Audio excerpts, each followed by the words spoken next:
Welcome, dear friends, to a tranquil evening of stories where you can let your imagination drift into whimsical worlds. We're so grateful you're spending your night with us. Cozy up and let the gentle narration carry you away. For an uninterrupted journey, remember you can enjoy these stories ad-free on Patreon. Now unwind with the soothing sounds of our tales and let the magic begin. Story 1.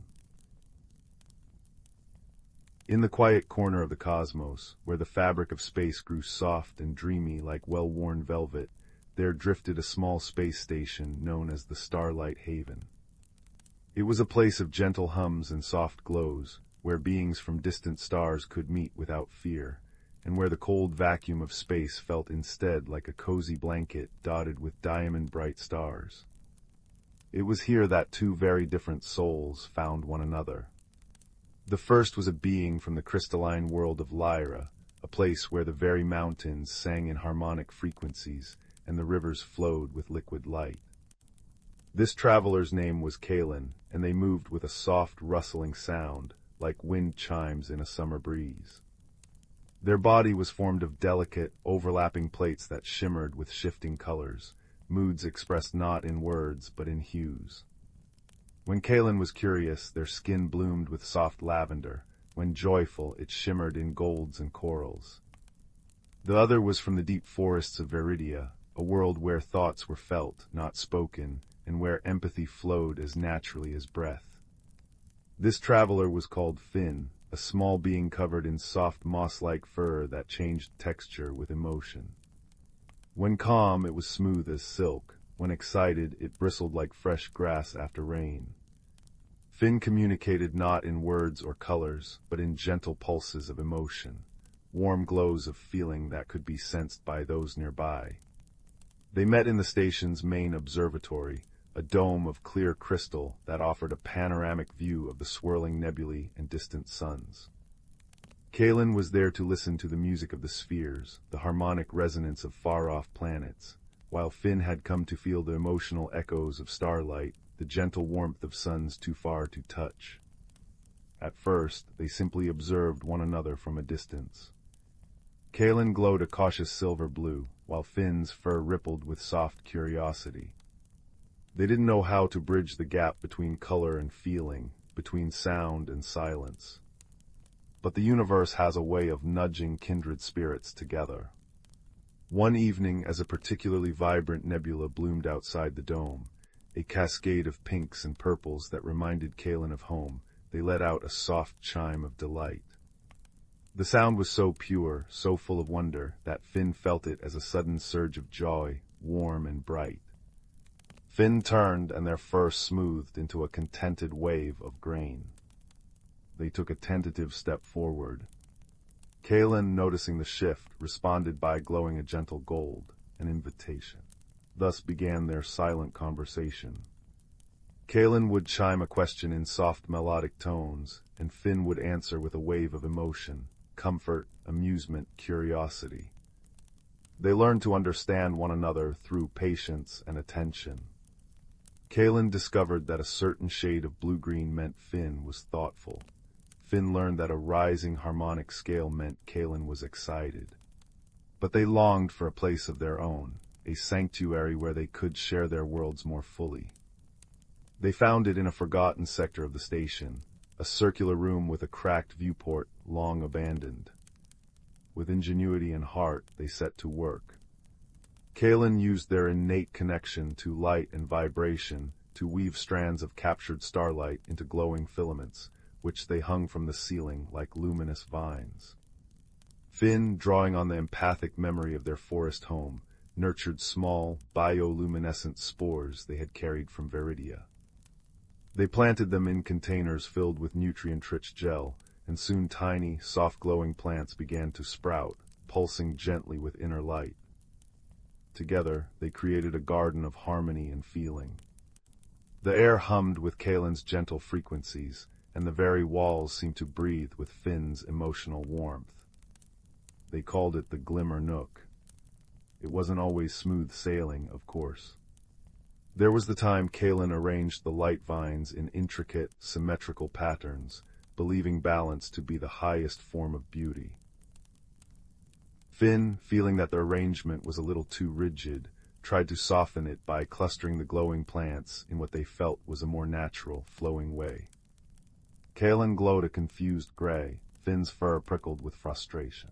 For a little while they sat in opposite corners of the room, Kaelen chiming softly in a minor key, Finn's fur gone still and cool. But then Kaelen remembered how Finn's emotions often swelled and receded like tides, and how they valued organic flow over perfect order. And Finn, sensing Kaelen's genuine desire to understand, sent out a pulse of forgiveness and a suggestion of compromise.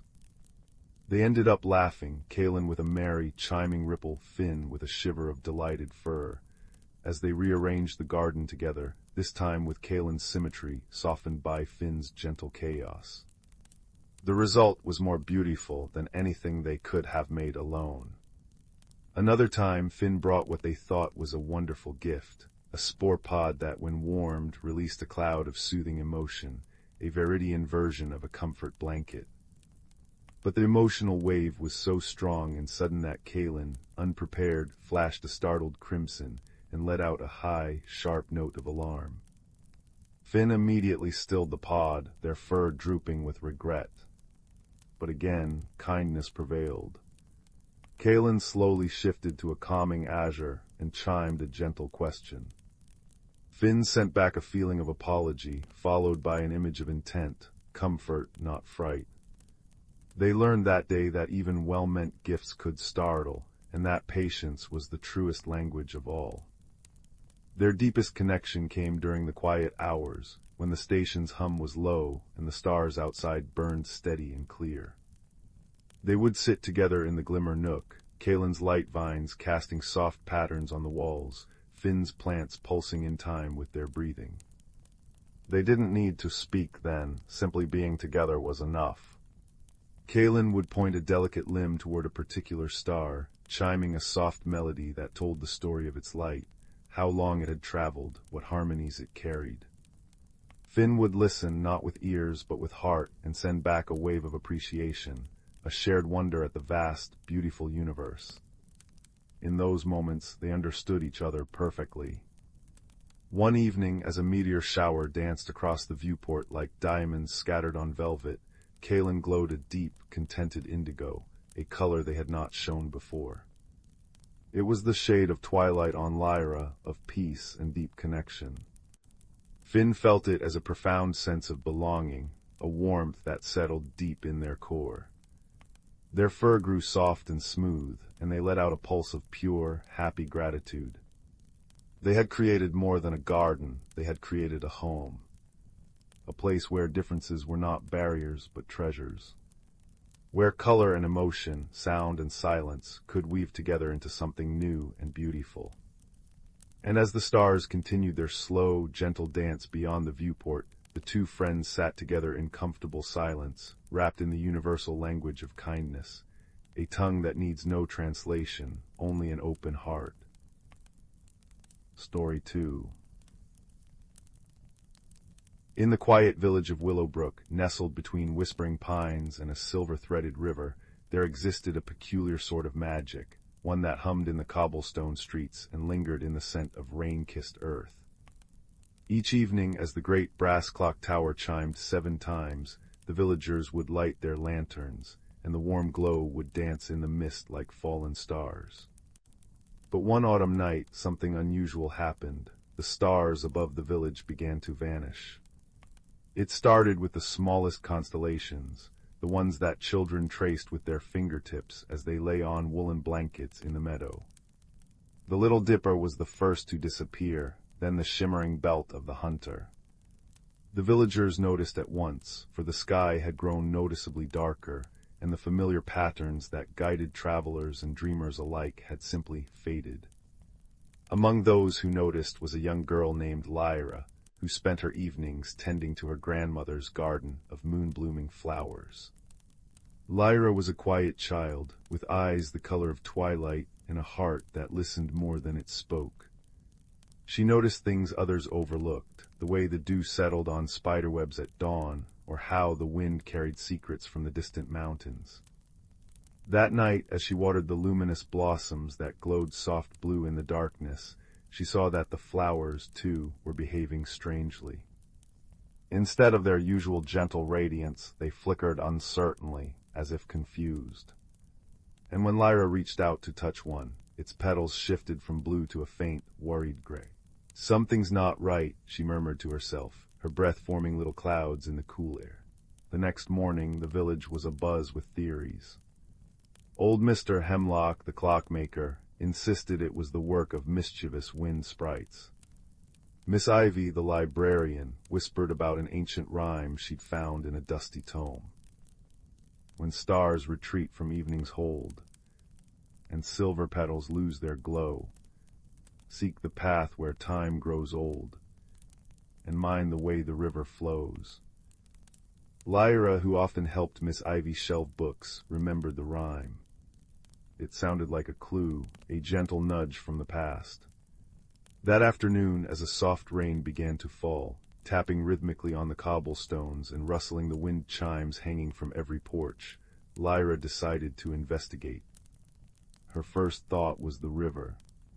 The Silver Thread River flowed east to west through Willowbrook, a fact every child learned. But as she stood on the mossy bank, watching the water swirl and eddy, she noticed something odd. Fallen leaves, instead of drifting downstream toward the setting sun, were moving slowly backward. "Time grows old," she whispered, recalling the rhyme. Could the river be flowing backwards? Excited, she followed the river upstream, past the old mill with its creaking wheel, and into the part of the forest where the trees grew thick and ancient. Here the sound of the rain was softer, absorbed by layers of pine needles and moss. Lyra's boots made no sound as she walked. After a while, she came upon a clearing she'd never seen before. In its center stood a stone archway, overgrown with ivy and etched with faded constellations. And beneath the arch, sitting on a tree stump, was a small creature no larger than a squirrel, with fur the color of moss and large, luminous eyes. It was shivering, and in its paws it held something that glimmered weakly. Lyra approached slowly, her steps gentle. "Hello," she said softly. "I'm Lyra. Are you lost?" The creature looked up, its eyes wide with surprise.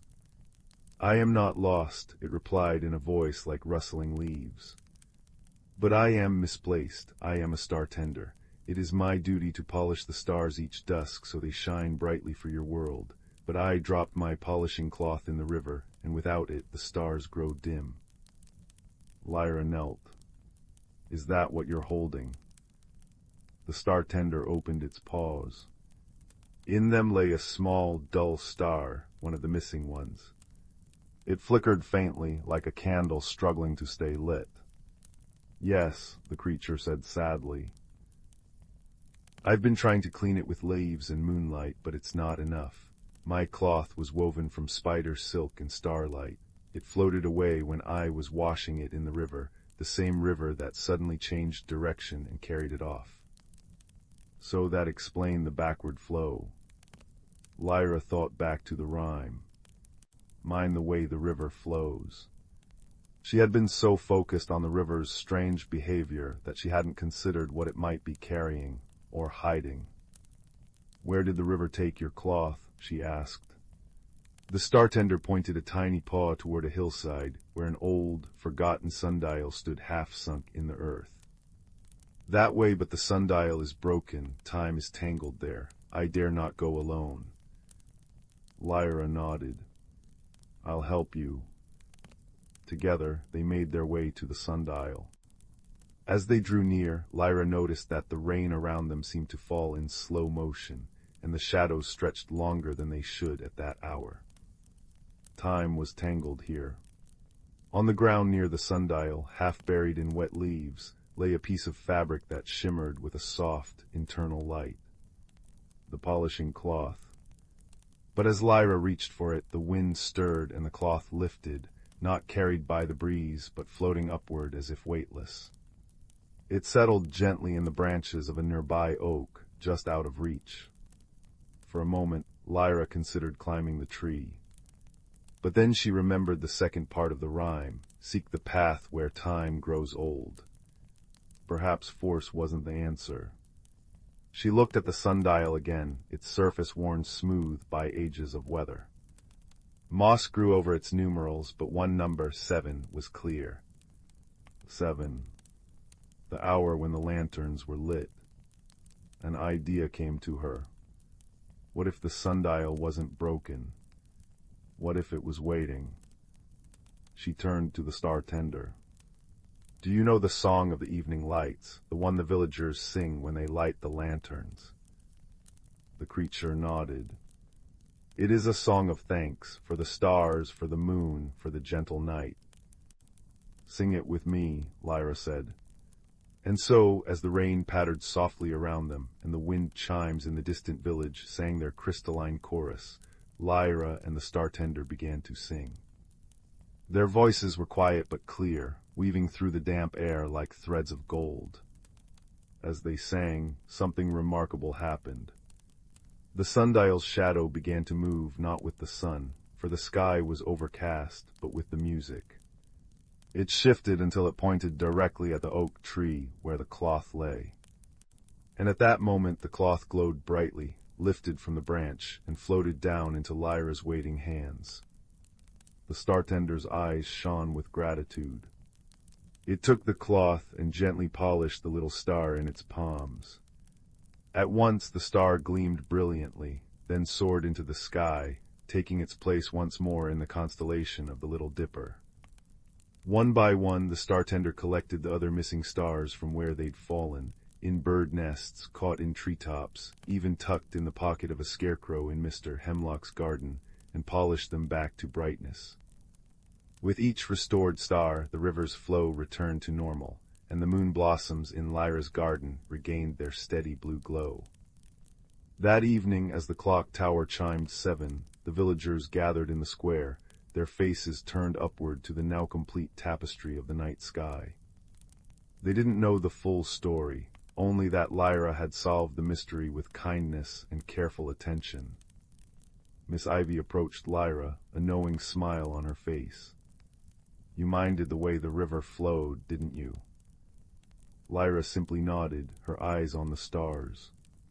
From that night on, the villagers added a new verse to their lantern-lighting song, a verse about a gentle heart that mended what was broken, and a friendship between a child and a keeper of the stars. And sometimes, if you listened closely when the wind rustled the chimes and the rain whispered against the windows, you could hear a tiny, rustling voice joining the chorus, thanking the village for its help, and promising to keep the stars shining bright for all the dreamers below. And so, under a restored sky, the people of Willowbrook slept peacefully, their dreams lit by the gentle glow of stars that remembered, thanks to one observant girl, what it was to shine together. Story 3. In a quiet valley nestled between gentle, sloping hills, there lived a young boy who felt the world held more secrets than anyone had yet discovered. His name was Kaelen, and though he was not particularly brave or strong, he possessed a quiet curiosity that often led him to wander just a little farther than others might dare. Each evening, as the sun dipped below the horizon and painted the sky in shades of violet and gold, Kaelen would sit by his window and watch the first stars appear, wondering what lay beyond the familiar paths of his home. One autumn evening, as a crisp breeze rustled the drying leaves and carried the scent of wood smoke from nearby hearths, Kaelen noticed something unusual. Deep in the heart of the forest that bordered the valley, a soft, pulsing glow flickered among the trees, not the harsh glare of a campfire, but something gentler, warmer, like embers breathing in the dark. It called to him not with a voice but with a feeling, a quiet tug at his heart that he could not ignore. The next morning, with a small satchel of bread and cheese and a flask of cool water, Kaelen set off toward the forest. The path was one he knew well, at least at first. He passed the old stone bridge where minnows darted in the shallow stream, and the mossy log where he often paused to watch beetles trundle by. But today he ventured farther, stepping into parts of the woods where the sunlight fell in dappled patterns through the thick canopy, and the air grew still and cool. As he walked, he noticed small, curious things: a patch of mushrooms that seemed to form a perfect circle, a bird's nest woven with strands of silver thread, a brook that hummed a soft, melodic tune as it flowed over smooth stones. It was as if the forest itself was welcoming him, guiding him gently along. After several hours, when the light had softened to a golden haze and long shadows stretched across the forest floor, Kaelen found himself in a small clearing he had never seen before. At its center stood an ancient oak, its trunk wide and gnarled with age. And there, nestled among its roots, was the source of the glow, a small, lantern-like object carved from what looked like dark wood and polished stone. Within it, a light pulsed slowly, rhythmically, like a heartbeat made visible. Kaelen approached cautiously, his footsteps silent on the bed of fallen leaves. As he drew nearer, the light within the lantern seemed to brighten, casting a warm, amber glow that pushed back the gathering twilight. He reached out, his fingers trembling slightly, and touched its surface. It was warm, like a stone left in the sun, and hummed with a gentle energy that traveled up his arm and settled in his chest. "It's a glimmer lantern," said a soft voice from behind him. Kaelen turned, startled, to see a girl about his age, standing at the edge of the clearing. She had eyes the color of moss after rain, and hair the shade of autumn oak leaves. She wore a cloak woven from what looked like twilight and starlight, though it seemed to shift and change even as he looked at it. "I'm Lyra," she said, her voice like the whisper of wind through pine needles. "And you found one of the forest's oldest treasures." Kaelen, still holding the lantern, found his voice. "What does it do?" Lyra smiled, a gentle curve of her lips. "It remembers," she said. "It holds the light of moments, precious, forgotten moments, and sometimes, when someone is meant to find it, it glows to guide them." She stepped closer, and Kaelen saw that she moved without sound, her feet barely touching the ground. "I am a keeper of this forest," she explained, "and it seems the lantern has chosen you." "Chosen me for what?" Kaelen asked, his curiosity outweighing his apprehension. "To help restore what has been fading," Lyra replied. "The light within the lantern is dimming.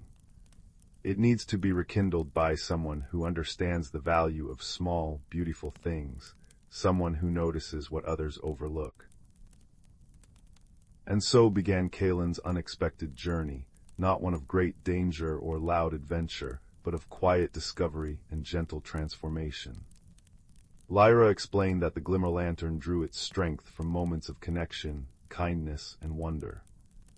To rekindle its light, they would need to seek out such moments throughout the forest and beyond. Their first task led them to a grove where the trees grew so close together, their branches intertwined like clasped hands. Here Lyra showed Kaelen how to listen, not just with his ears, but with his heart. They sat in silence as the evening deepened, and slowly Kaelen began to hear it, the soft, rustling language of the trees, sharing stories of seasons long past. He heard the sigh of an ancient willow that had once sheltered lost travelers, the cheerful chatter of a young birch remembering its first snowfall, and the deep, resonant hum of the oldest pine, which held the memory of the forest's beginning. As he listened, Kaelen felt the glimmer lantern grow warmer in his hands. Its light, which had been faint, now pulsed a little brighter, casting soft patterns on the bark around them. "You see," Lyra said softly, "you only needed to learn how to hear." Over the days that followed, Kaelen and Lyra traveled together through parts of the forest he had never imagined.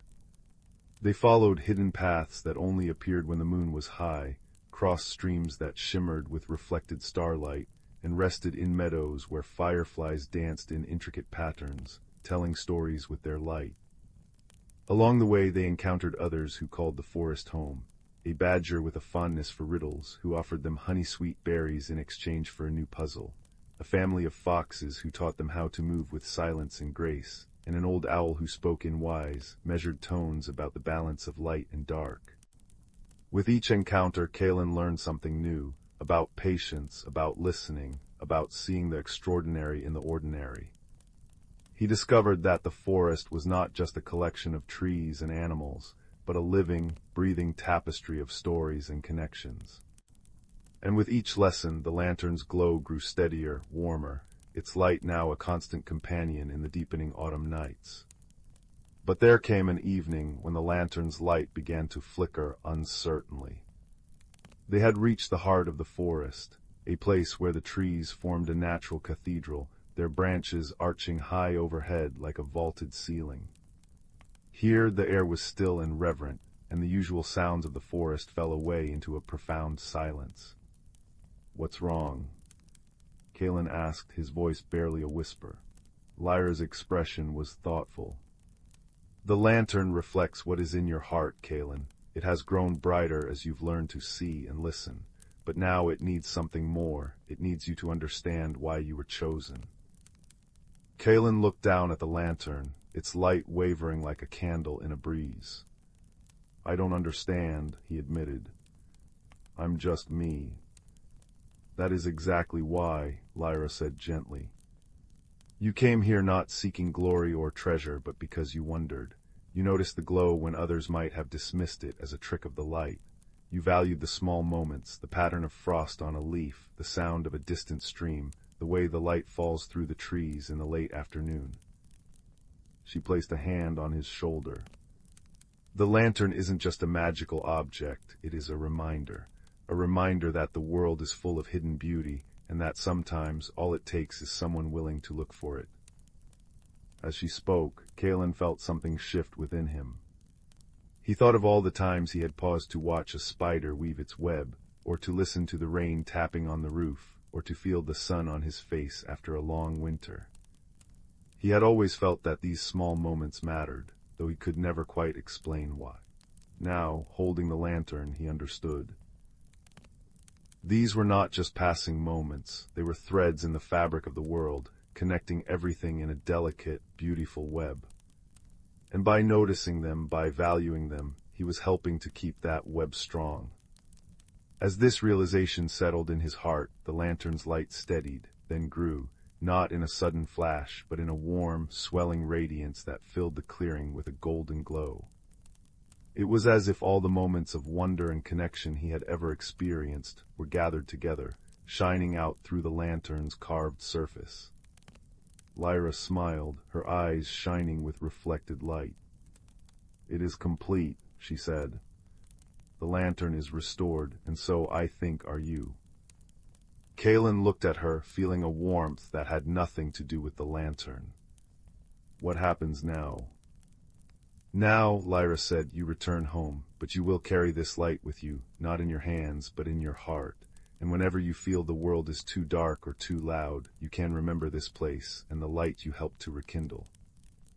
She guided him back through the forest, along paths that now felt familiar and friendly. When they reached the edge of the woods, the first stars were beginning to appear in the deep blue sky. The valley below was dotted with the warm lights of home, and Kaelen could just make out the window of his own room, a soft glow against the gathering night. "Thank you, Lyra," he said, turning to her, "for showing me everything." Lyra's smile was like moonlight on water. "Thank you, Kaelen, for remembering how to see." With that, she stepped back into the forest, and as she did, she seemed to blend into the shadows and starlight until she was gone from sight. Kaelen made his way home, the glimmer lantern now dark and silent in his hands, its purpose fulfilled, its light returned to the world in a different form. When he reached his room, he placed it on the windowsill, where it sat as a quiet reminder of his journey. That night, as he lay in bed, he found that he did not need the lantern to see the light. He could feel it in the memory of the forest's whispers, in the warmth of Lyra's friendship, in the understanding that even the smallest moments held magic if one knew how to look. And outside, the stars shone a little brighter, the night air felt a little softer, and the world seemed full of gentle, hidden wonders waiting to be discovered, not by seeking great adventures, but by embracing the quiet, glowing moments that make life truly luminous. As sleep began to claim him, Kaelen felt a deep sense of peace, knowing that somewhere in the forest, a light was burning steady and true, and that he had played a part in its keeping. And with that thought warming his heart like embers in the darkness, he drifted into dreams filled with starlit paths and whispered secrets, guided always by a soft, golden glow. Story 4. Deep within the heart of the ancient forest, where the moonbeams danced through the canopy like silver threads, there existed a world that only awakened when the sun dipped below the horizon. Here the trees whispered secrets older than time itself, their bark etched with the stories of centuries. The streams murmured melodies only the stones could understand, and the very air hummed with the gentle magic of the night. In this moon-kissed realm lived a small, wide-eyed creature named Pip, a hedgehog whose quills shimmered with dewdrops that caught the starlight. Each evening, Pip would emerge from his cozy burrow beneath the roots of a grandfather oak, his tiny nose twitching with anticipation for the night's wonders. But on this particular evening, a peculiar stillness had settled over the forest. The usual chorus of crickets had fallen silent, and the fireflies that typically painted the air with their golden glow were nowhere to be seen. Pip shuffled through the carpet of moss, his paws making soft, rustling sounds that blended with the sighing of the wind through the pine needles. He came upon a babbling brook whose waters usually sparkled with captured starlight, but tonight the stream flowed dark and quiet. "Something is amiss," Pip murmured to himself, his voice barely louder than the patter of a distant rainfall beginning to kiss the leaves above. Guided by concern, Pip journeyed deeper into the forest than he had ever ventured before. The trees grew taller here, their branches intertwining to form a cathedral of living wood. Bioluminescent mushrooms glowed with soft blue and green light along the path, their gentle illumination creating pools of color in the darkness. As Pip walked, he noticed the trees communicating in their silent language, a slight creak here, a rustle there, as if passing messages from root to crown. It was then that Pip heard it, a soft, rhythmic sound like a heartbeat coming from the forest's very core. Following the sound, he emerged into a starlit clearing where ancient stones formed a natural circle. At the center stood the oldest inhabitant of the forest, Silas, a great horned owl whose feathers held the patterns of the constellations and whose eyes contained the wisdom of countless seasons. Silas turned his magnificent head slowly, regarding Pip with kindness. "You have noticed the silence, little one," he said, his voice like the rustle of autumn leaves. "The forest holds its breath tonight." Pip approached cautiously. "Why, honored elder, where have the fireflies gone? Why does the stream not sing?" Silas extended one wing toward a particularly ancient oak, whose bark seemed to pulse with a faint silver light. The moonwood tree prepares for its seasonal renewal. Once every cycle, it must gather all the forest's light magic to replenish its strength. But this time, something has interrupted the transfer. The light has become trapped within the tree, unable to circulate back to the forest. Pip watched as indeed the fireflies he had been searching for hovered motionless around the oak, their light dimmed to mere specks. The stream that flowed from beneath the tree's roots ran dark instead of its usual luminescent silver. "The forest needs balance," Silas explained gently. "Just as the seasons turn from growth to rest and back again, so too must the magic flow between all living things. Without this exchange, our home will slowly fade into eternal silence." Pip's heart ached at the thought. "What can be done, however small I may be, I wish to help." Silas nodded approvingly. "Size matters not when wisdom guides action. The magic has become stuck because the channels between the tree and the stream have been blocked by stones displaced in the last rainfall. You must journey into the root system and clear the pathway." With those words, Silas gestured with his beak toward a small opening at the base of the moonwood tree, an entrance to the underground world of roots and stones that Pip had never known existed. Taking a deep breath of the rain-freshened air, Pip entered the darkness. The world transformed around him as he descended into the earth. Tree roots formed archways above his head, glowing with faint fungal light. The sound of trickling water grew louder as he navigated the labyrinthine passages. The air smelled of rich soil and ancient secrets. After what felt like both moments and lifetimes, Pip reached the heart of the root system. There he found the problem. Several smooth stones had indeed fallen into the channel where magical waters should flow freely. But as he approached, he noticed something wondrous. The stones themselves were humming a soft, melodic tune, as if content in their new positions. Pip realized with sudden understanding that this wasn't a problem of mere obstruction, but of harmony disrupted. The stones had been moved against their will from their proper places in the stream bed, and now they sang a song of displacement and longing. Remembering the language of the forest that Silas had once described to him, Pip began to hum along with the stones, matching their frequency. He gently explained the situation, how the forest needed the magic to flow, how the fireflies waited to dance again, how the streams yearned to sing their watery songs. The stones listened, their humming shifting from melancholy to understanding. With great effort, for stones move slowly in any world, they began to roll themselves back to their proper positions in the stream channel. As each stone settled into its destined place, a new musical note joined the underground symphony. When the last stone had returned home, something miraculous happened. The root channels began to glow with silver light that pulsed in time with the forest's heartbeat.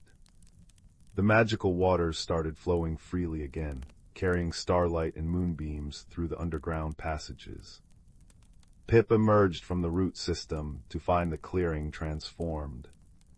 The moonwood tree now shone with soft radiance, its bark patterns dancing with captured starlight.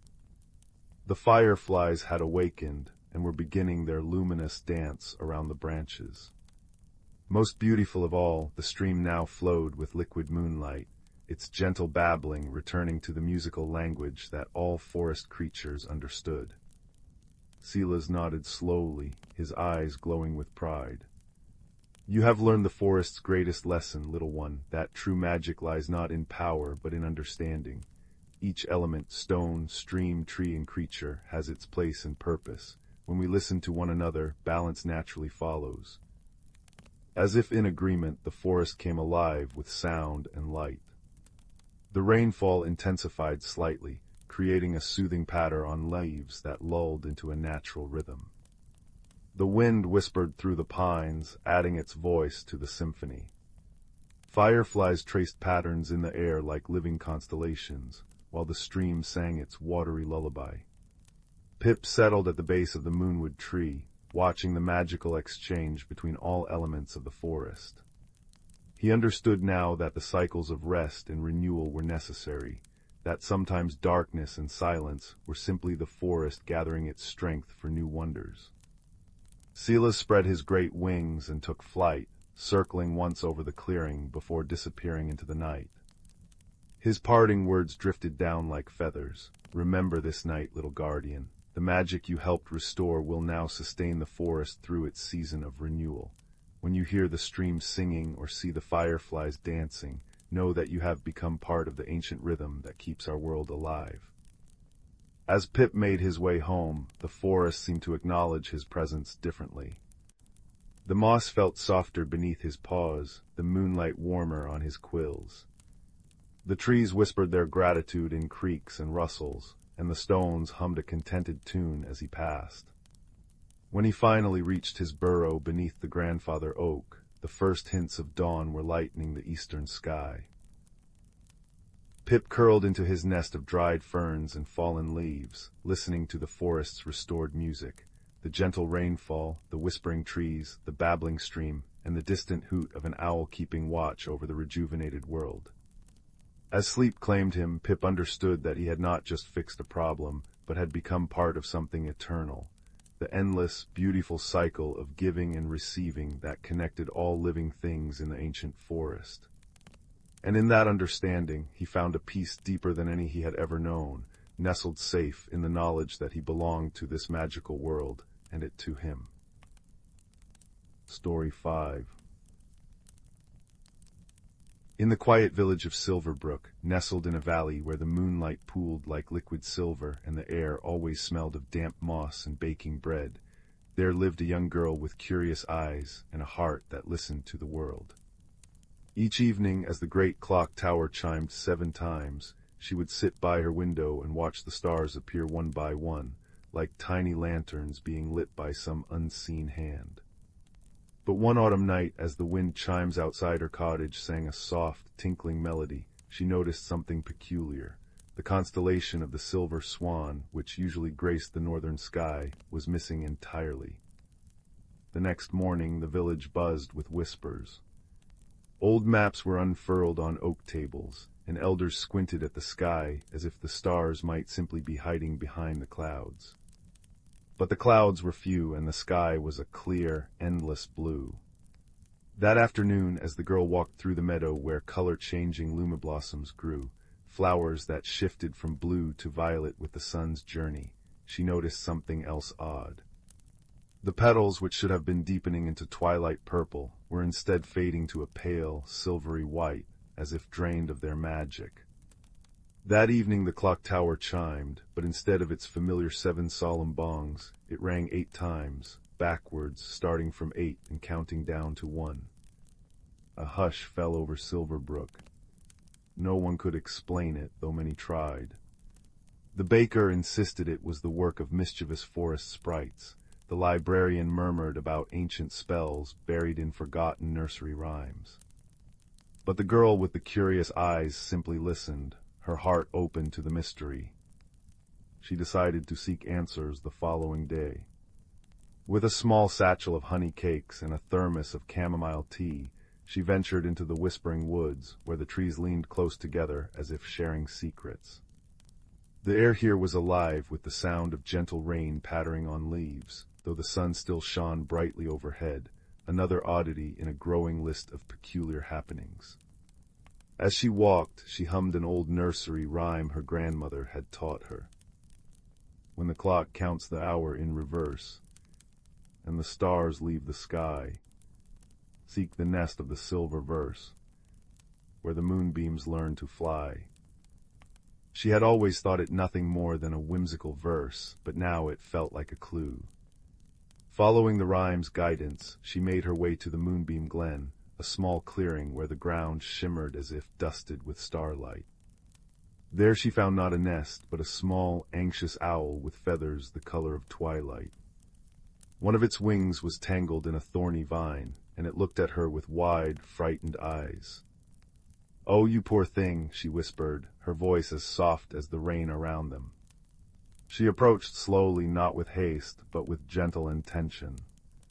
Using careful fingers, she untangled the vine, speaking soothing words all the while. Once free, the owl hooted softly and nuzzled her hand before taking flight, but not before a single, shimmering feather drifted down and landed at her feet. When she picked it up, it felt warm, and for a moment she thought she saw tiny constellations swirling within its veins. Returning to the village, she showed the feather to the elders. The clockmaker, a man with spectacles perched on the end of his nose, examined it closely. "This is no ordinary feather," he murmured. "It belongs to a star owl. They are guardians of the night sky, and their feathers hold traces of starlight." But before they could ponder further, the town crier rushed in, breathless. "The river," he exclaimed. "It's flowing backwards." This, it turned out, was a red herring, or rather, a delightful discovery. The river was not flowing backwards at all. Instead, a family of beavers had built a clever new dam, redirecting the water in a way that created the illusion of reverse flow. The beavers, it seemed, were simply trying to create a deeper pool for their kits to play in. The girl smiled, realizing that not every strange occurrence was part of the larger mystery. Some were just the gentle, everyday magic of Silverbrook. That night, as the clock tower once again chimed backwards, the girl had an idea.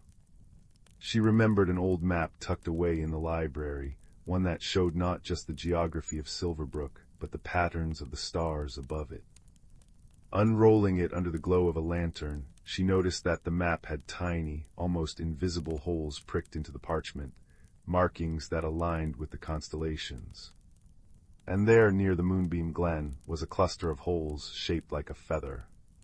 She returned to the glen the next morning, the map in hand. As she held the star owl's feather up to the sunlight, it cast a delicate pattern of light and shadow on the ground, a pattern that matched the constellation of the Silver Swan.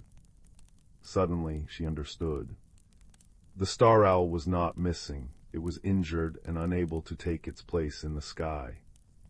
And its absence was causing ripples in the natural order, the confused flowers, the disoriented clock tower.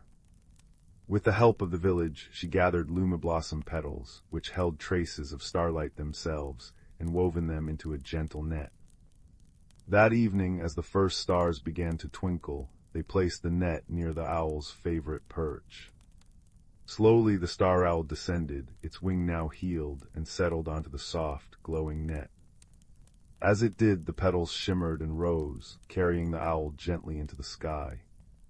And there, in the northern expanse, the constellation of the Silver Swan reappeared, brighter than ever before. The clock tower chimed 7 times, correctly and clearly. The luma blossoms in the meadow deepened to a contented violet. And the river, now understood and appreciated for its new course, bubbled merrily along. The village gathered in the square, sharing stories and sweet plum cake as the wind chimes sang again in the breeze. They had not only solved the mystery, but had grown closer through the shared wonder and gentle collaboration. And as the girl climbed into bed that night, she watched the Silver Swan shine steadfastly outside her window. She felt the warmth of the community around her and the quiet satisfaction of a puzzle solved not through fear, but through patience and empathy. The last thing she heard before drifting into peaceful dreams was the soft, steady rhythm of the clock tower, keeping perfect time once more, and the gentle rain beginning to fall, as if the sky itself was whispering a lullaby. Story 6. In the little village of Willowbrook, nestled in a gentle valley where the stars seemed to hang just a little lower than anywhere else, there was a mystery afoot. It began on a Tuesday when the town clock, a grand, silver-faced thing with 12 tiny carved animals where numbers ought to be, began chiming midnight at noon. The baker had just pulled a tray of cinnamon buns from the oven when the first chime rang out, clear and resonant across the cobblestone square. By the time the 12th chime faded, the entire village had paused, teacups halfway to lips, needles hovering over embroidery, all wondering if perhaps they had simply lost track of time. But that was only the beginning. The next morning, young Finn, who loved stargazing more than anything, noticed something odd. The constellation of the silver squirrel, usually perched just above the old oak tree, was missing.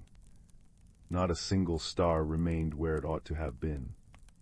And in the garden of the village elder, Lyra, the moonflowers, which only bloomed under starlight, had begun to shimmer with soft, shifting colors, as if they'd swallowed rainbows. No one was frightened, exactly. But there was a quiet unease that settled over Willowbrook, like a fine mist after a summer rain. Whispers rustled through the maple trees, and the wind chimes hanging from every porch tinkled a little more urgently, as if trying to share a secret no one could quite understand. It was Finn who decided something must be done. He was a quiet boy with thoughtful eyes and a habit of noticing things others overlooked, the way a ladybug always landed on the 3rd petal of a rose, or how the creek's song changed just before a rainfall. He spent his evenings charting the stars in a leather-bound journal, and his days tending to the village sunflowers, which had lately begun to droop as if heavy with unspoken sorrow. That evening, as the clock chimed 7 times, though it was only 3 in the afternoon, Finn sat on the steps of the town library, frowning up at the sky. The missing stars twinkled mockingly in his memory. Next to him, his friend Lyra strummed a soft tune on her lute. Lyra was the village's best musician, and she knew every song ever sung in Willowbrook, from lullabies to harvest chants. "Something's not right," Finn murmured, more to himself than to her. Lyra plucked a melancholy chord. "The clock's gone silly, the stars are playing hide-and-seek, and the flowers can't decide what color to be. I'd say something's very not right." Just then old Lyra approached, her shawl wrapped tightly around her shoulders, despite the warmth of the evening. In her hands she carried a tray of honey cakes, their scent sweet and comforting. "Troubled children?" she asked, her voice like the rustle of autumn leaves. Finn nodded. "We were just talking about the strange happenings." Lyra smiled gently. "Strange happenings often have simple explanations, but sometimes you must listen with your heart, not just your ears." She handed them each a honey cake. "Have you tried asking the stars where they've gone?" Finn blinked. "Ask them." "There's an old rhyme," Lyra said, her eyes twinkling. "My grandmother used to sing it when the world felt upside down." And she began to sing, her voice soft and wavering like candlelight. "When clock hands stray and stars take flight, seek the map drawn in the night. Follow the path where memories gleam, and listen close to the silver stream. What's lost is found in a gentle dream, where moonflowers blush by a mirrored beam." Finn and Lyra exchanged glances. A clue. Hidden in a nursery rhyme, just like in the old stories. What does it mean? Lyra wondered aloud, brushing crumbs from her lap. Finn's mind was already racing. A map drawn in the night, that could be the constellations, and the silver stream, that's the creek that runs through the west meadow. It sparkles like silver under the moon. So, as the misplaced midnight chimes echoed once more through Willowbrook, the two friends decided to follow the rhyme's guidance. They began with the constellations. Finn spread his star charts across Lyra's kitchen table, the parchment smelling of ink and dried lavender. They compared the current sky to his careful drawings, and that's when they noticed it. The missing stars of the silver squirrel weren't truly missing. They had simply moved. They now formed a new pattern, one that looked curiously like an arrow pointing toward the western woods. Their first red herring appeared the next morning, when Mrs. Higgins, the baker, declared that her bread dough was rising backwards. "It's shrinking," she wailed, flour dusting her cheeks like snow. The entire village gathered around her bakery, marveling at the dough that indeed seemed to be deflating rather than growing. But Finn, ever observant, noticed that the oven had been left open a crack all night, letting in the cool air. It wasn't magic, just a draft. Still, the incident brought everyone together, sharing stories and laughter over misshapen loaves, and for a little while the strange happenings felt like a shared adventure rather than a worry. That afternoon, Finn and Lyra followed the arrow of stars to the western woods, where the silver stream murmured secrets over smooth, gray stones. The air here was always slightly cooler, and the light fell in dappled patterns through the canopy of ancient oaks. As they walked, Lyra hummed the old rhyme, and Finn kept his eyes sharp for any sign of the memories that gleam. They found it near a bend in the stream, an old, moss-covered stone with markings that looked like constellations. When Finn brushed away the damp leaves, he realized it was a map, carved long ago by the village founders. One star on the map was inlaid with a piece of a balloon shell that shimmered in the light. It pointed further upstream, toward a place called the Mirror Pool. But as they trekked onward, another red herring delayed them, a patch of moonflowers growing not by the water, but right in the middle of the path. Their petals shifted from blue to violet to silver, and for a moment Finn thought they'd found the answer. But Lyra, kneeling down, discovered that the flowers were simply reflecting the light from a cluster of glow bugs nestled in their centers. "They're not changing color," she said with a grin. "They're just holding tiny lanterns." It was a delightful discovery, and they spent a happy few minutes watching the glow bugs flicker softly before continuing on. The sound of gentle rain began to patter through the leaves, though the sun still shone brightly overhead. It was that kind of magical drizzle that sometimes graced Willowbrook, where raindrops caught the light like falling diamonds. Underfoot, the earth smelled rich and alive, and the wind chimes hanging from distant cottages played a soft, scattered melody. At last they reached the mirror pool, a still, circular pond that perfectly reflected the sky above. And there they saw it. The missing stars weren't missing at all. They were reflected in the water, brighter and more vivid than in the sky itself. And in the center of the pool floated a single, perfect water lily, its petals the same shifting colors as the moonflowers. But why were the stars only visible here? And why was the clock chiming at all the wrong hours?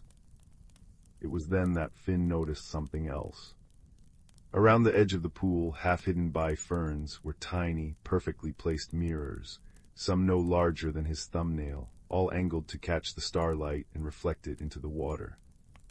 And nestled among them was a small, sorrowful-looking creature, with fur the color of twilight and eyes like liquid silver. It was a star nymph, a shy being rarely seen by human eyes. She was weeping softly, and each tear that fell into the pool became a tiny, shimmering star. "Why are you crying?" Finn asked, his voice gentle as the ring. The star nymph looked up, startled. "I've broken time," she whispered. "I was polishing the stars last night, and I dropped the hourglass the sky watchers use to keep the constellations on schedule. The sand spilled into the stream, and now time is flowing backwards in some places and sideways in others. I didn't mean to. I only wanted to help." Lyra knelt beside her. "But why the mirrors?" "I was trying to gather the stars back together," the nymph explained. "I thought if I could reflect them all in one place, I could put them right again, but I only made things more confused." Finn smiled. "You haven't broken anything forever. Look, the stars are all here, they're just rearranged, and as for time..." He thought of the backwards rising doe, the clock chiming at odd hours. Maybe time just needs a little help remembering its rhythm. Together, they devised a plan. The star nymph knew how to gather the scattered sands of time from the stream, and Lyra knew an old tuning song that could help recalibrate the clock. Finn used his knowledge of the stars to gently guide them back to their proper places, using the mirrors to amplify their light. As they worked, the rain ceased and the real stars began to emerge overhead. First the silver squirrel, back in its rightful place, then the dancing bear, the weeping willow, and all the others.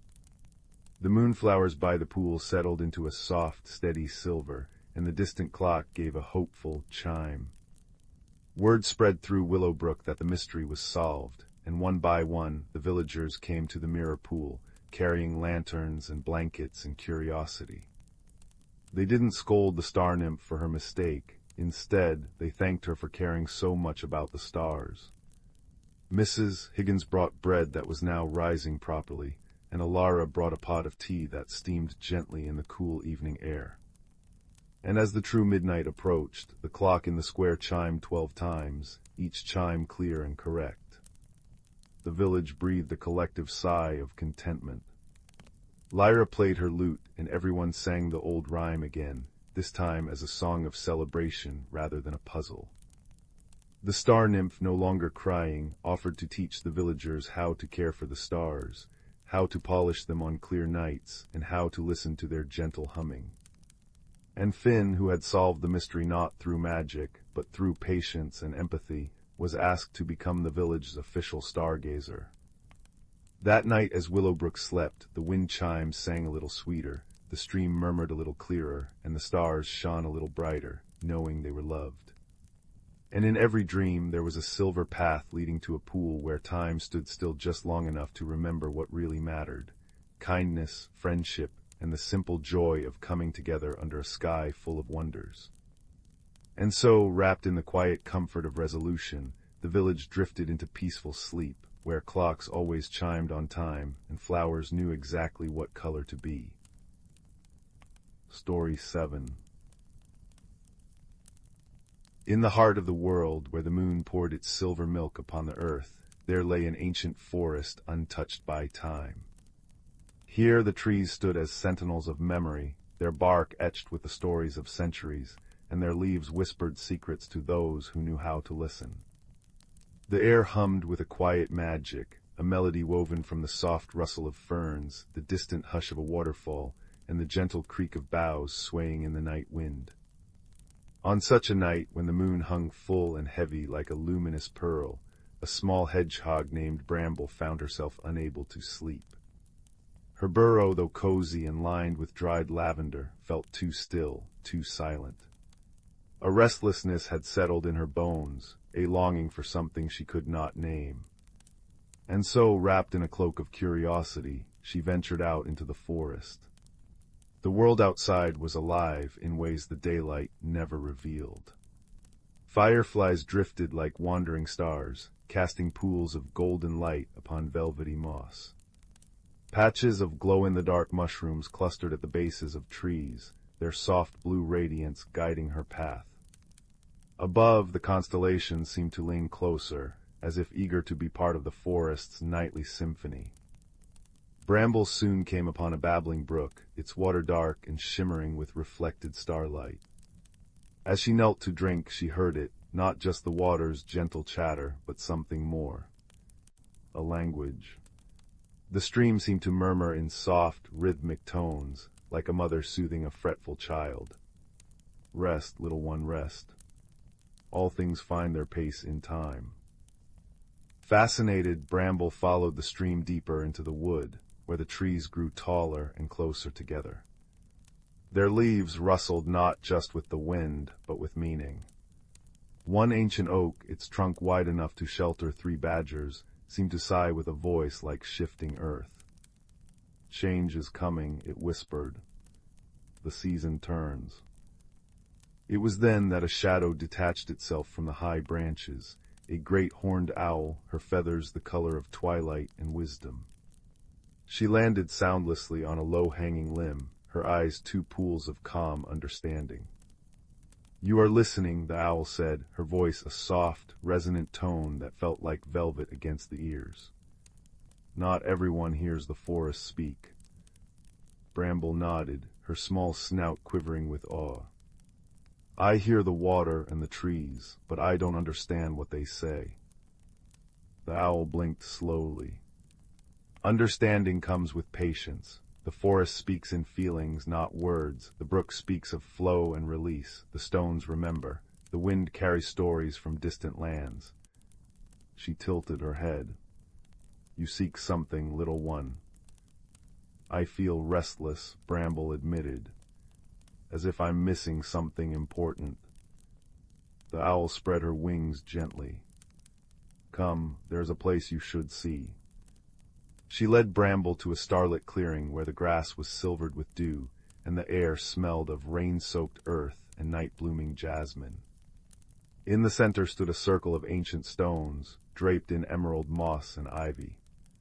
Each stone hummed with a deep, resonant energy, and as Bramble drew nearer, she felt a profound sense of peace settle over her. "This is the Heartwood Glade," the owl explained. "Here the seasons gather to rest and renew. Even magic needs to sleep sometimes." As if on cue, a soft rain began to fall, not a storm, but a gentle shower that kissed the leaves and stones with a sound like 1,000 tiny bells. The raindrops gathered on spiderwebs and petals, refracting the moonlight into tiny rainbows. Bramble watched, mesmerized, as the forest seemed to sigh in contentment. "Why do I feel so uneasy when everything here is so beautiful?" Bramble asked, her voice barely a whisper. The owl settled beside her on a smooth, rain-slicked stone. "Because you, like the forest, are part of a cycle. You have been busy, gathering, building, preparing. But even the mightiest tree must shed its leaves to rest. You have forgotten how to be still." Bramble thought of her endless days spent collecting berries, mending her home, helping neighbors. She had forgotten to simply sit and watch the moon rise. "Listen," the owl murmured, and Bramble listened. She heard the rain patter upon the broad leaves of the guardian ferns, a soothing rhythm that slowed her heartbeat. She heard the distant murmur of the stream, now joined by the rustle of creatures emerging to drink. Shy deer, a family of voles, a badger shaking the damp from his fur. She heard the stones humming their ancient song of stability and time. Then something extraordinary happened. The bioluminescent fungi around the glade began to pulse in time with the rain, their light swelling and fading like a slow, steady breath. The fireflies drifted into patterns, swirling constellations above their heads.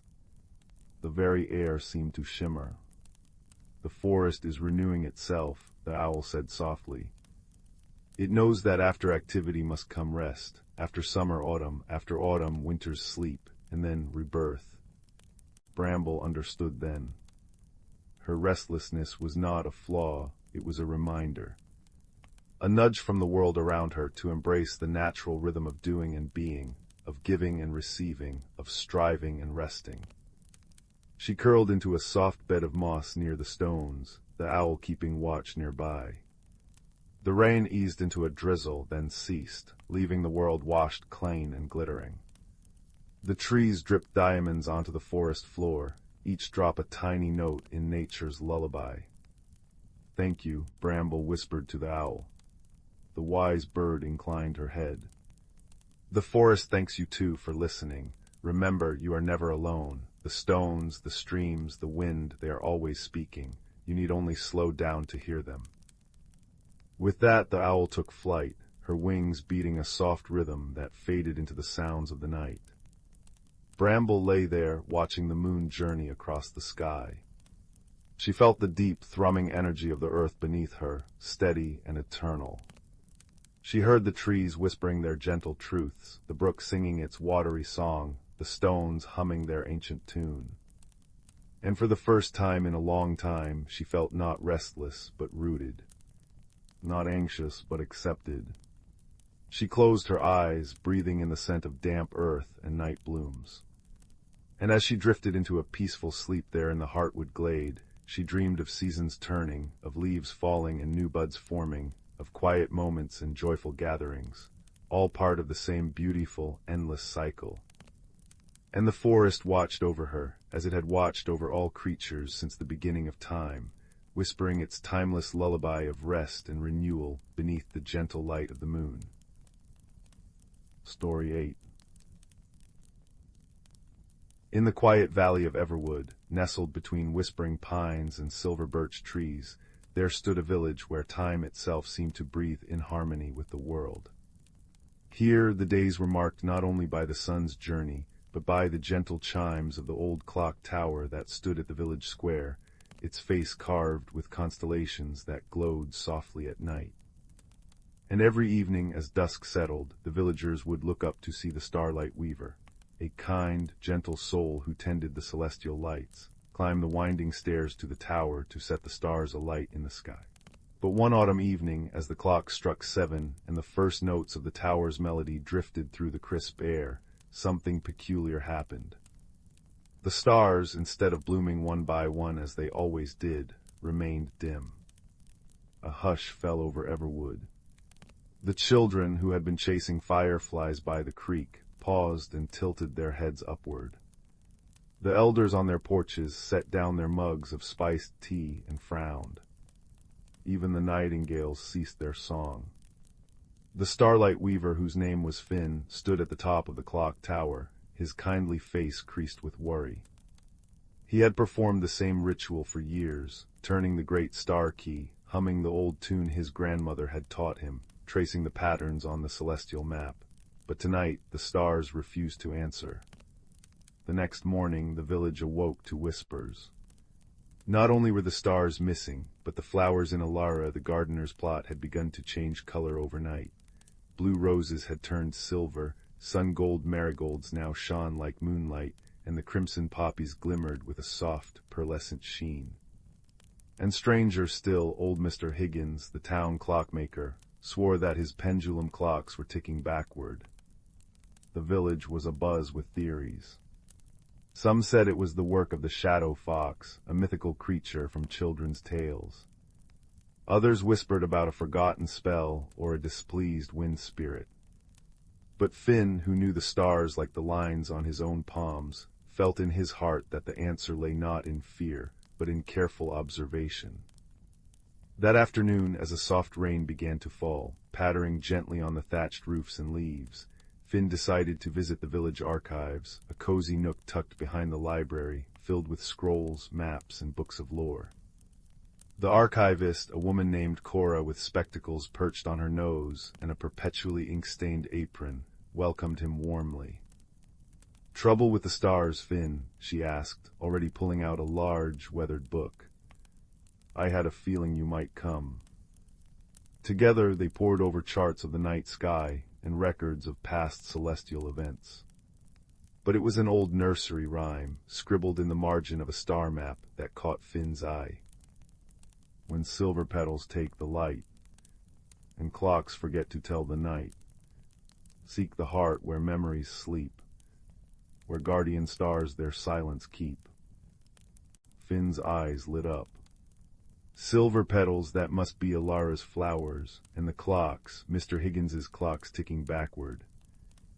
Cora adjusted her spectacles. But what is the heart where memories sleep? Just then young Milo, the baker's son, rushed in, his cheeks flushed from running. "Mr. Finn, the stars, I saw one, in the old well near the willow grove. It was shining right up from the water." Finn and Cora exchanged glances. The old well had been dry for decades, said to be bottomless, and was mostly avoided by the villagers. Could it be connected? They decided to investigate, but as they approached the well, they found not a star, but a cluster of glowing mushrooms circling its stone rim, beautiful, but not what they were looking for. A red herring, though a lovely one. Still, Finn noticed something. The mushrooms pulsed in time with the distant chime of the clock tower, as if breathing with the village's heartbeat. Over the next 2 days, Finn walked through Everwood, listening and watching. He spoke with Lyra about her color-changing flowers. She told him they had begun shifting hue the very night the stars vanished, and she'd found an old, forgotten locket buried near the roots of the oldest rosebush. Inside was a tiny, faded painting of the constellation Lyra. He visited Mr. Higgins, who showed him his clocks, all ticking in reverse, and mentioned that his wind chimes, hanging by the window, had started playing a melody he'd never heard before, soft and sorrowful. And he spent time with the children, who sang him rhymes passed down through generations.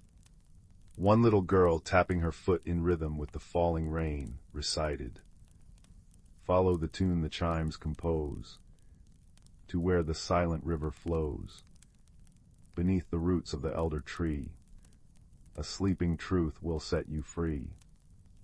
That night, as the clock tower chimed 8 times and the wind carried the faint, melancholy song of Mr. Higgins's chimes, Finn felt a spark of understanding. He realized the chimes weren't playing a random tune.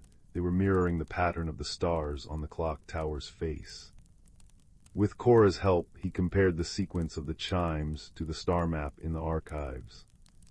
They matched exactly the constellation Lyra, the same one in Lyra's locket. "The heart where memories sleep," Cora murmured, tracing the lines on the map. "Finn, what if it's not a place but a thing, something that holds the village's memories?" Then it struck them both at once, the clock tower itself. It was the heart of Everwood, keeping time and memory for everyone. They rushed to the tower, climbing the spiral stairs as the wind whispered through the open arches. At the top, beside the great star key mechanism, Finn noticed something he'd overlooked before, a small, hollow space in the wall, hidden behind a loose stone. Inside rested a dusty, star-shaped locket, identical to the one Lyra had found. As Finn held it, the locket warmed in his hand. He opened it carefully.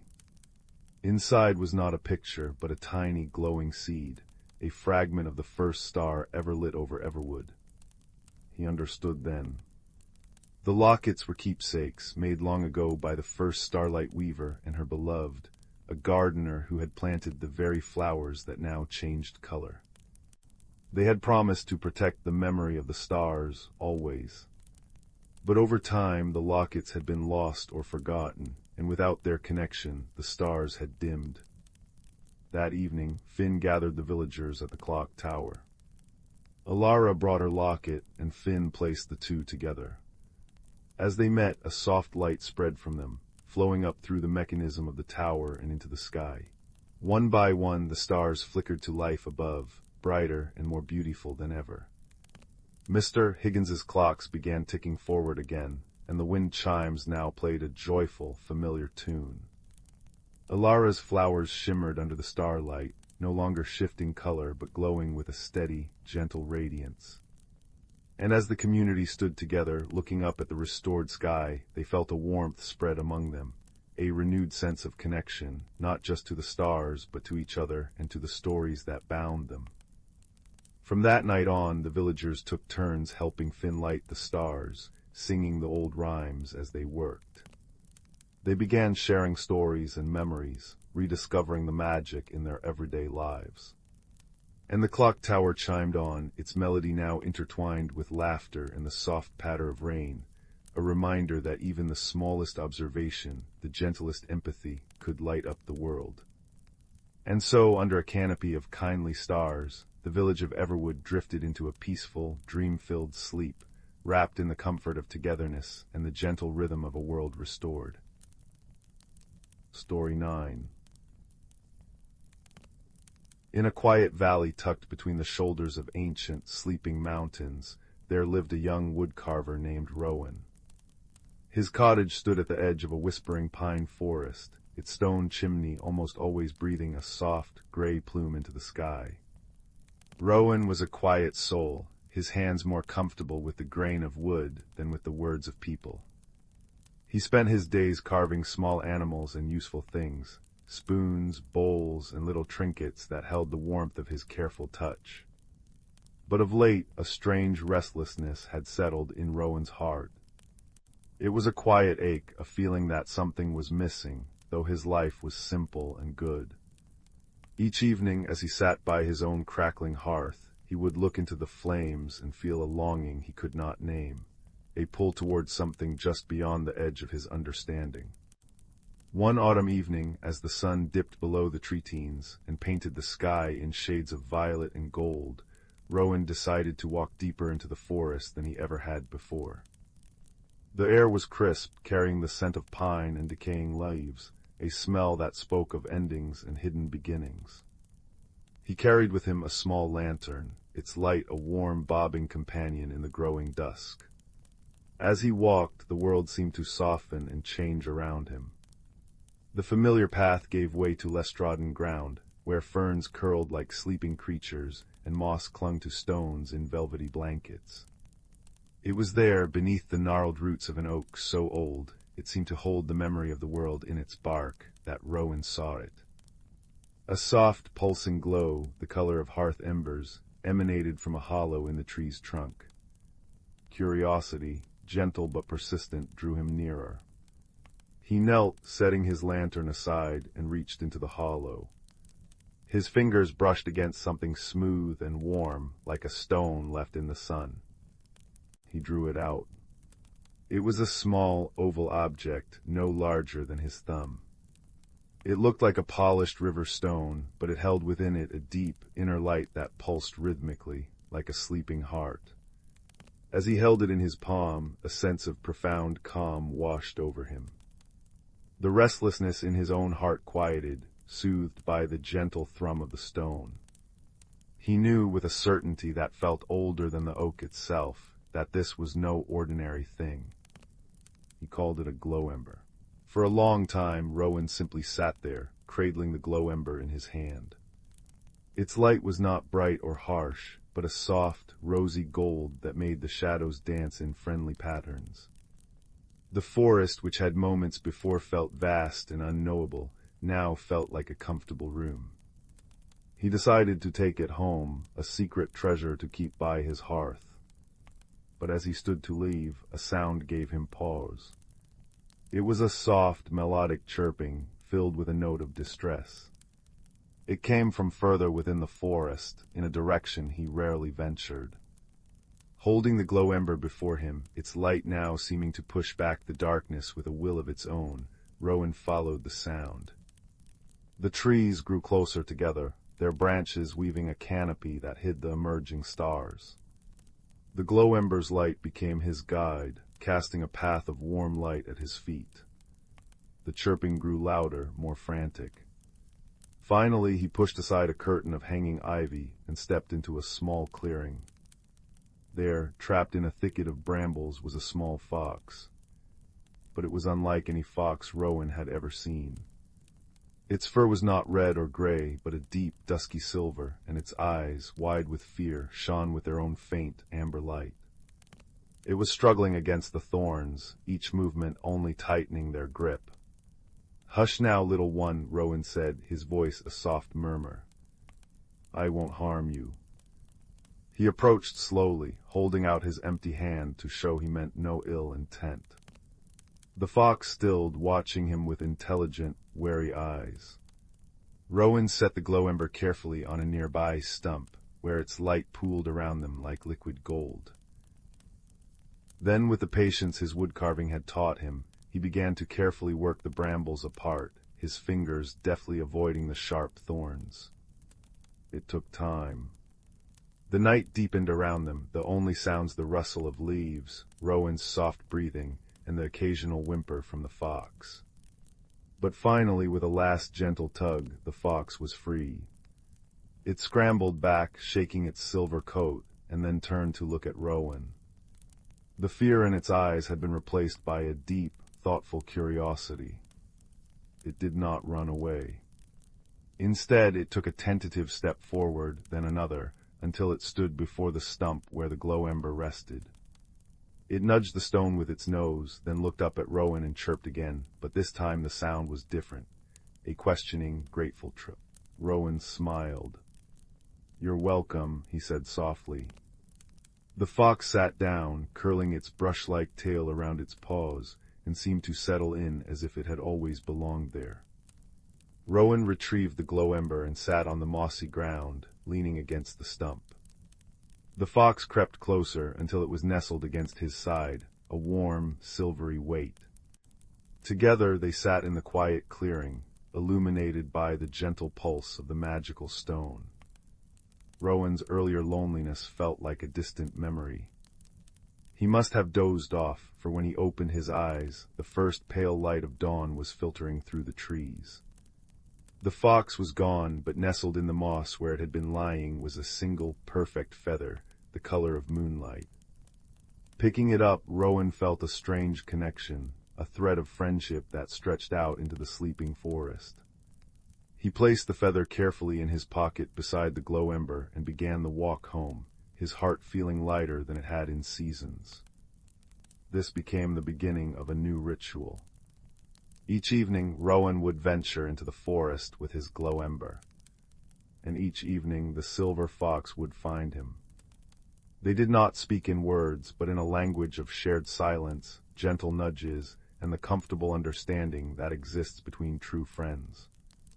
Rowan learned the fox's favorite paths, the clearings where moonlight pooled like water, and the hidden thickets where the sweetest berries grew. The fox, in turn, seemed to understand Rowan's quiet nature, his love for the simple, deep magic of the world.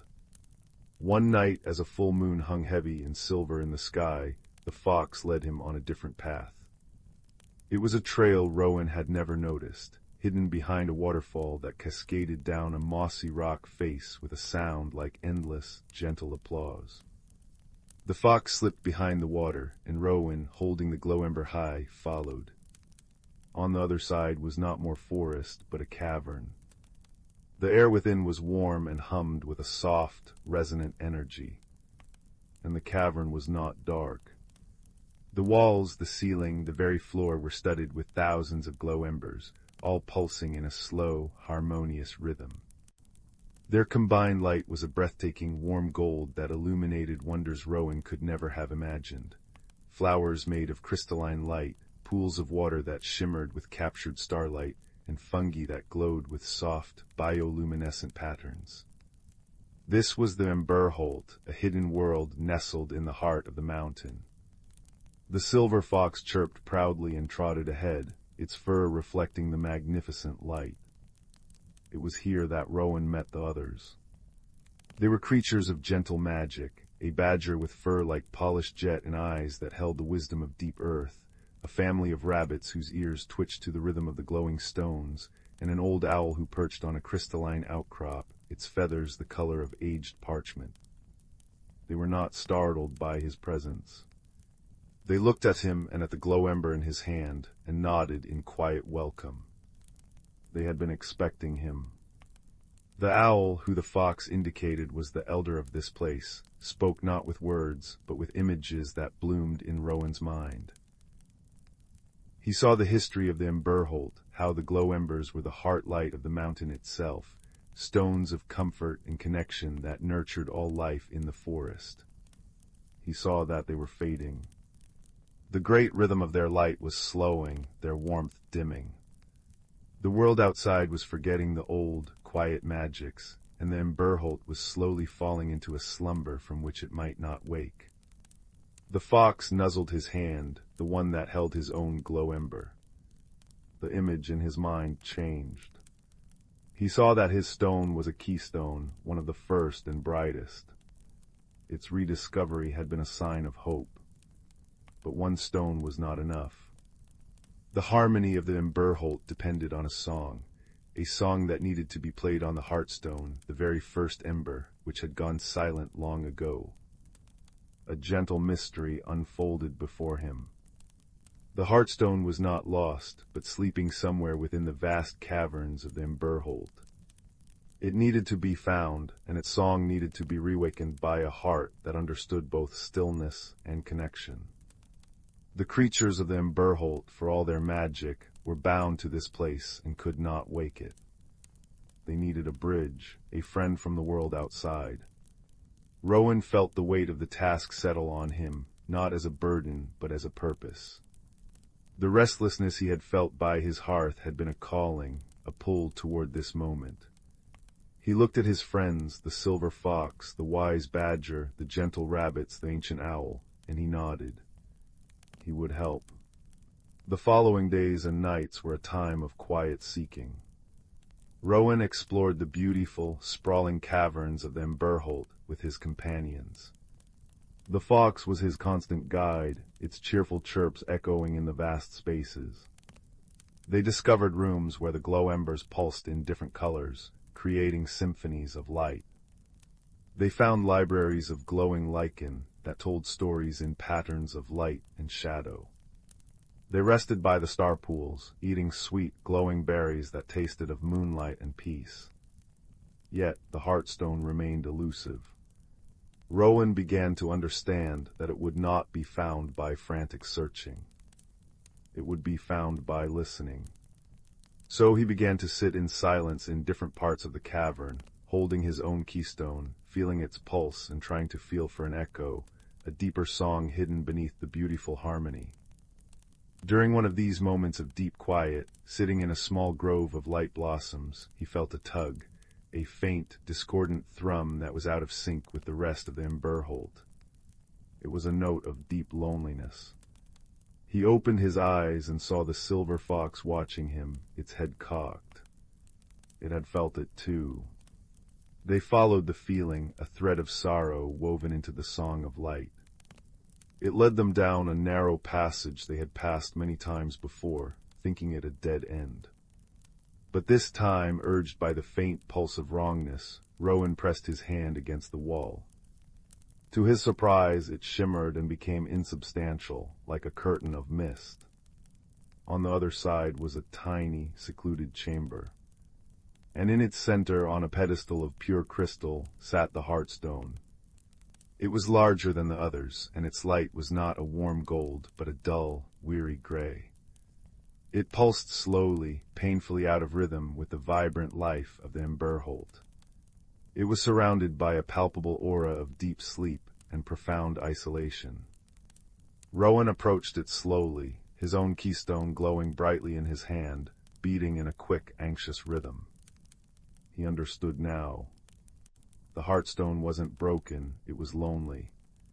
It was the source of all connection, and in its solitude, it had forgotten how to connect to anything else. He did not try to grab it or force it to wake. Instead, he sat before it, just as he had sat with the fox in the brambles. He placed his own glow ember on the pedestal next to it. He simply sat and he listened. He poured all his feelings into the silence, his own former loneliness, the joy of his friendship with the fox, the awe of discovering this hidden world, his deep desire to help. He was a bridge offering the connection the heartstone had lost. For a long time, nothing happened. Then the gray stone flickered. Once. Twice. It gave a weak, thready pulse. Rowan's own ember glowed in response, its light stretching toward the heartstone like a comforting hand. The silver fox, who had been waiting patiently at the entrance, crept forward. It chirped a soft, encouraging sound and nuzzled first Rowan's hand, and then, bravely, the dormant heartstone itself. That was the key. It was not about one person or one act. It was about the friendship, the shared purpose, the woven tapestry of their connection. Rowan placed his hand on the heartstone. It was cold. He poured his warmth into it, not the warmth of a fire, but the warmth of a hearth, the warmth of home and belonging. The fox pressed its warm body against his side, adding its own unique magic to the moment. A shiver went through the heartstone. The gray light flaked away like old ash, revealing a core of the most brilliant, warm, golden light Rowan had ever seen. It swelled, brightening the small chamber until it was almost too bright to look at. Then it began to pulse. Thrum, thrum, thrum. It was a deep, resonant beat that vibrated through the very rock, through Rowan's bones, through his soul. It was the heartbeat of the mountain.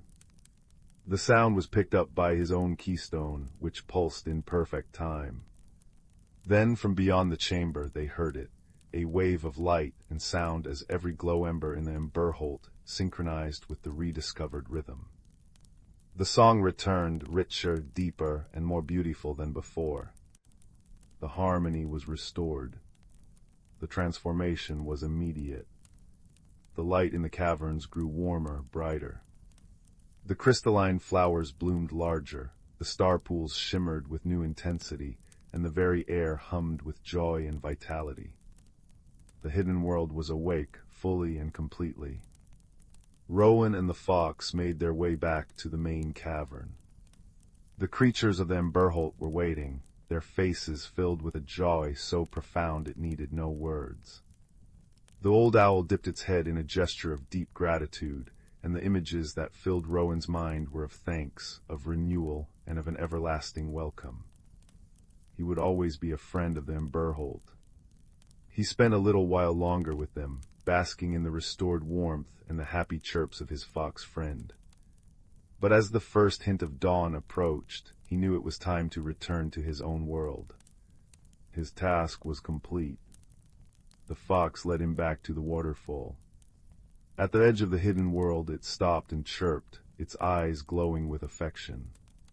It nudged his pocket, where the moon feather and his glow ember rested. Then it turned and disappeared back into the pulsing golden light of its home. Rowan stepped through the waterfall and into the cool, fresh air of the forest dawn. The world outside seemed different. The colors were richer, the birdsong sweeter, as if some of the emberholt's magic had seeped into the very fabric of the valley. He walked home not with a restless heart, but with one that was full and peaceful. That evening and every evening after, Rowan would sit by his crackling fireplace. The restlessness was gone, replaced by a deep, steady contentment. He would take the glow ember from his pocket, its light now pulsed in a slow, steady rhythm, a quiet echo of the heartstone's song, and hold it in his palm. Its warmth was a constant reminder of the hidden world, the unexpected friendship, and the journey that had transformed his own heart as surely as fire transforms wood. He was still a woodcarver, his hands still more comfortable with wood than with words. But sometimes, on nights when the wind howled outside or the moon was hidden behind clouds, he would see a flash of silver at the edge of the forest.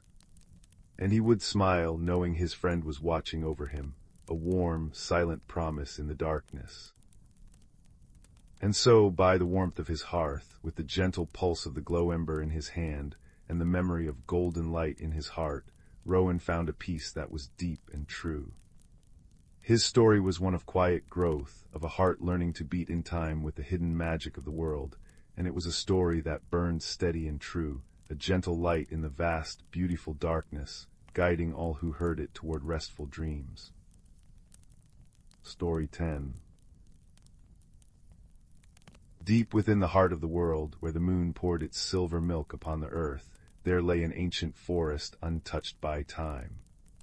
Here the trees stood as silent sentinels, their bark etched with the stories of centuries, and the air hummed with a quiet, thrumming magic that only revealed itself when the sun dipped below the horizon.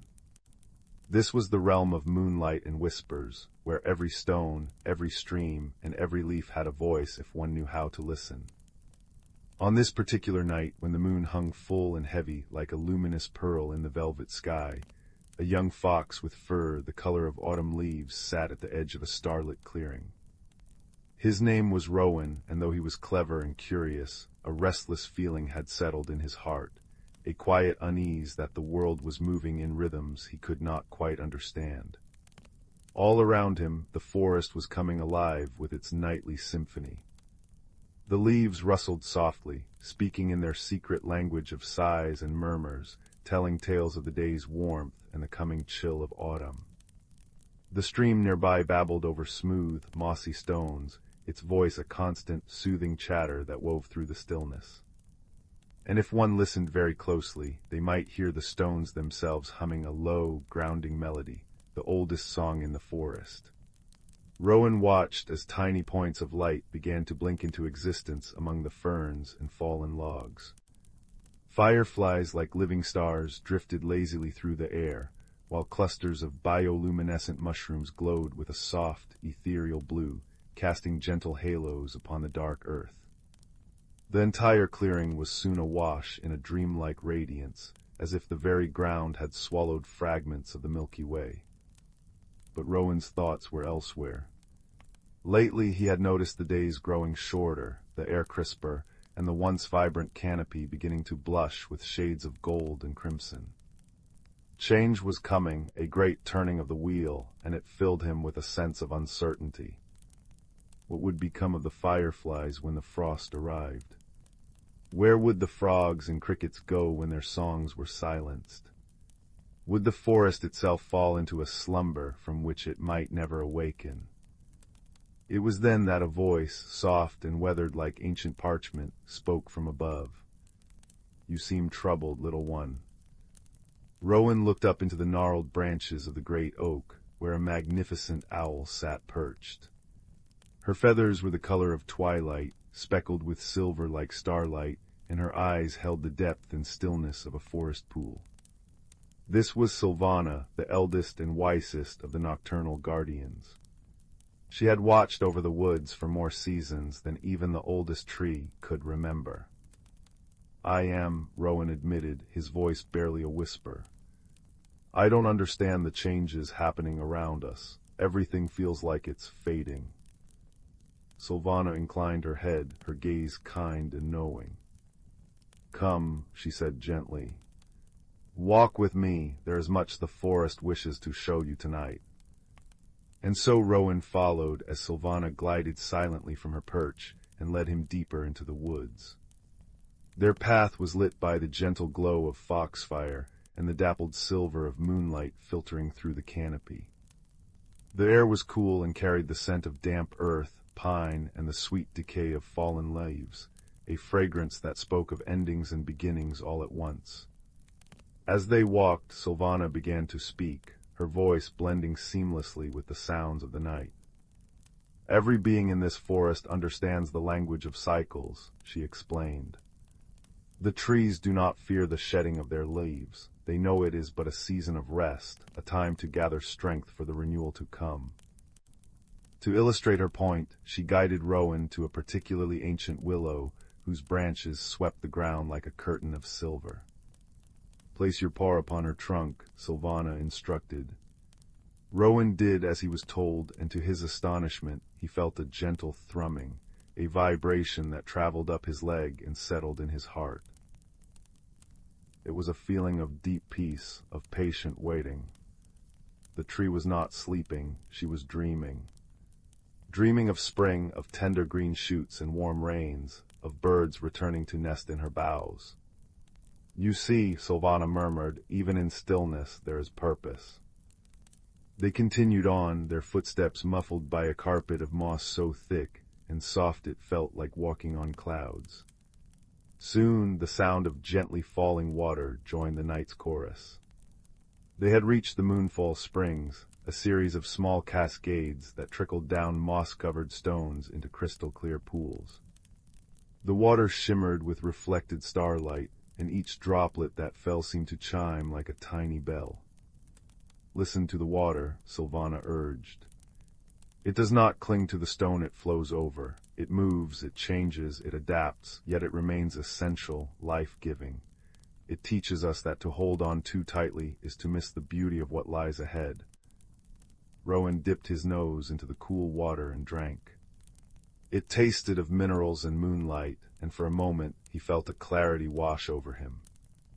The stream's endless journey mirrored the cycles of the forest, always moving, always changing, yet always constant in its flow. As if reading his thoughts, Sylvana led him next to a gathering of stones, arranged in a circle near the water's edge. These were the whispering rocks said to hold the memories of the forest. Rowan pressed his ear against the largest of them, and though he could not understand the words, he felt a profound sense of timelessness. The stone's energy was steady and unwavering, a reminder that some things endure through all seasons. It was then that a soft rain began to fall, not a storm, but a gentle shower that kissed the leaves and petals with a sound like 1,000 tiny whispers. Rowan and Sylvana took shelter beneath the broad canopy of a fir tree, and as they waited, the forest seemed to come even more alive.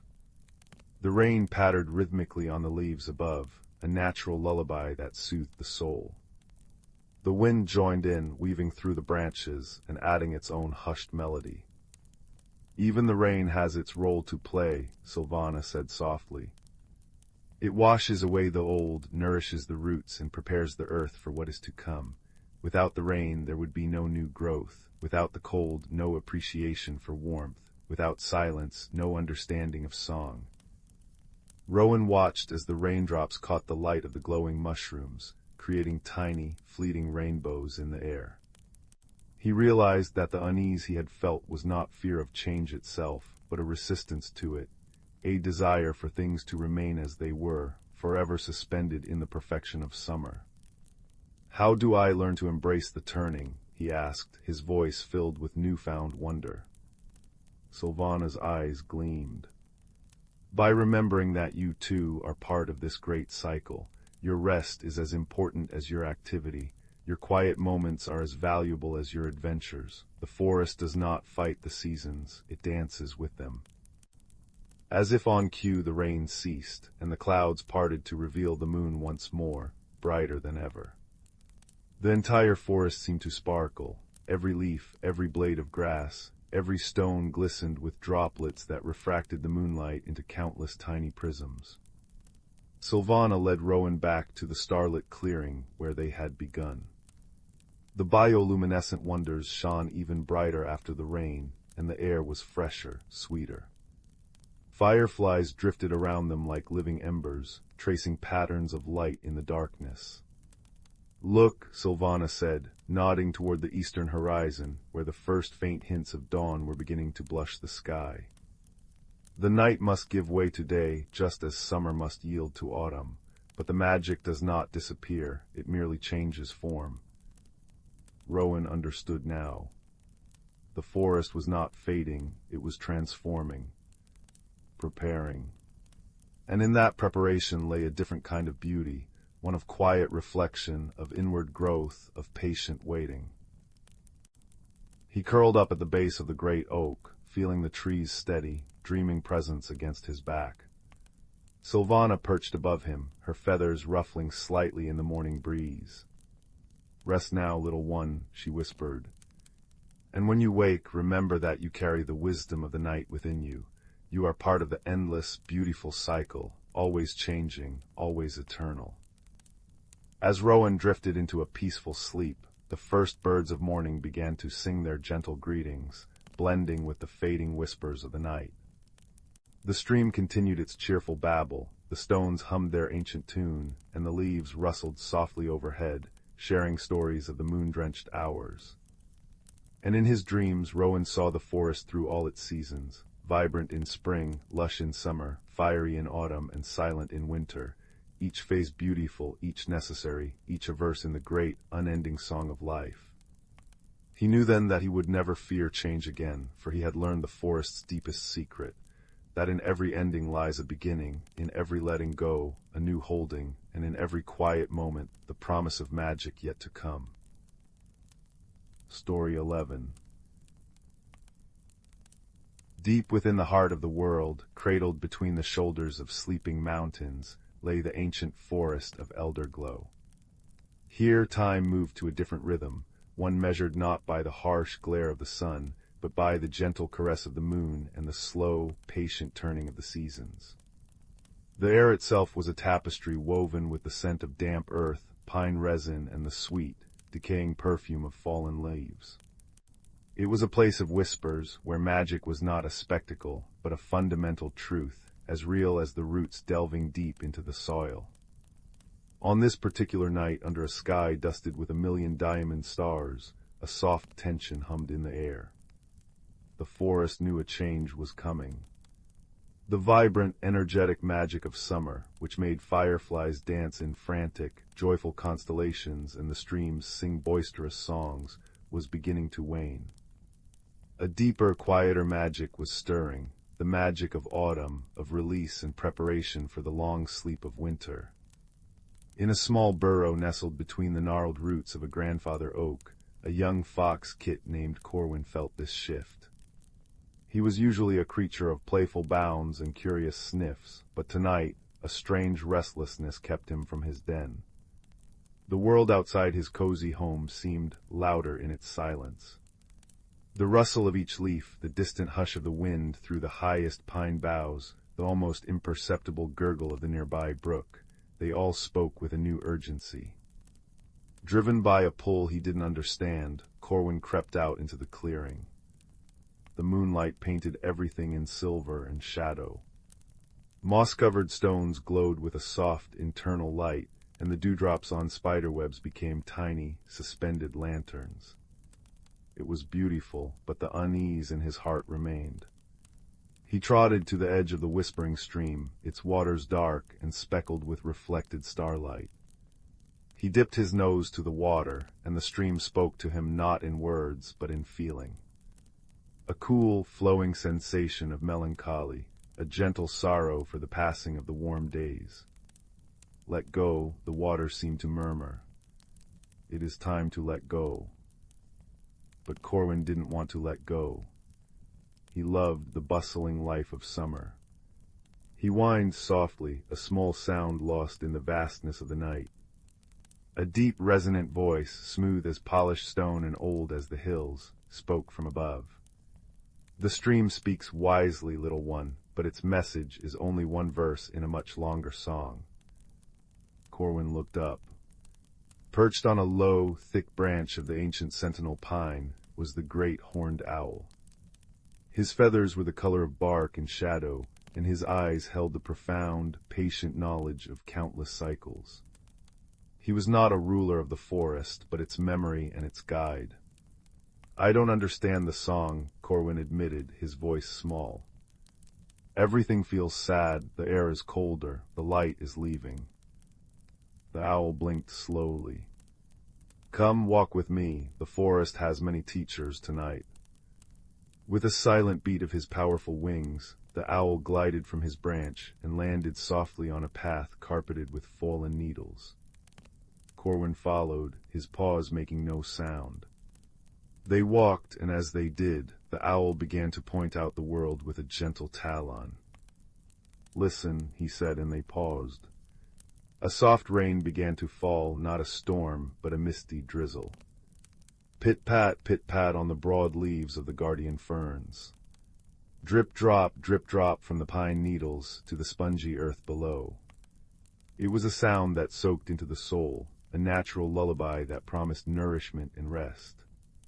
"The rain does not fall in mourning," the owl explained. "It falls in blessing. It is storing its gentle music in the earth, a promise of the life that will return after the silence." They continued to a starlit clearing where the trees parted to reveal the sky. Here, the true wonder of Elderglow revealed itself. All across the forest floor, and twining up the trunks of the trees, were networks of glowing fungi. They pulsed with a soft, ethereal blue and green light, their bioluminescence a silent, radiant language. They were not merely growing, they were communicating, sending soft pulses of light from one end of the clearing to the other, a slow, peaceful conversation about the changing weather deep underground. "The stones, too, have something to share," the owl murmured, directing Corwin's attention to a circle of mossy stones at the center of the clearing. Corwin approached and laid his paw upon the largest stone. It was cool and rough, but from it came a deep, grounding vibration, a hum of immense patience and stability. It spoke of holding fast, of enduring the cold and the snow, of being an unchanging anchor in the whirl of the seasons. The stone's lesson was one of unwavering strength, but Corwin's restlessness was not yet cured. "I hear them," he said to the owl. "The water says to let go, the rain says to rest, the stones say to be strong, but what am I to do? I am not water or rain or stone." The owl's expression, inasmuch as an owl can smile, seemed to soften.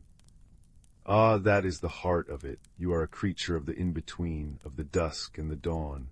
You are meant to listen to all their wisdom, and then find your own path within the cycle." He led Corwin to the very base of the sentinel pine, the oldest living thing in the forest. "Place your ear against the bark," the owl instructed. Corwin did so. At first, there was only the solid, silent presence of the tree. But then, as he listened deeper, he heard it, a faint, rhythmic pulsing, the slow, ancient heartbeat of the tree. And with it came a whisper, not in his ear, but in his mind. It was the voice of the pine, a sound like the wind through 1,000 needles. "Little brother," the tree whispered, "we do not lose the light, we learn to find it in different places. Watch." As if on command, the misty rain ceased. The clouds parted, and a single shaft of brilliant moonlight fell directly into the clearing, illuminating thousands of dewdrops that had gathered on the glowing fungi, on the spiderwebs, on the tips of every leaf and blade of grass. The entire clearing erupted into a breathtaking spectacle of light. It was as if the stars themselves had descended to dance upon the earth. The air sparkled. The previously soft glow of the fungi now blazed like captured starlight, and the web of light pulses between them became a joyful, dazzling symphony. Corwin gasped, his heart swelling with a feeling so profound it brought tears to his eyes. It was more beautiful than the brightest summer day. "The summer's magic is bright and obvious," the owl said softly, his voice blending with the rustle of the pine. "It is the laughter of the forest, but the autumn's magic is subtle and deep. It is the forest's contented sigh. It is the light that is earned, not given. It is the comfort found in a cozy den, the warmth of your own breath in the cold air, the silent, brilliant beauty that only reveals itself to those who are still enough to look." The lesson settled into Corwin's spirit, warm and sure. The tension melted away. He wasn't losing anything. He was being invited into a deeper, more intimate relationship with his home. The sadness he felt wasn't an end, but a turning page. He looked at the glowing clearing, at the patient stones, listened to the gentle babble of the stream, and felt the steady, ancient heartbeat of the pine. He understood now. His role was not to fight the change, but to become a part of it. To gather nuts and seeds with the squirrels, to learn the secret paths that would remain clear under the snow, to listen for the different songs the wind would sing through the barren branches. He turned to thank the owl, but the great bird was gone, having melted back into the shadows from whence he came, his guidance given, his purpose fulfilled. Corwin was not alone, though. He was surrounded by friends, the trees, the stones, the water, the very air, all whispering their ancient, comforting secrets. He trotted back to his den, his restlessness replaced with a peaceful purpose. As he curled up in the warmth of his burrow, the gentle sounds of the forest wrapped around him like a blanket. The distant woo-woo of the owl now a lullaby, the shush-shush of the wind a soothing rhythm, the plink-plonk of the last drops of rain from the leaves a gentle percussion. Outside, the forest of Elderglow continued its eternal, graceful dance under the starlight. It was letting go of the old, yes, but it was also making room, preparing for the quiet miracles of frost and silence, storing its magic deep within, waiting to share its starlit wonders with all who listened closely. And Corwin the fox, now wise to the secret language of the turning world, slept, dreaming of moonlight on snow and the patient, glowing heart of the forest, beating on and on forever. Story 12. In the quiet corner of the cosmos, where the Veil Nebula brushed its soft pastel fingers against the velvet darkness, there drifted a small, forgotten asteroid. Upon its surface a most peculiar garden had taken root, a garden not of soil and seeds, but of crystalline structures that hummed with gentle light and sang soft, chiming melodies when the solar winds passed through their facets. Here, two beings from distant worlds had found each other. The first was a creature from the planet Lyra, a place where thoughts took shape as delicate perfumes. This being, whom we shall call the gardener, had a body like a cluster of smooth, gray stones, from which grew slender silver tendrils that swayed as if in a gentle breeze. When the gardener was happy, the air around it bloomed with the scent of rain-kissed violets. When curious, it released the crisp fragrance of citrus peel, and when content, the warm aroma of baking bread would drift from its form.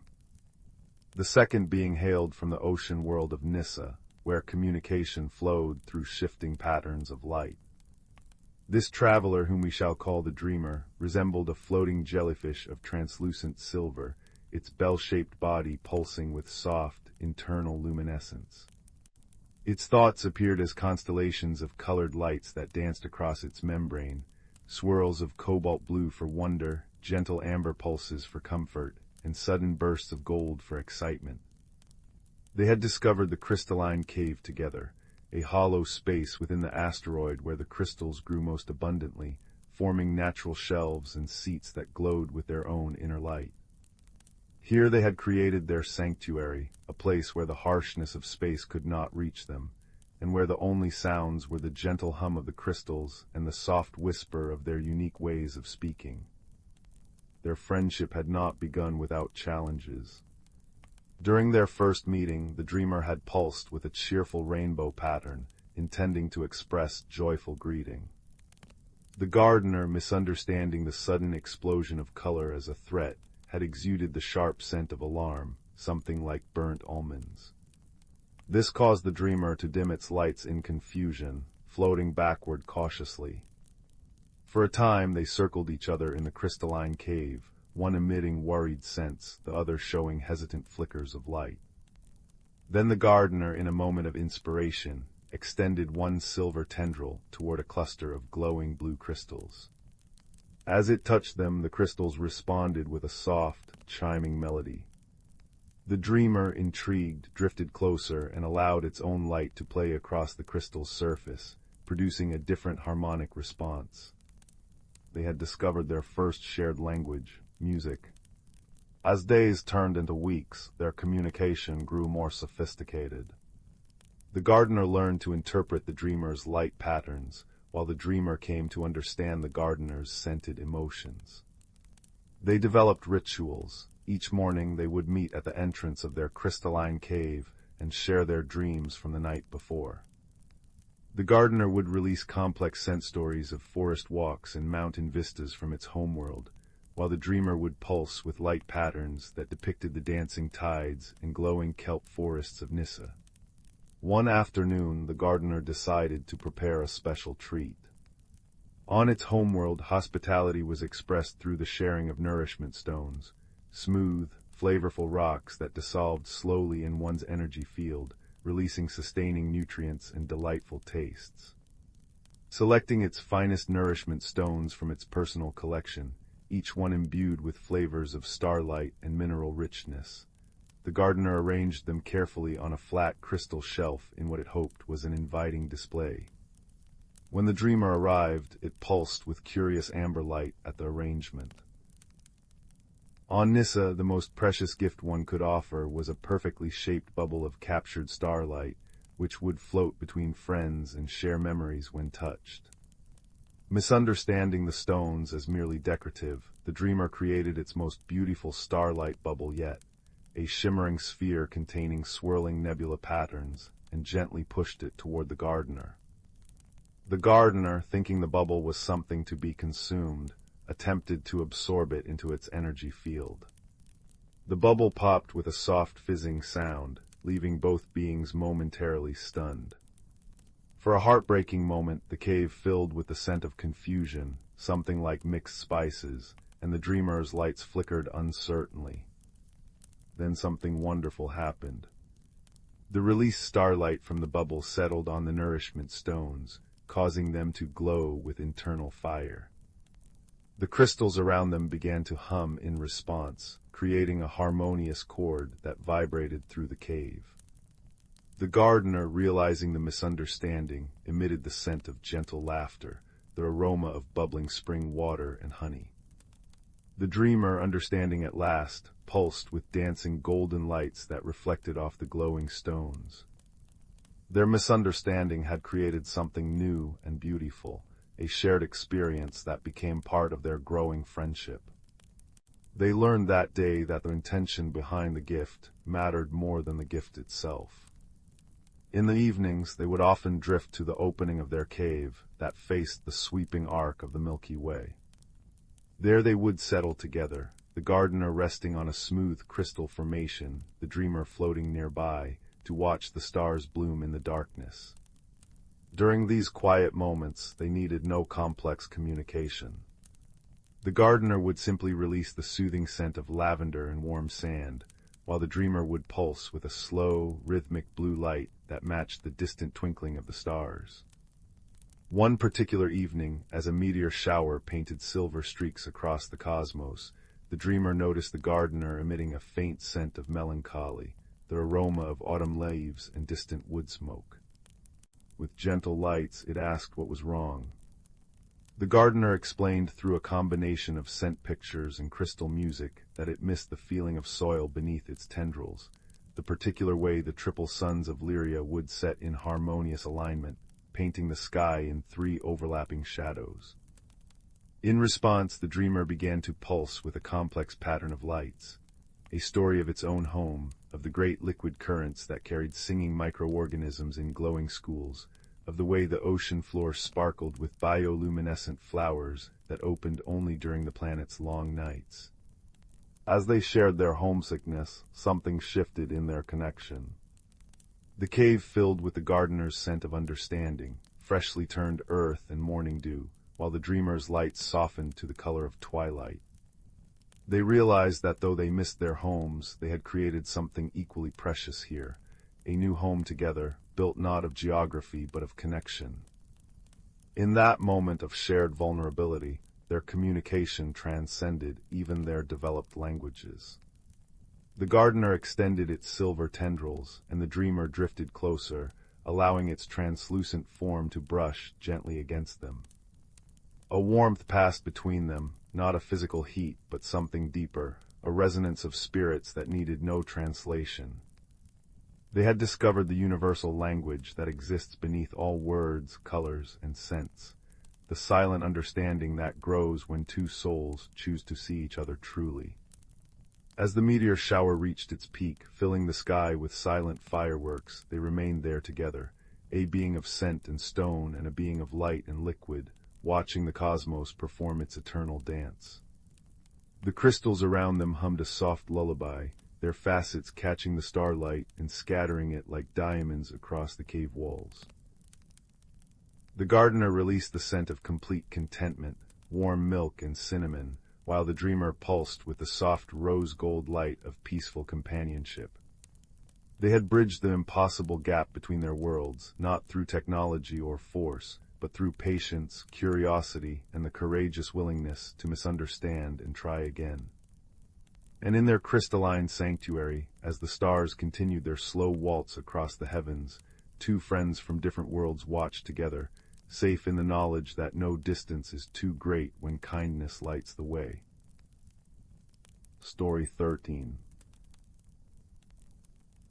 In the velvet expanse of the cosmos, where stars glittered like scattered sugar crystals and nebulae swirled in pastel hues, there drifted a small, forgotten space station known as the Wayfarer's Respite. It was here that two beings from worlds unknown to one another found themselves, drawn by the gentle pull of circumstance and the silent call of loneliness. The first was a being from the crystalline world of Luminara. His name, in the soft chimes of his people, was something like a gentle cascade of wind chime notes, but to others he was simply known as Gleam. Gleam's body was composed of shifting, translucent facets that caught and refracted light in ever-changing patterns. When he moved, it was with a soft, melodic tinkling, like ice crystals dancing in a sunbeam. He communicated not with words, but with a symphony of colors that bloomed across his crystalline form. Joy shimmered in gold and rose, sorrow dimmed into soft indigo, and curiosity sparkled in shifting silver. The second was a creature from the mossy, whispering planet of Veridia. Her name was a rustle of leaves and a sigh of wind through dense canopies, but she answered to the name Fern. Fern was covered in velvety emerald moss that changed texture with her mood, smooth when calm, slightly bristled when excited. She had large, luminous eyes the color of forest pools, and she spoke through a language of harmonies, soft hums and melodic vibrations that resonated from deep within her being. Her emotions were conveyed in scent, the fresh fragrance of rain on soil when she was happy, the gentle aroma of damp earth when she was thoughtful. They had both arrived at the Wayfarer's Respite seeking shelter, Gleam to study the starlight that filtered through the station's observation dome, Fern to tend to the small, hydroponic garden that had been left untended for cycles. At first, their differences were a barrier. Gleam, startled by Fern's sudden harmonic greeting, flashed a startled burst of electric blue and retreated into a corner, his facets clinking nervously. Fern, misunderstanding his colorful display as aggression, hummed a low, cautious note and bristled slightly. But loneliness has a way of softening even the hardest of barriers. Slowly, cautiously, they began to explore the space around them and each other. The heart of the station was a grand, domed observatory that had been neglected over time. Dust motes danced in the beams of starlight that streamed through the crystalline panels, and the silence was profound. It was here that they found common ground. Gleam, with his light-refracting abilities, discovered he could cast beautiful, shifting patterns of color across the walls and ceiling. Fern, with her harmonic tones, found she could create soft, ambient music that seemed to breathe life into the empty space. One evening, as a particularly vibrant nebula painted the sky in hues of lavender and peach, Fern began to hum a gentle, rising melody. Gleam, intrigued, responded by casting a shower of soft gold and silver light across the dome. It was their first conversation, a dialogue of light and sound that needed no translation. Fern's hums grew warmer, and Gleam's colors brightened in reply. They had discovered a way to speak. Inspired, they decided to create a shared sanctuary within the observatory. Fern brought cuttings from the hydroponic garden, silver-leafed vines that glowed softly in the dark, fragrant night-blooming flowers that released their perfume only under starlight, and soft, cushiony mosses that carpeted the floor in emerald comfort. Gleam used his ability to bend and shape light, creating prisms that scattered rainbows across the plants and illuminated hidden corners with a gentle, dreamlike glow. They called it the Starlight Garden, a place where two alien beings could meet in peace and understanding. Of course, there were misunderstandings. One day, Fern arranged a circle of luminous mushrooms in what she intended as a gesture of welcome. To her people, it symbolized eternal friendship. But to Gleam's culture, circular patterns were signs of confinement and warning. He responded with a flash of alarmed crimson and retreated to a far corner, his facets trembling. Fern was puzzled at first, her moss bristling in confusion. But instead of giving up, she hummed a questioning, gentle tone and slowly approached. She pointed to the mushrooms, then to her heart, and emitted the soft, rain-fresh scent of happiness. Gleam, though still cautious, noticed her sincerity. He responded by projecting a soft, pulsing blue light, a color that in his language meant, "I am listening." They spent the next few hours talking, Fern explaining through harmonies and sensed that the circle was meant to embrace, not imprison. Gleam sharing through light that open, star-like patterns felt safer to him. By then, they were both radiating amusement. Fern's hums took on a playful lilt, and Gleam's light sparkled with silver laughter. They rearranged the mushrooms into a star shape, and from that day on, it became their symbol of trust. Evenings in the Starlight Garden became their favorite time. They would settle on the soft moss, Fern's harmonic vibrations blending with the gentle tinkling of Gleam's facets as he shifted comfortably. Together they would watch the stars drift past the dome, sometimes in comfortable silence, sometimes in their unique exchange of light and song. One night a meteor shower streaked across the sky, leaving trails of brilliant light. Fern hummed a melody of awe, her scent blooming like night flowers under moonlight. Gleam responded by casting swirling patterns of sapphire and diamond light across the dome, mimicking the meteor's dance. In that moment they weren't a being of crystal or a creature of moss. They were simply two friends, sharing the wonder of the universe. As cycles passed, their connection deepened. They learned to sense each other's moods without a single note or hue.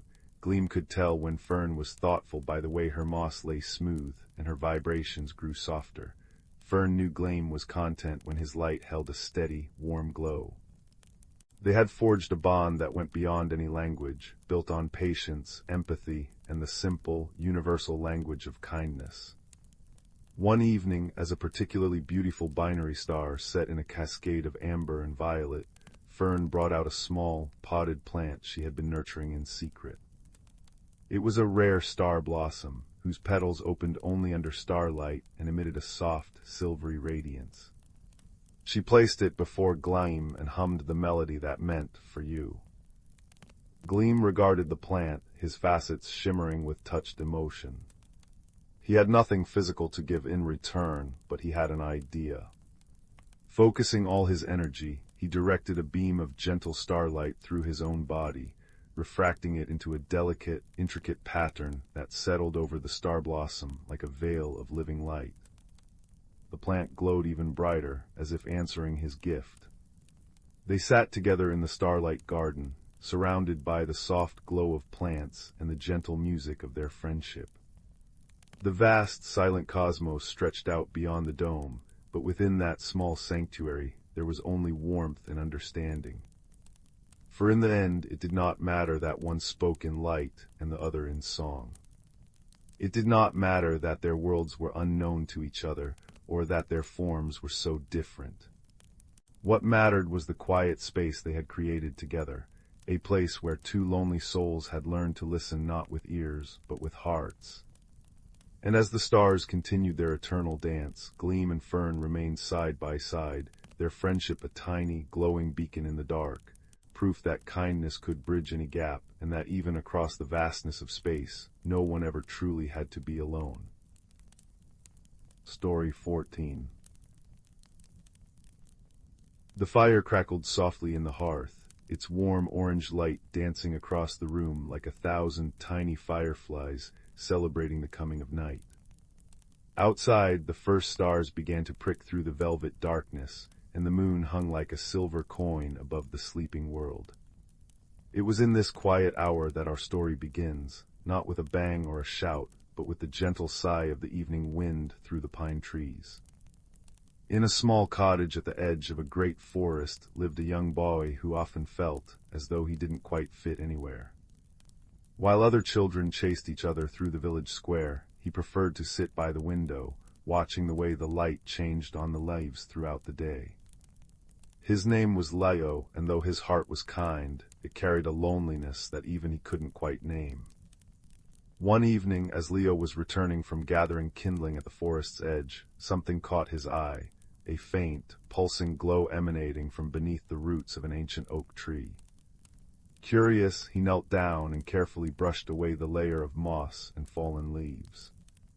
There, nestled in the rich dark earth, was a stone unlike any he had ever seen. It was about the size of his palm, smooth and warm to the touch, and it glowed with a soft, amber light that seemed to breathe in rhythm with the forest itself. As Leo picked up the stone, a strange sensation washed over him, not fear, but a deep sense of recognition, as if he had found something he hadn't realized he'd been searching for. The stone's warmth spread through his fingers, up his arm, and settled in his chest like a small, comforting ember. That night he placed it on his windowsill, where its gentle glow cast shifting patterns on the walls until he fell asleep. The next morning, Leo discovered something remarkable. Overnight, tiny, delicate mushrooms had sprung up in a perfect circle around the base of the oak tree where he'd found the stone. They glowed with the same soft amber light, and as Leo approached, they seemed to pulse brighter, as if welcoming him. Without quite understanding why, he knew he had to follow where they led. The glowing mushrooms created a path deeper into the forest than Leo had ever ventured.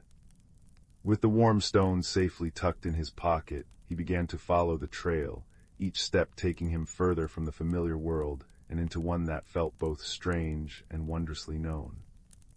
The air grew richer with the scent of damp earth and pine, and the sunlight filtering through the canopy took on a golden, honeyed quality. After walking for what felt like hours, yet no time at all, Leo came upon a sight that made him catch his breath. There, hidden behind a waterfall that cascaded like liquid silver, was an entrance to a place he had never seen on any map. The waterfall parted like a curtain as he approached, revealing a passageway lined with glowing crystals that pulsed in harmony with the stone in his pocket. This was the entrance to the Emberwood, a hidden world where everything glowed with inner light. Great trees with silver bark and leaves that shimmered like emerald fire stood tall, their branches forming a canopy that scattered light in dancing patterns on the forest floor. Flowers bloomed in colors Leo had never imagined, each petal edged with soft radiance. The air hummed with a peaceful energy, and Leo felt his loneliness begin to melt away like morning mist. It was here that Leo met someone who would change his life forever. A small, fox-like creature with fur the color of autumn leaves and eyes that held the wisdom of ancient forests emerged from behind a glowing mushroom. Instead of running away, the creature approached Leo cautiously, then nuzzled his hand with a warm, damp nose. "Hello there," Leo whispered, his voice barely disturbing the peaceful silence. The creature made a soft chittering sound and led him to a clearing where the most extraordinary sight awaited. In the center stood a tree unlike any other. Its trunk was woven from what appeared to be living light, and its branches reached toward the sky like arms uplifted in celebration. But something was wrong. Parts of the tree seemed faded, its light dimmer than the rest of the forest. The fox creature, who Leo would come to call Ember for the warm glow of its fur, looked at him with intelligent eyes that seemed to understand his confusion. It pawed gently at the faded section of the tree, then looked meaningfully at the stone in Leo's pocket. understanding dawned slowly. The stone wasn't just a beautiful object, it was connected to this place, to this tree. And the tree was fading because something was out of balance. Leo didn't know how he knew this, but the knowledge settled in his heart as truth. Over the days that followed, Leo returned to the Emberwood each afternoon. Ember became his constant companion, showing him the hidden pathways and introducing him to other gentle creatures of the forest. Luminous butterflies that landed on his shoulders, wise old turtles whose shells glowed with intricate patterns, and shy deer with antlers that shimmered like captured moonlight. Together, Leo and Ember explored the Emberwood, searching for clues about why the great light tree was fading. They discovered that the forest's magic was connected to the balance between light and shadow, and that recent disturbances in the outer world were causing ripples here. The once clear streams now carried whispers of pollution from beyond the forest, and the air sometimes brought the faint scent of smoke from distant fires. One evening, as the two friends sat by a gently glowing pond, watching fish that swam like living jewels beneath the surface, Ember did something surprising. The creature touched its nose to the water, and images began to form on the surface, not reflections but visions. Leo saw the village where he lived, saw people going about their days, without noticing the delicate balance of the natural world around them. He saw trees being cleared too quickly, streams being diverted, and fires left unattended. The stone in his pocket grew warm, and Leo understood. The Emberwood wasn't separate from his world, it was the heart of it, the magical essence that existed just beneath the surface of reality. And it was fading because people had forgotten how to care for it. That night, Leo made a decision. He would find a way to help both worlds, to protect the magical Emberwood, while also helping his village remember their connection to nature. But he knew he couldn't do it alone, and he wasn't sure how to begin. The next day, as Leo was helping his neighbor tend her garden, he noticed something remarkable. Wherever he placed his hands in the soil, plants seemed to grow just a little healthier, a little greener. The stone in his pocket glowed softly, and he realized that its magic was spilling over into the world around him. Inspired, Leo began small. He started a garden behind his cottage, planting seeds with care and talking to the plants as they grew. Neighbors noticed how particularly vibrant his garden was and began asking for advice. Slowly, Leo found himself teaching others about composting, about companion planting, about listening to what the earth needed. Meanwhile, in the Emberwood, the great light tree began to show signs of recovery. Where once its glow had been dim, now patches of brilliant light were returning. Ember would greet Leo each afternoon with excited leaps, showing him the progress. But there was still the matter of the fading sections. However much Leo helped his village, the tree wasn't fully healing.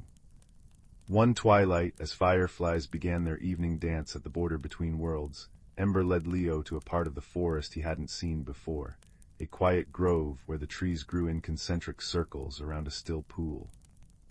In the center of the pool grew a single water lily, whose petals glowed with pure white light. But one of its petals was drooping, its light flickering uncertainly. As Leo approached, he understood. This lily was connected to the great light tree, and its fading petal represented something specific that was out of balance. That night, Leo had a dream. He saw a forgotten spring that had been blocked by fallen stones, its waters unable to reach the thirsty roots of ancient trees. When he woke, he knew what he had to do. The next day, Leo organized a small group of villagers to help clear the blocked spring. It was hard work, moving stones that had lain undisturbed for years, but as the water began to flow freely again, something remarkable happened. The air itself seemed to freshen, and birds that hadn't been seen in years returned to sing in the newly watered trees. That evening when Leo visited the Emberwood, the water lily's drooping petal had lifted, its glow steady and strong. The great light tree pulsed with renewed energy, and for the first time Leo heard music, a soft, harmonic humming that seemed to come from the trees themselves. Ember danced around him in joyful circles, its fur glowing brighter than ever. As weeks turned into months, Leo became a bridge between worlds. He taught his village how to live in harmony with nature, and in return the Emberwood shared its magic subtly through him, whispering which plants would grow best where, when the rains would come, how to care for the soil.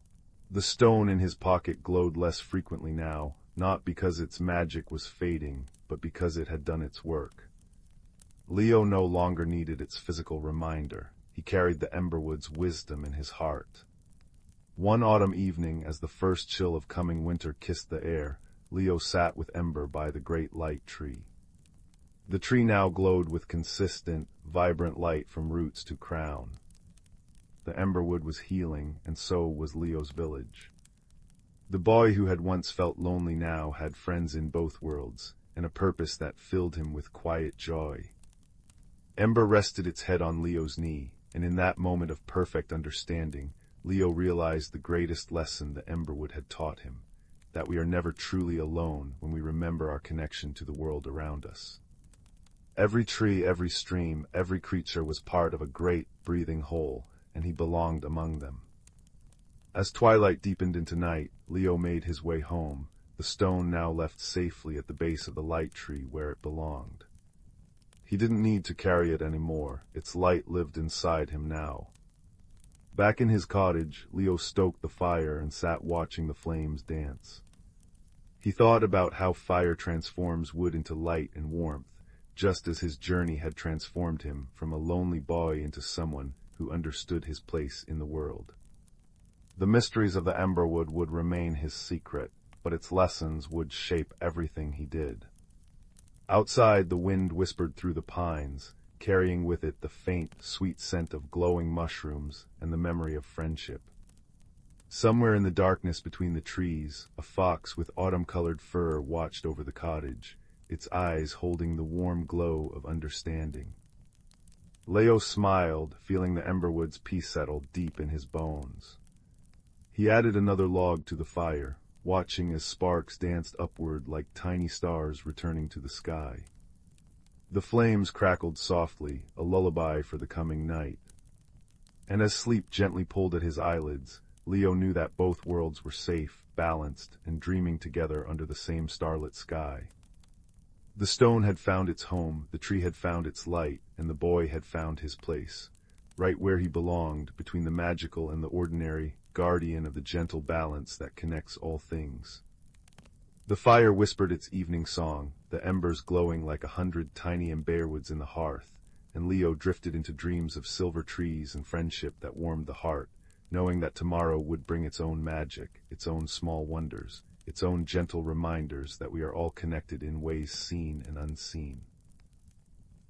And somewhere in the depth of the forest, hidden behind a waterfall that cascaded like liquid silver, a great light tree pulsed with steady, peaceful light, its branches reaching toward the stars in quiet celebration of balance restored, friendship found, and a boy who had learned to listen to the world's gentle heart.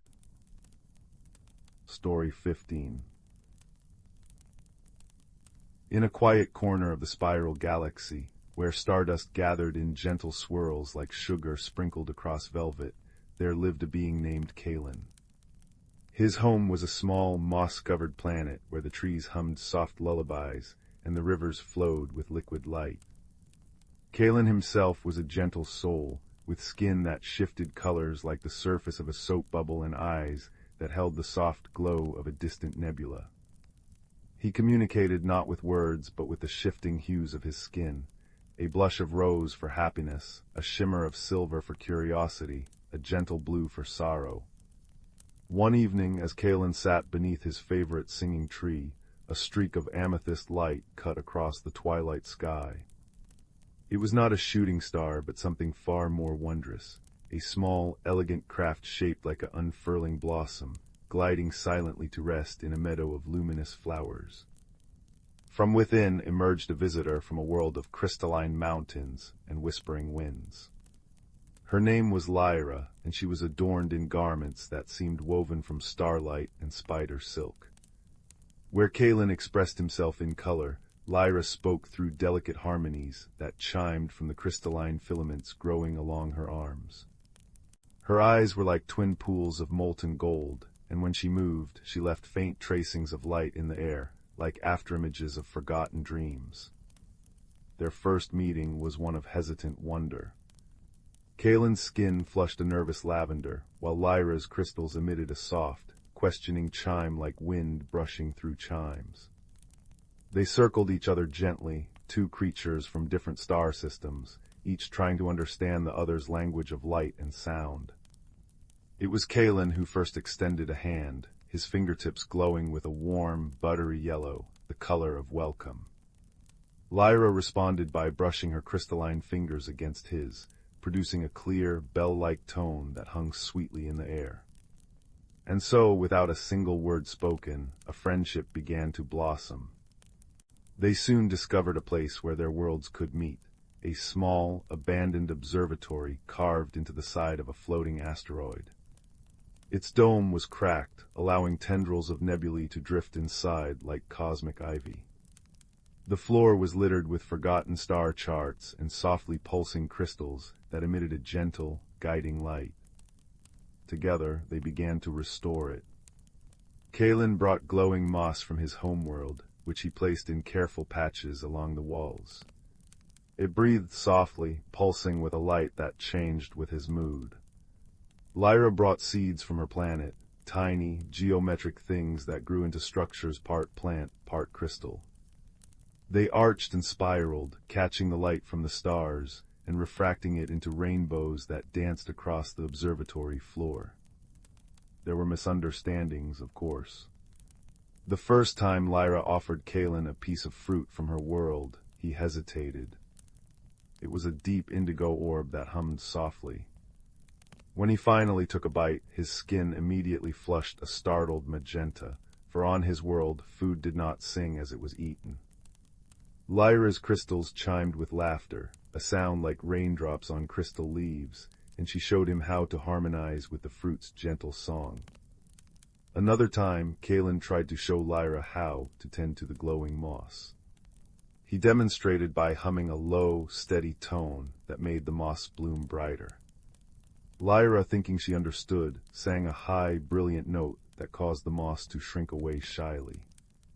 Kaelen's skin rippled with soft gold amusement, and he took her hand, guiding her to find the right resonance. Soon they were tending the moss together, their combined harmonies making the whole observatory glow with cozy, shifting light.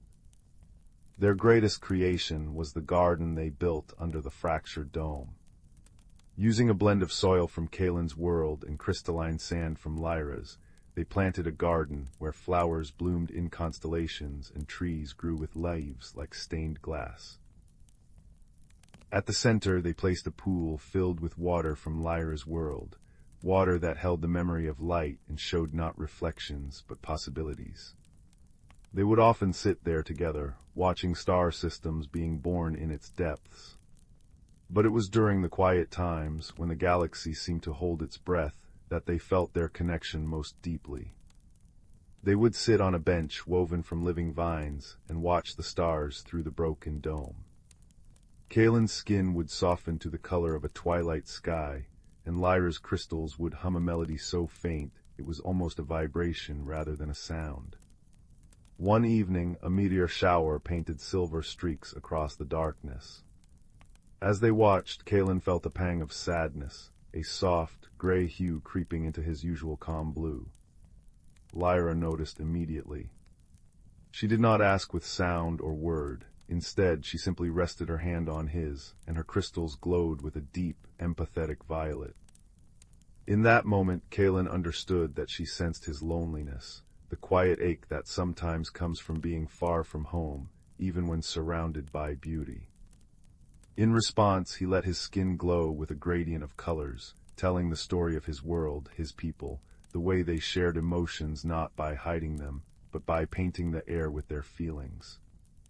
Lyra listened, her crystals echoing his colors in soft harmonies, adding her own story in return. She showed him that on her world, emotions were songs that built upon one another, creating symphonies of understanding.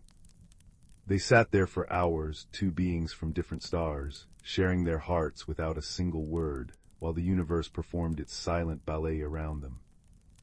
As seasons turned, measured not by weather but by the shifting patterns of starlight, their friendship deepened. The observatory became a sanctuary not just for them, but for other lost travelers who happened upon it. A small furry being from a moon of rings who communicated through the patterns it wove with its tail. A graceful entity made of mist and memory who spoke through scent and temperature, all found a place there, and each added their own unique beauty to the growing tapestry of their shared home. One night, as a particularly brilliant nebula bloomed outside the dome, painting everything in hues of coral and emerald, Kaelen and Lyra sat by the memory pool.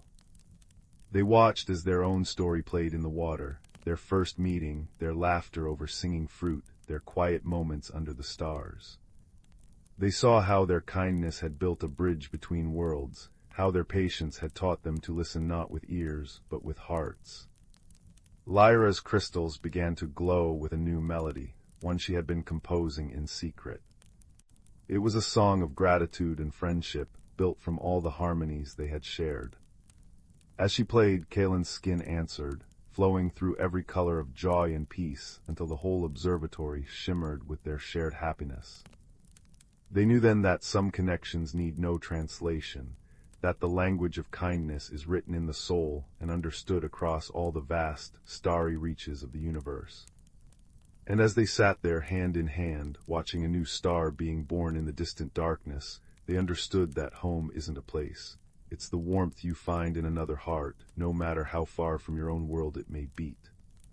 And so, in their little observatory among the stars, surrounded by a garden of light and music, two friends from different worlds continued to weave their story, a gentle reminder that the universe is vast, but never too large for kindness to find its way. Story 16.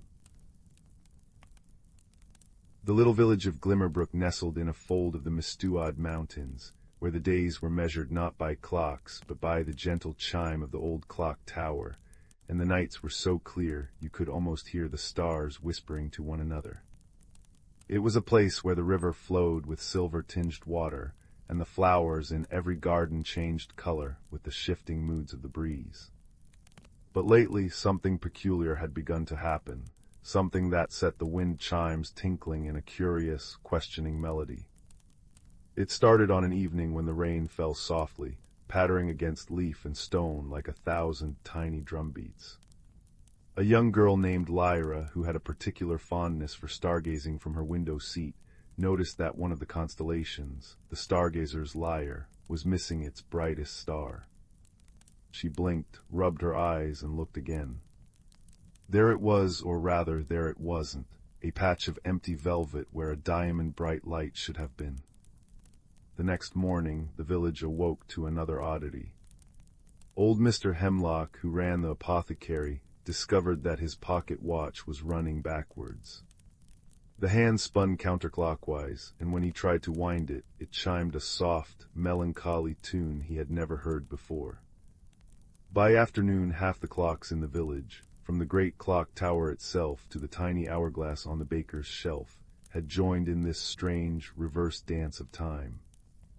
Lyra, who loved puzzles almost as much as she loved stars, decided to investigate. She was a quiet child, with eyes the color of twilight and a habit of noticing things others overlooked, the way dew clung to a spiderweb or the hidden pattern in a patch of moss. She believed that every mystery, no matter how strange, had a gentle explanation if one only looked closely enough. Her first clue came from a nursery rhyme her grandmother used to sing. When the clock hands spin the other way, and stars begin to fade and stray, seek the map the moonfolk drew, where silver sleeps and dreams come true. Lyra hummed the tune as she walked through the village, the cobblestones glistening from the previous night's rain. She passed the town square where the fountain, usually bubbling with clear water, now spouted liquid that shimmered like melted rainbows. No one seemed alarmed. Instead, they gathered around, laughing as they dipped their hands into the colorful spray. "It's like the flowers," said the baker, holding up a muffin that had turned a lovely shade of lavender. "Everything's just expressing itself differently today." But Lyra sensed there was more to it. She made her way to the village archives, a cozy building that smelled of old paper and dried lavender. The archivist, a kind woman with spectacles perched on her nose, was humming the same nursery rhyme as she dusted the shelves. "Ah, Lyra," she said warmly. "Here for a story." "In a way," Lyra replied. "I'm looking for a map, one the moon folk might have drawn." The archivist's eyes twinkled. "Now there's a request I haven't heard in years." She led Lyra to a corner where ancient scrolls were kept in cedar boxes. Together they unrolled a delicate map illustrated with constellations, flowing rivers of starlight and tiny, smiling moons. But one section, right where the stargazer's lyre should have been, was faded as if the ink had been kissed away by time. As they studied the map, the village clock tower chimed, backwards of course, and Lyra noticed something. With each reverse chime, the missing star on the map seemed to flicker faintly, as if trying to reappear. "It's not just the stars or the clocks," Lyra murmured. "It's the memory of them that's fading." Her next clue came from the wind chimes hanging outside the tea shop. They usually played a gentle scale, but today they rang out a series of notes that sounded familiar. Lyra closed her eyes and listened. It was the melody from the nursery rhyme, the very one Mr. Hemlock's watch had chimed. Following the sound, she wandered toward the edge of the village, where the woods began. The trees here were ancient and wise, their leaves whispering secrets to those who listened. Beneath an old oak tree, its branches hung with tiny bells that chimed in the breeze, she found a stone tablet half buried in moss. Carved into it was a pattern of constellations, including the stargazer's lyre, complete with its missing star. But as she reached out to touch it, a flash of movement caught her eye. A little fox with fur the color of autumn leaves darted away, and for a moment Lyra thought she saw a star caught in its tail. She followed, her footsteps quiet on the damp earth. The fox led her to a clearing where the flowers were particularly vibrant, shifting from blue to gold to violet as she watched. In the center of the clearing stood a pedestal made of moonstone, and on it rested a single, glowing star. It pulsed softly, in time with the backward chimes of the distant clock tower. But just as Lyra approached, the star dimmed, and the fox vanished into the trees. She stood there, puzzled. This felt too easy, like a red herring, as her grandmother would say. Sure enough, when she returned to the village, she found that the colorful fountain had now begun to flow upwards, towards the sky. People were placing paper boats in the rising streams, cheering as they floated toward the clouds. "It's wonderful," exclaimed the baker, now holding a loaf of bread that had turned a cheerful sky blue. "But I do miss the stars, they make the night feel friendly." Lyra realized then that the real mystery wasn't about finding a lost star or fixing the clocks. It was about why these things were happening. She sat on a bench near the fountain, listening to the gentle plink of upward falling water and the distant, reverse chimes of the clock tower. And then she remembered the second verse of the nursery rhyme, the one few people recalled. When memories fade and colors play, and time forgets to mark the day, the heart must sing the missing part, to mend the sky and steady the heart. It wasn't a map or a star they needed, it was a song that held the memory of how things ought to be. Lyra began to hum, softly at first, then with more confidence. She sang the nursery rhyme, the full version her grandmother had taught her. As she sang, the upward-flowing fountain hesitated, then slowly began to fall normally again. The clock tower's chimes stuttered, then fell silent. One by one, the villagers gathered around, recognizing the tune. They joined in, their voices weaving together like threads of light. The baker sang in a warm, doughy tenor, the archivist in a clear, papery soprano. Even old Mr. Hemlock hummed along, his voice like the rustle of leaves. As they sang, the missing star flickered back into place in the night sky, first in the reflection of the fountain, then overhead, brighter than ever. The clocks began to tick forward once more, and the flowers settled into their proper hues. But the greatest surprise came when the little fox reappeared, this time with a family of moon-colored hares and a badger wearing a tiny cap. They bowed to the villagers, their eyes twinkling with mischief and gratitude. The archivist gasped. The moon folk, they're not just in stories, they've been here all along, tending to the magic of Glimmerbrook. It turned out that the moon folk, guardians of dreams and memories, had felt the village's collective forgetfulness. People had been so busy that they'd stopped telling the old stories, stopped singing the old songs. The magic which fed on shared joy and remembrance had begun to fade. So the moonfolk had gently stirred things up, creating a mystery that would bring everyone together again. That night, under a sky now complete with its full constellation, the villagers held a storytelling feast in the square. They shared tales of their grandparents, sang every nursery rhyme they could remember, and laughed as the moonfolk animals danced among them, their fur glimmering with starlight.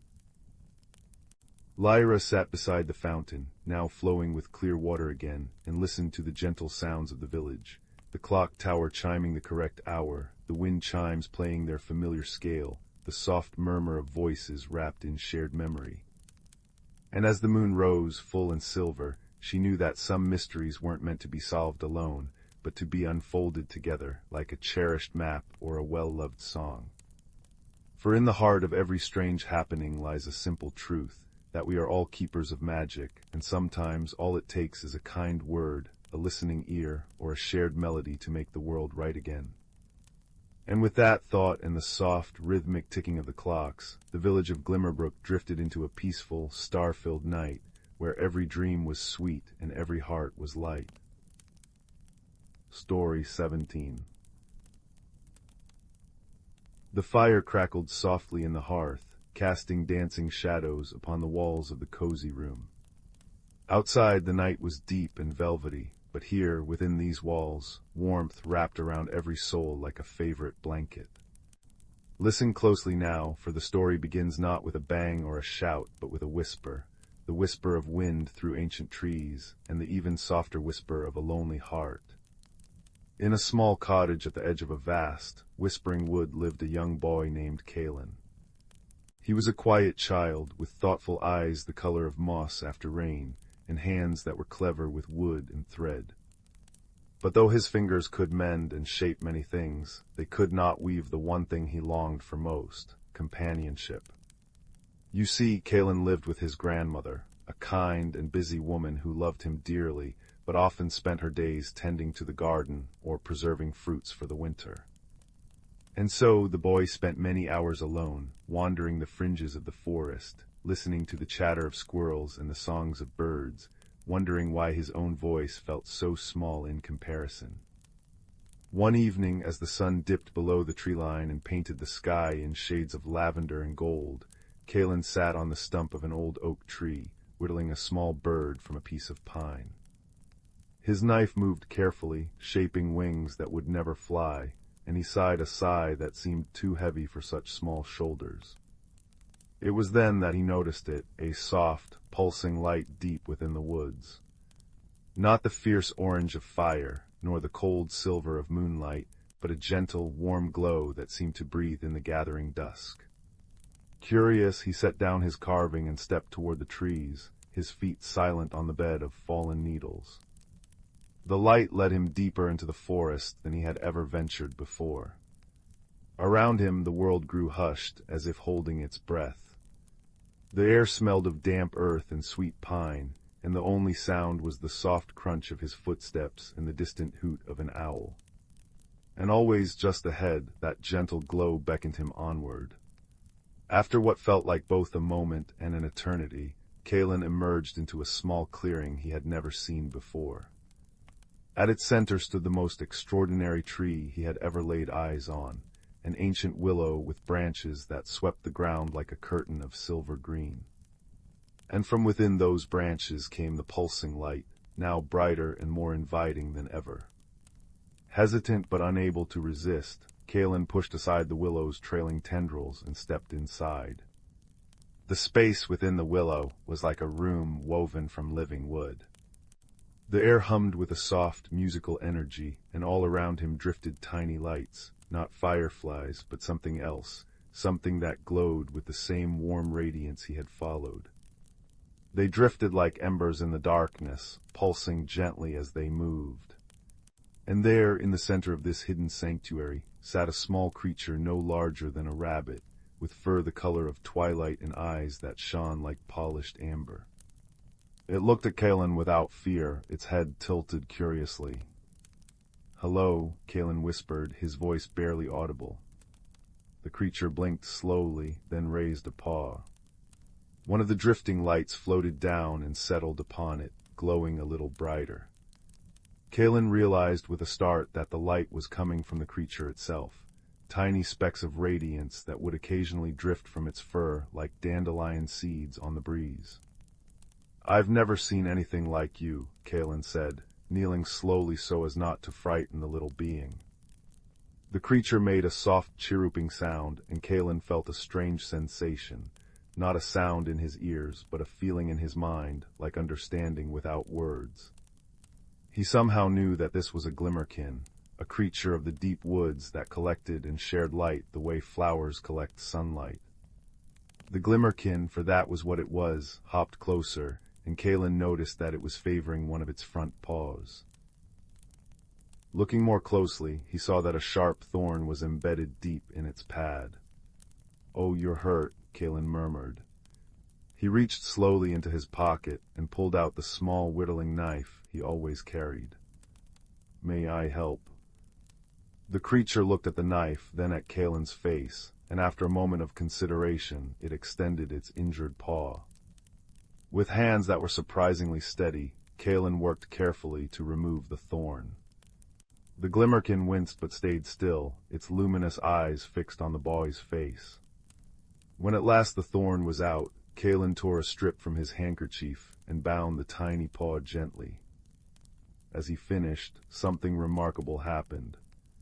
The glimmerkin glowed brighter than before, and from its fur drifted not just the usual specks of light, but a shower of golden particles that swirled around Kaelen before settling on his clothes and skin. Where they touched him, he felt a warmth that seeped deep into his bones, a comfort that reminded him of his grandmother's hugs or the first sip of soup on a cold day. Then, in that wordless way of communication, Kaelen understood. The glimmerkin was grateful, and it wished to show him something. The little creature hopped toward the willow curtain, looking back expectantly. Kaelen followed, pushing through the branches back into the clearing. Night had fallen completely now, and the forest was pitch black except for the soft glow coming from both the glimmerkin and, Kaelen noticed with wonder, from himself. The golden particles on his skin gave off a gentle light, just enough to see by. The glimmerkin moved through the forest with sure-footed grace, and Kaelen followed, his newfound glow illuminating the path ahead. They walked for some time until they came to a part of the wood where the trees grew thick and close together. Here the glimmerkin paused before what appeared to be solid wall of brambles. Then it did something strange.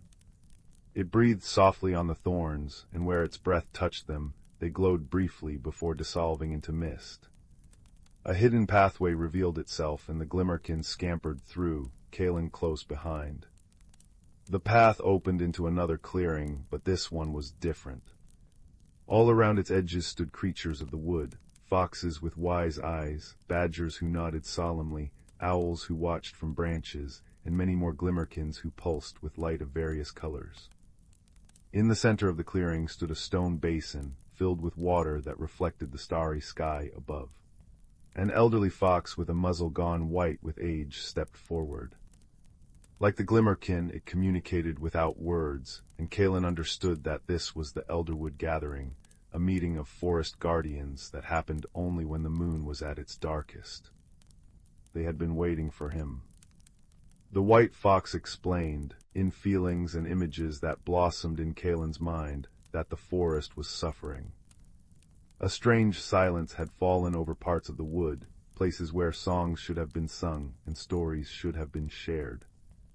Flowers refused to bloom and streams ran quiet. The heart of the forest was fading, and with it, the magic that sustained all who lived within it.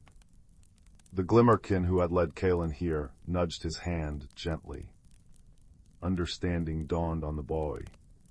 The particles of light on his skin, the gratitude of the Glimmerkin, were a gift and a responsibility.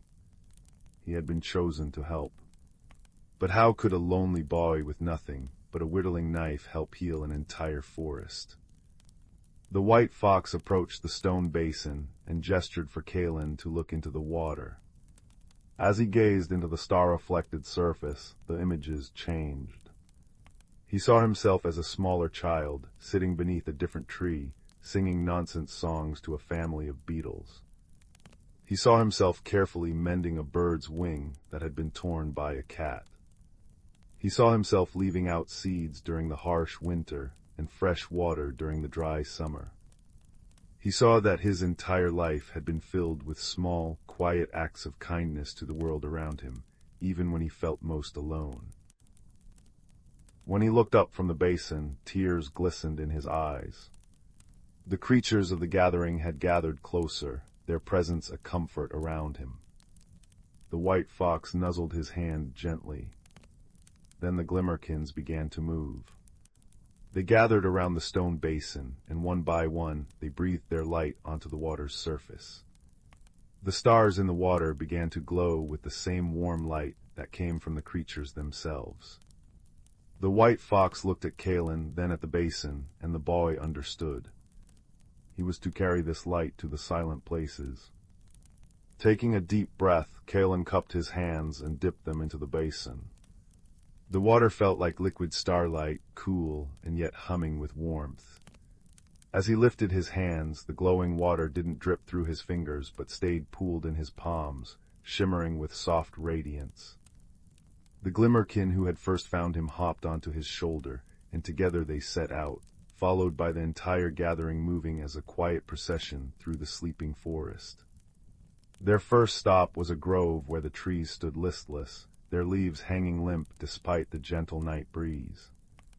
Kaelen approached the largest tree, an oak that seemed ancient and weary. Following the guidance of the Glimmerkin on his shoulder, he gently pressed his hands against the rough bark. The light from his hands seeped into the tree, spreading through its branches like liquid gold. Before his eyes, the leaves perked up, rustling softly as if shaking off a long sleep. From somewhere high in the branches, a bird began to sing, a hesitant note at first, then a full-throated melody that hung in the air like a blessing. They moved on to a stream that ran silent and slow, its waters murky. Kaelen knelt and let the starlight water from his hands mingle with the stream. As it did, the water began to clear, and the gentle gurgling sound of a healthy stream returned, playing counterpoint to the bird's song now drifting from the revived grove. All through the night, Kaelen visited the silent places, each time with the guidance of his new friends.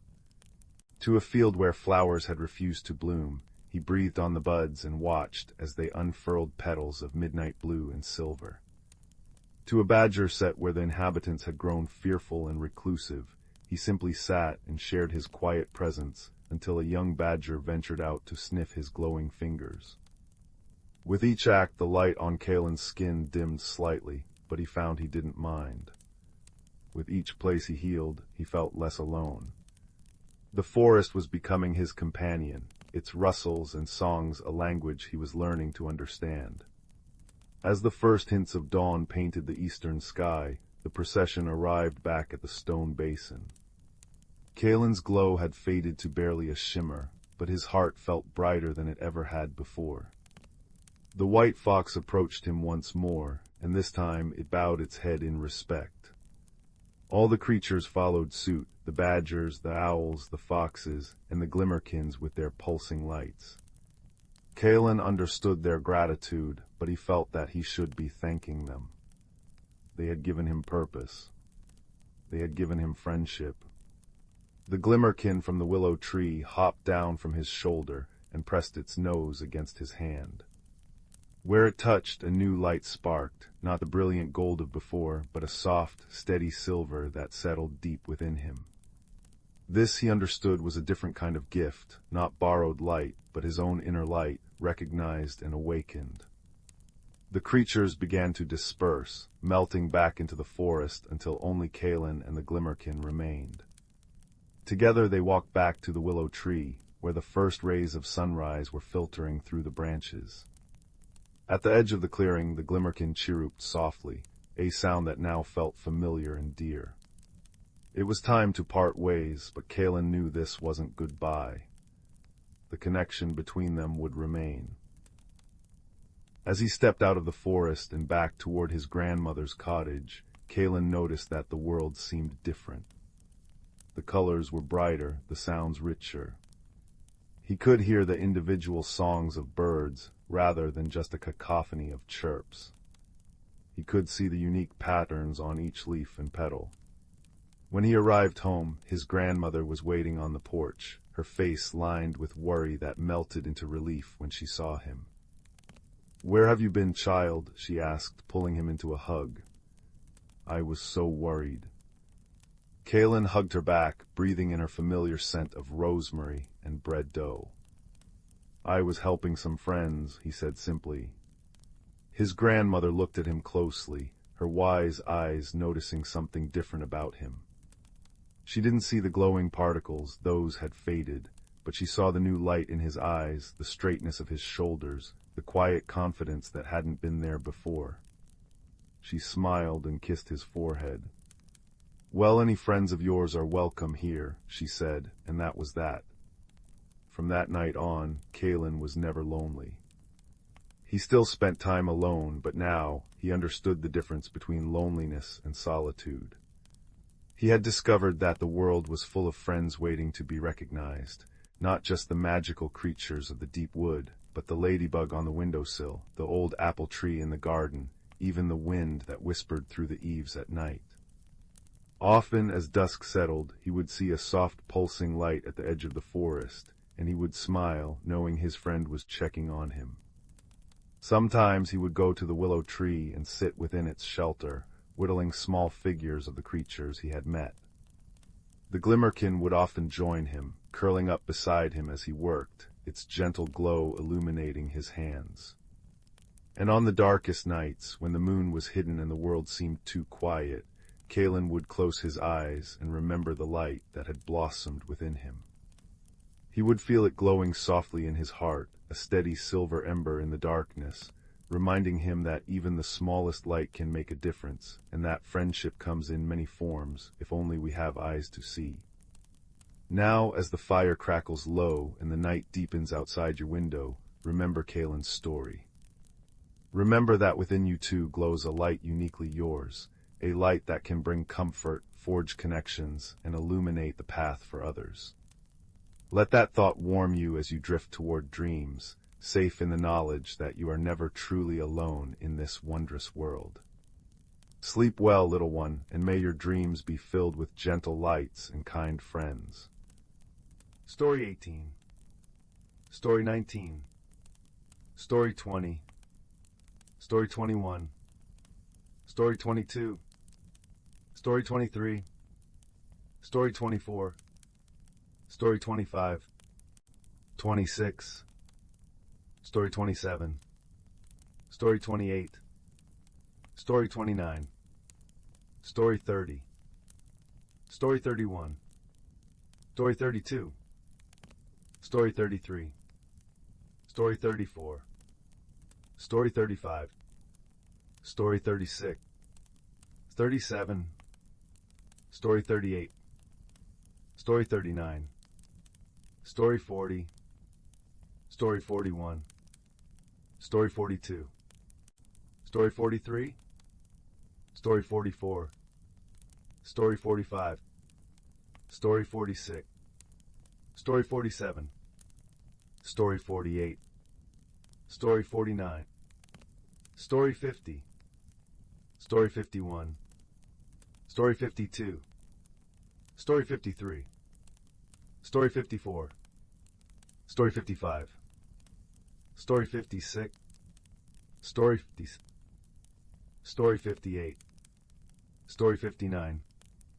Story 60. 61. Story 62.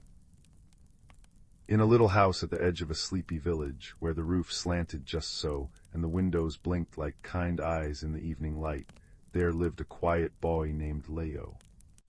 His favorite place in all the world was the attic, a treasure trove of forgotten things, smelling sweetly of old wood and dried lavender. It was here, one afternoon while the rain pattered softly on the roof, that Leo discovered something quite extraordinary. Tucked beneath a dusty blanket, behind a basket of yellowed letters and a stack of picture books with curling edges, was a small wooden music box. It was carved with delicate patterns of ivy and stars, and when Leo lifted the lid, it didn't play a tune. Instead, a soft, silvery light spilled out, and from within emerged the faint, chiming sound of distant bells. Curious, Leo wound the tiny key on its side. The light grew brighter, and the bells rang clearer, like those from a chapel hidden deep within a snowy forest. And then something magical happened. The dust motes dancing in the attic sunlight began to swirl and gather, forming the shape of a small, shimmering mouse with ears like rose petals and eyes like dewdrops. "You've found me," the mouse chimed, its voice like the gentle shaking of a silver bracelet. "I am the keeper of lost melodies." Leo, though wide-eyed, was not afraid. "Why are you lost?" he asked softly. "I am not lost," the mouse replied, its light flickering like a candle flame. "But my song is, a piece of it broke away long ago, frightened by a loud noise, and hid itself somewhere in this house. Without it, I cannot chime properly, and the world feels a little less musical." And so began Leo's journey, not across oceans or mountains, but through the familiar corners of his own home, guided by a creature of light and sound. His courage was not the kind that waved swords or shouted battle cries. It was the quiet kind that listens in the dark and offers a steady hand. Their first helper was an old tortoise-shell cat named Mabel, who spent her days napping on the sun-warmed rug in the parlor. When Leo whispered their quest to her, she stretched languidly, her purr rumbling like a tiny, contented thunderstorm. "Something lost, you say?" Mabel murmured, blinking slowly. "I did hear a faint, shivering note behind the grandfather clock yesterday. Sounded lonely." So they tiptoed into the hallway where the tall clock stood like a wise old sentinel, its pendulum swinging with a comforting tick-tock, tick-tock. Behind it, the air hummed ever so slightly.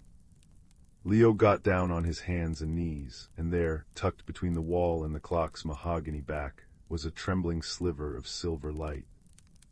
"It's scared," chimed the music box mouse sadly. Leo didn't reach or grab. Instead, he began to hum, a low, warm tune his mother often sang while kneading bread. Mabel curled nearby, her purring harmonizing with his hum. Slowly, the fragment of melody floated out, weaving itself like a thread back into the mouse's shimmering form. One note had been found, but the melody was still incomplete. Their next guide was Barnaby, the house robin who nested in the wreath on the front door. He had a brisk, cheerful way of speaking, and a habit of tilting his head whenever he listened. "A lost tune," he chirped. "Why, I believe I saw something glimmering near the garden window this morning, right where the spider weaves her web each dawn." They made their way to the cozy kitchen, where the morning light poured in like honey. In the corner of the window, an elegant web glistened with dew, and caught in its strands was another shard of light, quivering like a captured star. The spider herself, whose name was Seraphina, was delicate and deliberate in her movements. "It arrived with the dawn breeze," she said in a voice as fine as thread. "It has been shivering ever since." This piece was not frightened, but stuck. Leo knew better than to tear the web. That would be unkind. So he waited. And while he waited, he told stories about brave little ants carrying crumbs twice their size and patient flowers that waited all winter to bloom. Barnaby added cheerful commentary from the windowsill, and Seraphina listened, weaving gentle patterns in the air. When the time was right, she carefully unwove a single strand, and the melody fragment drifted free, returning to the mouse with a grateful chime. 2 notes found. 1 remained. The last piece was the most elusive. The music box mouse grew quiet, its light dimming. The final note is the deepest and the softest, it said. It holds the memory of lullabies. Without it, I cannot rest. It was Grandpa who helped them then, though he didn't know it. From his armchair by the fireplace, where he whittled little birds from blocks of pine, he said, "You know, the warmest sounds in this house hide where you feel them, not always where you hear them." Leo thought about that. Where did he feel sound? He felt the rumble of the tea kettle when it sang each morning. He felt the creak of the 3rd stair when he stepped on it just right. And he felt the vibration of his own heartbeat when the house was quiet. Then he knew. He carried the music box to his own bedroom, where the evening light stretched long and blue across the floor. In the corner stood his wardrobe, and from within came a very soft, very deep hum. It was the note, hiding among the woolen sweaters and folded blankets, where it had gone to keep warm. Leo didn't pull it out. Instead, he opened the wardrobe door, sat on the rug, and began to tell the note about its friends. How the first note was no longer scared, how the second was no longer stuck, and how the music box mouse waited patiently to be whole again. Outside, the wind rustled the leaves of the old oak tree. Somewhere in the village, a bell tolled softly. And inside the wardrobe, the deep, humming note slowly drifted out, weaving itself back into the melody with a sound like a contented sigh. The music box mouse glowed brightly, its form now solid and clear. "Thank you, Leo," it chimed, its voice now rich and complete. "You mended me not with force, but with friendship." Then it slipped back into the music box. Leo closed the lid gently. This time, when he turned the key, the box played the most beautiful tune, a melody that sounded like starlight, like kindness, like coming home. And from that day on, whenever someone in the house felt a little lost or lonely, they would wind the music box and remember that even the smallest courage, the courage to be patient, to be kind, to listen, could make broken things whole again. And as the fire crackled and the moon rose high over the quiet village, Leo fell asleep to the sound of distant bells, ringing softly in his dreams. Story 63. Story 64. Story 65. Story 66. Story 67. Story 68. Story 69. Story 70. Story 71. Story 72. Story 73. Story 74. Story 75. Story 76. Story 77. Story 78. Story 79. Story 80. Story 81. Story 82. Story 83. Story 84. Story 85. Story 86. Story 87. Story 88. Story 89. Story 90. Story 91. Story 92. Story 93. Story 94. Story 95. The village of Willowbrook nestled in a valley where mist clung to the meadows like cobwebs at dawn. It was a quiet place where days unfolded with the gentle rhythm of rain on rooftops and the scent of baking bread. Young Theo, with eyes the color of storm clouds and a quiet disposition, often felt like a misplaced stitch in its comfortable tapestry. While others chased butterflies or built forts, Theo found solace in the dusty corners of his grandmother's attic, drawn to forgotten things. One rainy afternoon, while seeking shelter from a sudden downpour, Theo unearthed a small, unassuming wooden box tucked beneath a pile of yellowed lace. Inside, cushioned by velvet as soft as a moth's wing, lay a teacup. It wasn't grand porcelain or gleaming silver. It was simple earthenware, the color of warm honey, with a single hairline crack running from its rim.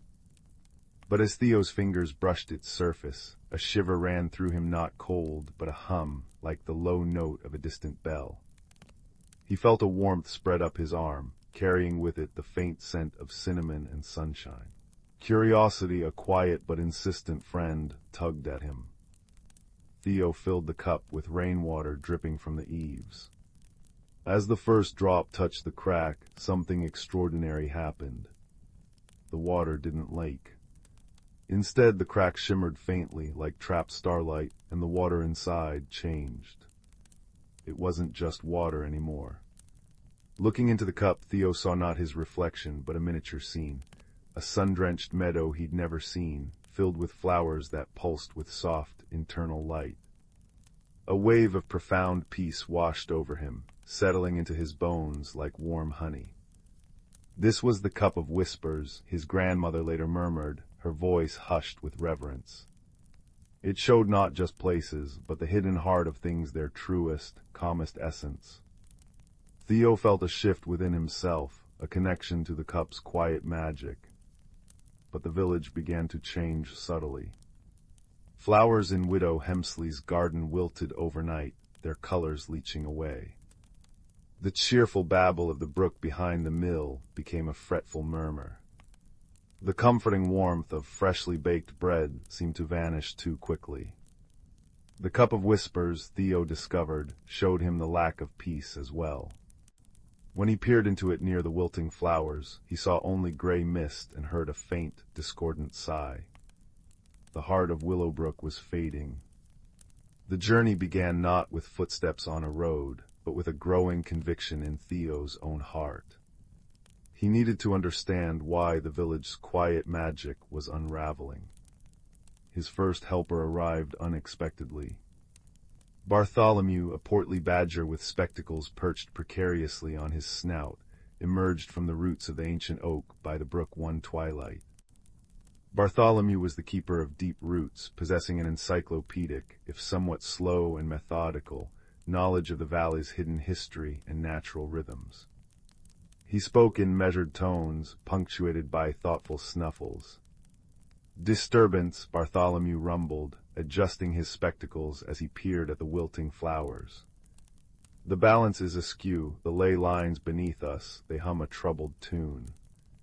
He explained that the valley's magic, woven from the land's natural peace, and the villagers' quiet contentment, was like a tapestry. A thread had snapped. The second helper was Pip, a skittish finch with feathers the color of spun gold and a voice like tinkling bells. Pip was the messenger of sunbeams, flitting everywhere, seeing everything in bright, fleeting glimpses. The old stone. Pip chirruped one morning, landing on Theo's windowsill. By the north field it looked sad, dark moss grows where sunlight used to kiss it. Pip's perspective was fragmented, but vital. She noticed the small things others missed. Theo, Bartholomew, and Pip became an unlikely trio. Bartholomew provided the slow, deep understanding, the history of the standing stones that anchored the ley lines, the way the brook's song reflected the village spirit. Pip brought bright flashes of insight, a patch of unnaturally dark earth near the mill, the way the wind soughed mournfully around the old well. Theo, guided by the cup of whispers, learned to interpret its visions. Near the standing stone Pip mentioned, the cup showed only jagged shards of darkness where once there had been a warm, amber glow. The heart of the stone was wounded. The challenge wasn't a dragon or a dark wizard. It was a fracture, a deep, unseen crack in the ancient foundation stone of the northern boundary, likely caused by a recent, unnoticed tremor. This fracture was draining the valley's inherent peace, its quiet magic seeping away like water from a broken vessel. Force was useless. Trying to mend the stone physically would be like trying to glue back a shattered dream. Wisdom was needed. Theo gathered his friends under the gnarled branches of the oak. Bartholomew snuffled thoughtfully. The magic is the land's breath, the village's calm heart. The fracture is a wound in that calm. Pip flitted nervously. Can we sing to it, make it happy again? Theo looked into the cup of whispers. He saw the valley not as it was, but as it could be, vibrant, peaceful, whole. He saw the fracture not as a jagged scar, but as a line waiting to be filled with light. Not force, Theo murmured, understanding dawning. Connection, we need to remind the valley of its own peace, its own wholeness. We need to weave the calm back together. It wasn't about fixing the stone. It was about healing the feeling the stone represented. Bartholomew nodded slowly, a deep rumble of approval in his chest. Pip chirped excitedly. Their plan was gentle, woven from the very essence of Willowbrook. On the night of the full moon, when the hidden currents of the world flowed strongest, they gathered at the fractured stone. Theo placed the cup of whispers carefully on the ground before it. Bartholomew, connecting his paws to the earth, began a low, resonant hum, a sound like roots growing deep into bedrock, steady and grounding. Pip, fluttering above, sang a melody pure and bright as sunlight on dew, weaving threads of joy and hope into the air. Theo closed his eyes, holding the image of the valley's heart from the cup, the peaceful meadows, the singing brook, the warm kitchens. He poured his own quiet wish for wholeness into the cup. As he focused, the hairline crack on the cup of whispers began to glow, not with the trapped starlight of before, but with a soft, golden radiance. This light spilled out not as a beam, but as a gentle mist, flowing towards the fracture in the standing stone. It wasn't an explosion, but a sigh of relief. The golden mist seeped into the dark crack in the ancient stone. Where it touched, the jagged darkness softened, filled with a warm, honey-colored light that pulsed gently, like a heartbeat. Bartholomew's hum deepened, resonating with the stone. Pip's song soared, clear and sweet. Theo felt the cup of whispers grow warm in his hands, a conduit for their combined intention not to force, but to remind, to reconnect. Slowly, steadily, the light filled the fracture completely. It didn't vanish, it became a luminous seam, a beautiful scar of mended magic. As the last tendril of mist settled, a wave of profound peace washed outwards, silent but immense. It flowed through the grass, rustled the leaves, and settled over Willowbrook like a warm blanket. Theo opened his eyes. The standing stone stood whole, the luminous seam fading to a soft, warm glow that matched the earthenware cup. In the cup of whispers, the water now showed the meadow bathed in moonlight, flowers glowing softly, utterly serene. The heart of the valley was whole again. The next morning, Widow Hemsley's flowers bloomed with impossible brilliance. The brook sang its cheerful song. The scent of baking bread seemed richer, warmer, lingering longer. Willowbrook hadn't changed drastically, it was simply more itself. More peaceful, more content, more deeply woven with quiet magic. Theo understood now. His journey hadn't taken him far in miles, but deep within himself and his connection to the world. He learned that the greatest magic wasn't in grand displays, but in quiet attention, in gentle connection, and in the courage to mend what was broken with understanding rather than force. He learned that even a crack like the one in the cup or the stone could hold light and become a thing of beauty, a testament to healing. Bartholomew returned to his roots, his spectacles glinting with quiet satisfaction. Pip continued her sunbeam messages, her song a little brighter. And Theo. He still visited the attic, but now he often sat by his window, the simple honey-colored cup in his hands.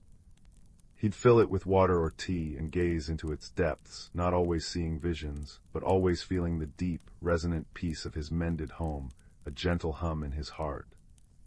The cup of whispers rested beside his bed, a quiet guardian, its hairline crack a luminous thread in the moonlight, a reminder that even the smallest things and the quietest hearts can hold extraordinary secrets and the power to heal.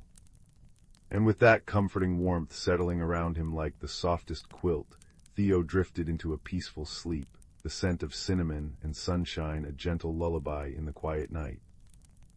Story 96. Story 97. Story 98. Story 99. In a quiet corner of the spiral galaxy, where stardust gathered in gentle swirls of lilac and silver, there drifted a small, forgotten observatory. It was a place of soft, humming lights and crystalline windows that looked out upon the endless tapestry of space. Here, two unlikely souls found themselves drawn together by the silent call of the cosmos. The first was a being from the world of Lyra, where the very air shimmered with music. His name was Kaelen, and his form was slender and graceful, with skin that shifted in color like the surface of a soap bubble catching the light. When he spoke, it was not with words but with soft, melodic hums that painted emotions in the air, a lilting tune for curiosity, a deep chord for comfort, a sparkling arpeggio for joy. His large, dark eyes reflected the stars he so loved to watch. The second was a creature from the rocky planet of Xylos, where communication happened through the gentle pulsing of light across one's skin. Her name was Nissa, and she was small and sturdy, with a hide like polished river stone that glowed with soft, bioluminescent patterns. Her way of speaking was a silent language of light, swirls of gold for greeting, soft blue waves for calm, and sudden bursts of silver for excitement. She expressed herself in luminescent whispers. They met by chance one evening, when both had sought refuge in the abandoned observatory during a meteor shower.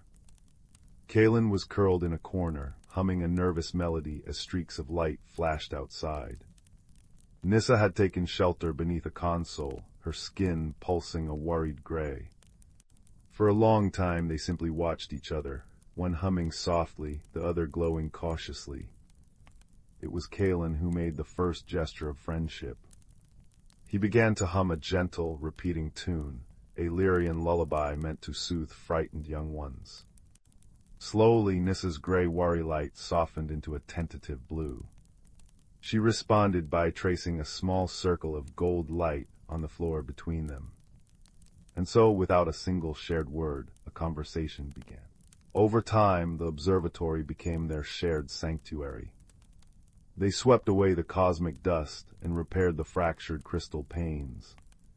In the center of the main chamber, they created a garden, not of earth and water, but of starlight and memory. Kaelen brought glowing spores from Lyra that bloomed into delicate, bell-shaped flowers that chimed softly when touched. Nissa cultivated crystalline plants from Xylos that absorbed starlight and glowed from within like captured constellations. Their garden became a place of wonder and gentle discovery. They learned to understand one another through patient observation. Kaelen discovered that when Nissa's light patterns moved in quick, jumping dots, she was laughing.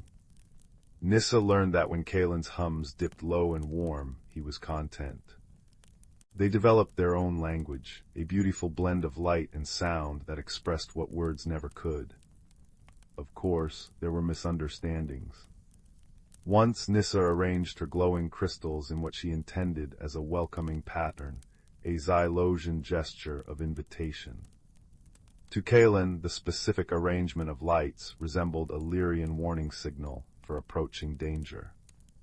He responded with a sharp, alarmed chord and retreated to a high platform, his skin flashing anxious oranges and reds. It took nearly an hour of gentle, repeated patterns from Nissa, soft pulses of blue and green, before Kaelen understood. When realization dawned, his nervous colors softened, and he hummed a melody that combined apology and amusement. They both shared the moment, Nissa with dancing points of silver light, Kaelen with warbling musical laughter. Another time, Kaelen arranged the chiming flowers to create what he thought was a beautiful musical composition. Unfortunately, the specific sequence of notes happened to be the Xylosian equivalent of a deeply offensive nursery rhyme. Nissa's lights dimmed to an embarrassed mauve, and she turned away. It was only when Kaelen noticed her discomfort and changed the arrangement that she turned back, her lights flickering with gentle forgiveness. These moments never caused lasting upset. Instead, they became stories they would tell each other later. Kaelen with a humorous reenactment in musical notes, Nissa with playful light patterns that danced across her skin. Their differences became a source of laughter and deeper connection. Their favorite times were the quiet hours when they would sit together in their starlit garden, watching the cosmos through the great crystal dome. Kaelen would hum soft, wandering melodies that seemed to harmonize with the distant pulsing of quasars. Nissa would let her skin glow in patterns that mirrored the slow dance of nebulas outside. In these moments they needed no translation. The language of the universe itself was enough. One particular evening, a rare alignment of 3 moons created a spectacle of silver light outside. They sat together on a bench woven from glowing vines, sharing a moment of perfect peace. Kaelen hummed a question, a rising, curious note. Nissa responded with a soft pulse of gold, agreement. Slowly, carefully they reached out, Kaelen with his shimmering hand, Nissa with her glowing one, and touched for the first time. Where their hands met, something wonderful happened. Kaelen's colors brightened and swirled with new intensity, while Nissa's patterns began to pulse in time with his humming. For a breathtaking moment, they understood each other completely, not through learned signals, but through something deeper. It was as if their very beings were harmonizing, creating a new language made of shared feeling rather than sound or light. They sat like that for a long time, hand in hand, watching the moons dance their ancient patterns. In that silent communion, they discovered that the greatest understanding often needs no translation, that kindness, curiosity, and companionship transcend all barriers of world or language. As the moons continued their celestial waltz, the 2 friends remained in their garden observatory, a living bridge between worlds. Kaelen's colors settled into a contented, steady glow, while Nissa's patterns softened to a gentle rhythm that matched his breathing. Together they watched the stars, safe in their shared sanctuary, knowing that no matter how far from home they were, they had found something universal, the quiet miracle of friendship written in light and song across the infinite canvas of space. And in that knowing there was peace. In the quaint village of Willowbrook, nestled amidst rolling hills and flourishing meadows, there was a peculiar legend whispered among its inhabitants. It spoke of the enchanted lantern, a magical object that had the power to illuminate hidden paths and reveal truths unseen. It was said to be tucked away in the heart of the mystic woods, a lush and verdant forest that bordered the village, where old oaks and whispering pines guarded secrets untold. The villagers often spoke of the lantern with both awe and caution, for it was believed that only those pure of heart could unveil its mysteries. Among the listeners was a young boy named Finn, whose eyes sparkled with an insatiable curiosity. Finn was known for his gentle nature and boundless imagination. He loved exploring the woods with his best friend, a clever raccoon named Pip, who often perched on his shoulder or scurried alongside him.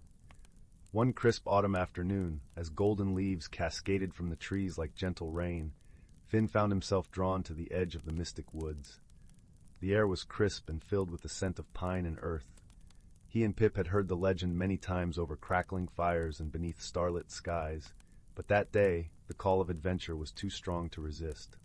"Pip," Finn murmured, his breath a soft cloud in the cool air, "what if we find the enchanted lantern?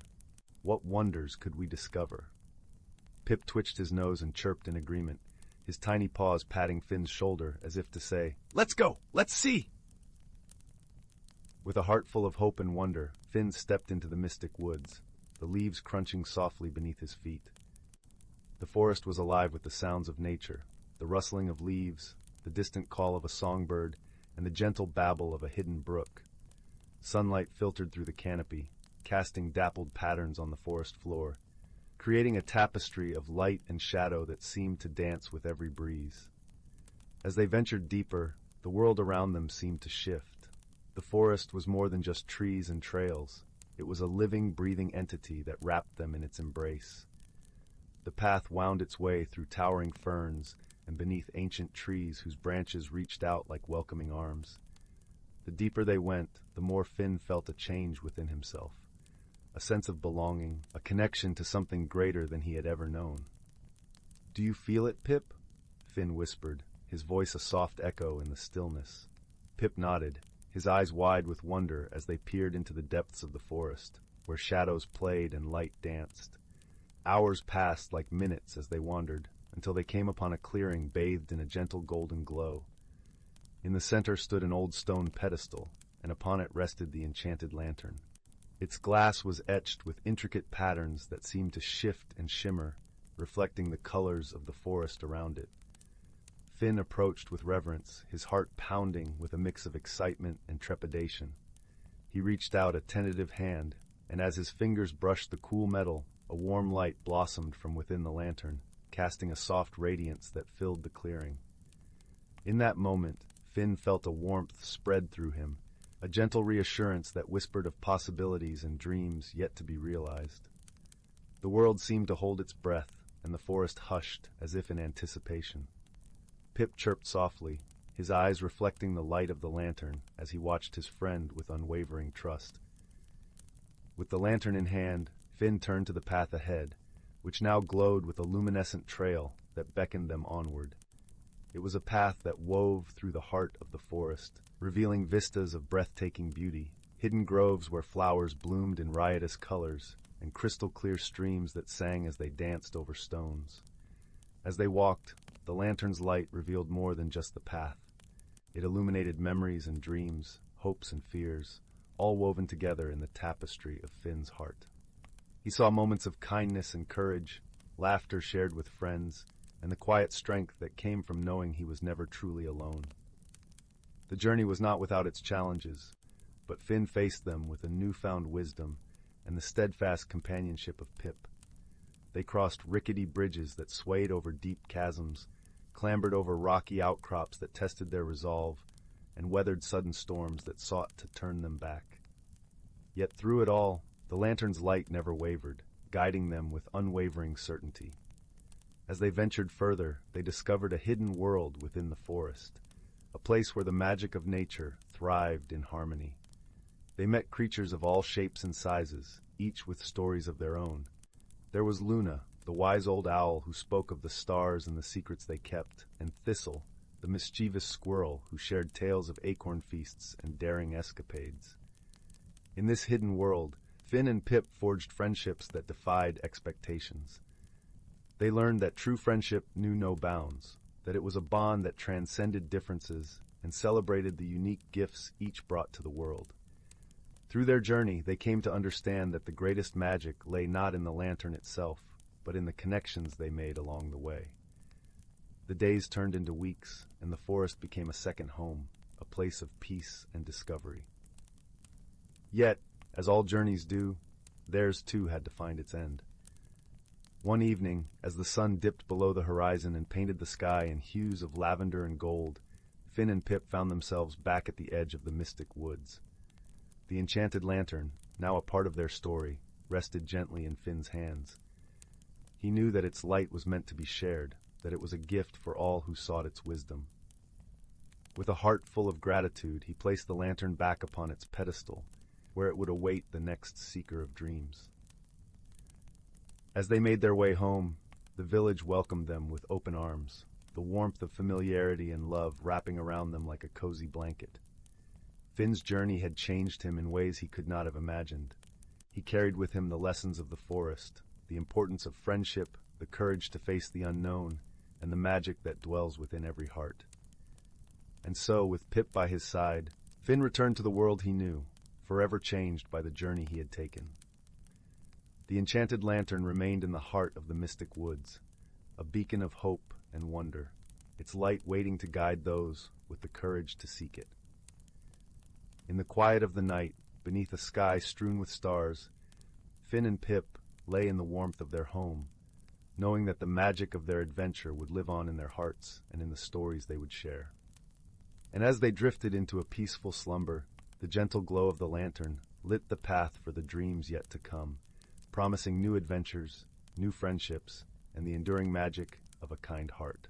In the distant reaches of the cosmos, where stars twinkled like scattered diamonds against the velvet backdrop of space, there existed a small, vibrant planet known as Luminara. Its skies shimmered in hues of lavender and gold, and its lush landscapes teemed with life. Among its gentle inhabitants was Lyra, a creature of light and song, whose translucent wings caught the sun's rays and scattered rainbows across the fields as she fluttered from one blossom to the next. On a nearby planet shrouded in twilight and mystery lived Corwin, a towering being of earth and stone. His world, Taros, was a place of deep valleys and echoing caverns where the ground whispered ancient secrets. Corwin's strength was matched by his gentle heart, and he wandered his land with a quiet reverence for the beauty of the stones and the life they cradled. One fateful day, as the stars aligned in a cosmic dance, a curious portal opened between these two worlds. Lyra, drawn by its shimmering allure, darted through the portal, her heart filled with wonder and a touch of trepidation. She found herself in the shadowed realm of Taros, where the air was cool and the scent of earth was rich and comforting. Corwin, who had been exploring near the portal's edge, watched in awe as the delicate creature emerged. Her light was a stark contrast to the muted tones of his world, and for a moment they simply stared at one another, two beings from different worlds, brought together by the whims of the universe. Their initial attempts at communication were fraught with misunderstandings. Lyra's melodious trills and chirps seemed like mere music to Corwin's ears, while his deep rumbling tones were too low for her to comprehend fully. Yet there was a spark of curiosity in both their hearts, a desire to bridge the gap between them. Over time, they learned to communicate through gestures and shared experiences. Lyra would guide Corwin to the hidden nooks where flowers bloomed in the shadows, their colors vibrant even in the dim light, while Corwin showed Lyra the secret paths within the caverns, where crystals glowed with an inner fire. Their bond deepened as they faced challenges together. One day, a fierce storm swept across Taros, its winds howling through the valleys, and its rains turning paths into torrents. Lyra, unused to such weather, found herself struggling against the gale. Corwin, with his sturdy form, shielded her with his broad back, guiding her to the safety of a cavern where they waited for the storm to pass.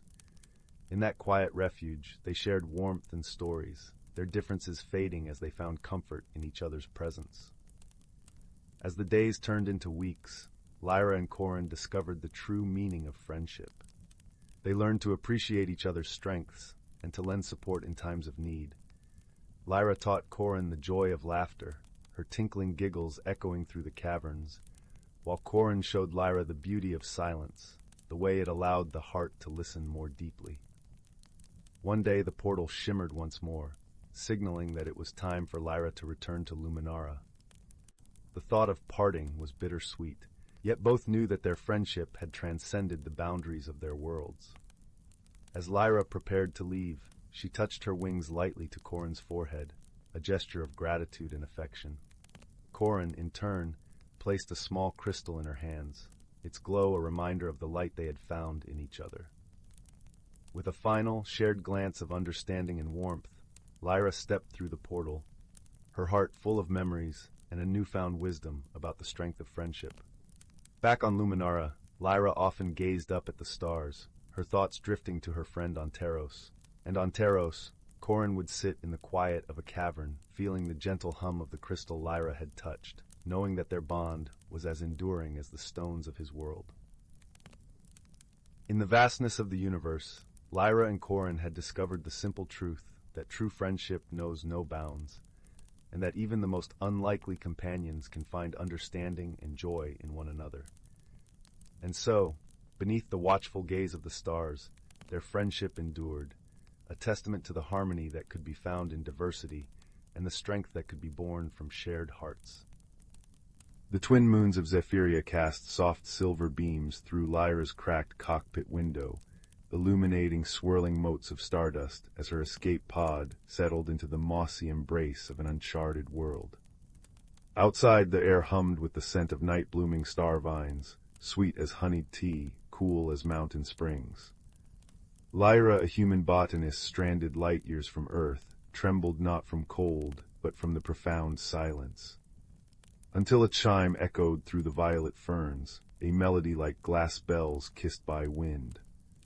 There, refracting moonlight into rainbows, stood Kaelen, a crystalline being from the planet Shard, limbs of shifting quartz, eyes like liquid opal. Kaelen recoiled, facets dimming. To Lyra, its staccato light flares seemed aggressive, blinding strobes against the gloom. To Kaelen, Lyra's frantic gestures and metallic scanner were violent tremors in its vibration-sensitive world. When Lyra reached for a tool, Kaelen pulsed crimson alarm, shattering a nearby geode. "I only wanted to share water," Lyra whispered, offering her canteen. Kaelen mistook the glinting container for a weapon, retreating into shadows. That first night, loneliness wrapped around them both like frost. Dawn revealed their shared peril, the great ion storm, a celestial tempest painting the sky in electric amethyst. Deadly to Lyra's fragile biology, lethal to Kaelen's light-based essence. Sheltering in a cavern, they huddled beneath a canopy of glow mushrooms, their bioluminescence painting the walls sapphire and gold. Kaelen trembled as storm static threatened to fracture its form. Lyra, recalling her grandmother's tales of kindness, hummed an old lullaby, low, steady vibrations. Kaelen's panic stilled. Tentatively, it echoed the tune in shimmering harmonics, the cave filling with a duet of human voice and crystal song. Misunderstanding melted like ice in sunlight. Lyra learned Kaelen's light language, soft green for curiosity, warm gold for friendship. Kaelen attuned to Lyra's heartbeat, recognizing its steady rhythm as safety. Together they foraged for ship repairs, Lyra guiding them past venom spore thickets, Kaelen sensing subterranean mineral veins with seismic pulses. When a rockslide trapped Lyra, Kaelen focused sunlight through its body, melting the debris. When corrosive rain threatened Kaelen, Lyra wove starvine fibers into a shelter, her hands bleeding but determined. "You're my beacon," Lyra murmured, bandaging Kaelen's stress-fractured arm with thermal gel. Kaelen responded with a constellation-patterned glow, "You are my resonance." The storm passed, leaving the world jeweled in dew. Lyra's repaired pod hummed, ready for launch. Beneath the twin moons they stood forehead to facet, warm skin against cool crystal, sharing memories like treasures. Lyra's earth forests mirrored in Kaelen's prismatic recollections of Shard's singing canyons. No grand speeches, only quiet understanding. As Lyra ascended, Kaelen gathered starlight, projecting a luminous bridge across the sky, a temporary road between worlds. Now, when Lyra tends her interstellar greenhouse, she nurtures crystalline flowers that chime in the dark. And on Shard, Kaelen treasures a vial of earth soil, its vibrations humming Lyra's lullaby. Across the void their friendship glows, a quiet promise that in the vast, cold cosmos, warmth blooms brightest when unlike hearts choose to listen. The stars outside your window tonight. They are winking with shared secrets. Rest now, little dreamer. Somewhere a crystal being is singing you a lullaby in light. In the heart of the whispering woods, where the trees sang ancient lullabies and the streams hummed a gentle tune, a small village lay cradled within a verdant valley. The village was called Lumen's Hollow, named after the soft, ethereal glow that seemed to hang in the air like a constant twilight, casting everything in hues of lavender and gold. It was a place of simple joys, where laughter echoed through cobblestone streets, and the scent of freshly baked bread wafted from every window. The people of Lumen's Hollow lived peacefully, tending to their gardens and weaving tales by the fireside. But what made this village truly remarkable was a secret known only to a few, a hidden world within the forest, a realm where the ordinary and the extraordinary danced in harmony. It was said that deep within the woods, past the ancient oak that stood like a sentinel, lay a portal to this enchanted world, guarded by creatures of light and shadow. In this village lived a young girl named Seraphine, with hair the color of moonlight and eyes as bright as the morning star. She was known for her boundless curiosity and a heart as open as the skies above. Seraphine often wandered the woods, her feet as familiar with the forest paths as a bird is with the wind. Her grandmother, wise and kind, often shared stories of the hidden world, tales spun from dreams and whispers, of creatures who spoke in riddles and streams that sang in harmony with the stars. One evening, as the sun dipped below the horizon and the sky donned its sapphire cloak, Seraphine sat by the fireside, her grandmother's voice weaving magic into the night. The old woman spoke of the prism stone, a magical object said to reside in the hidden world, capable of revealing one's true self and granting the deepest of desires. It was a tale Seraphine had heard many times, yet it never failed to stir a yearning deep within her soul. "Remember, dear heart," her grandmother would say, "the prism stone is not just a treasure to behold, but a journey to be lived. Those who seek it must do so with an open heart and a spirit willing to embrace the unknown." That night, as the village slumbered under a blanket of stars, Seraphine lay awake, the story echoing in her mind. Her heart thrummed with a quiet determination, a longing to discover the hidden world and witness the prism stone's magic for herself. And so, with the first light of dawn, Seraphine set out on her journey, her steps guided by the soft whispers of the forest. The path through the woods was dappled with sunlight, the air sweet with the scent of wildflowers. As she walked, Seraphine felt a gentle tug, an invisible thread pulling her towards the ancient oak, its branches stretching towards the sky like arms in eternal supplication. The tree stood tall and wise, its bark etched with runes that glimmered faintly in the morning light. With a heart full of hope and a mind open to possibilities, Seraphine placed her hand upon the tree. To her amazement, the runes began to glow, a soft luminescence that spread across the bark like ripples on a pond. The air shimmered, and with a whisper of wind, a portal opened before her, revealing a world bathed in iridescent light. Stepping through the portal was like entering a dream. The hidden world was a tapestry of colors and sounds, a symphony of nature's wonders. Trees with leaves of silver and gold swayed gently, their trunks adorned with blossoms that sang with the voices of 1,000 birds. Streams of crystal-clear water wound through the landscape, their surfaces dancing with rainbows.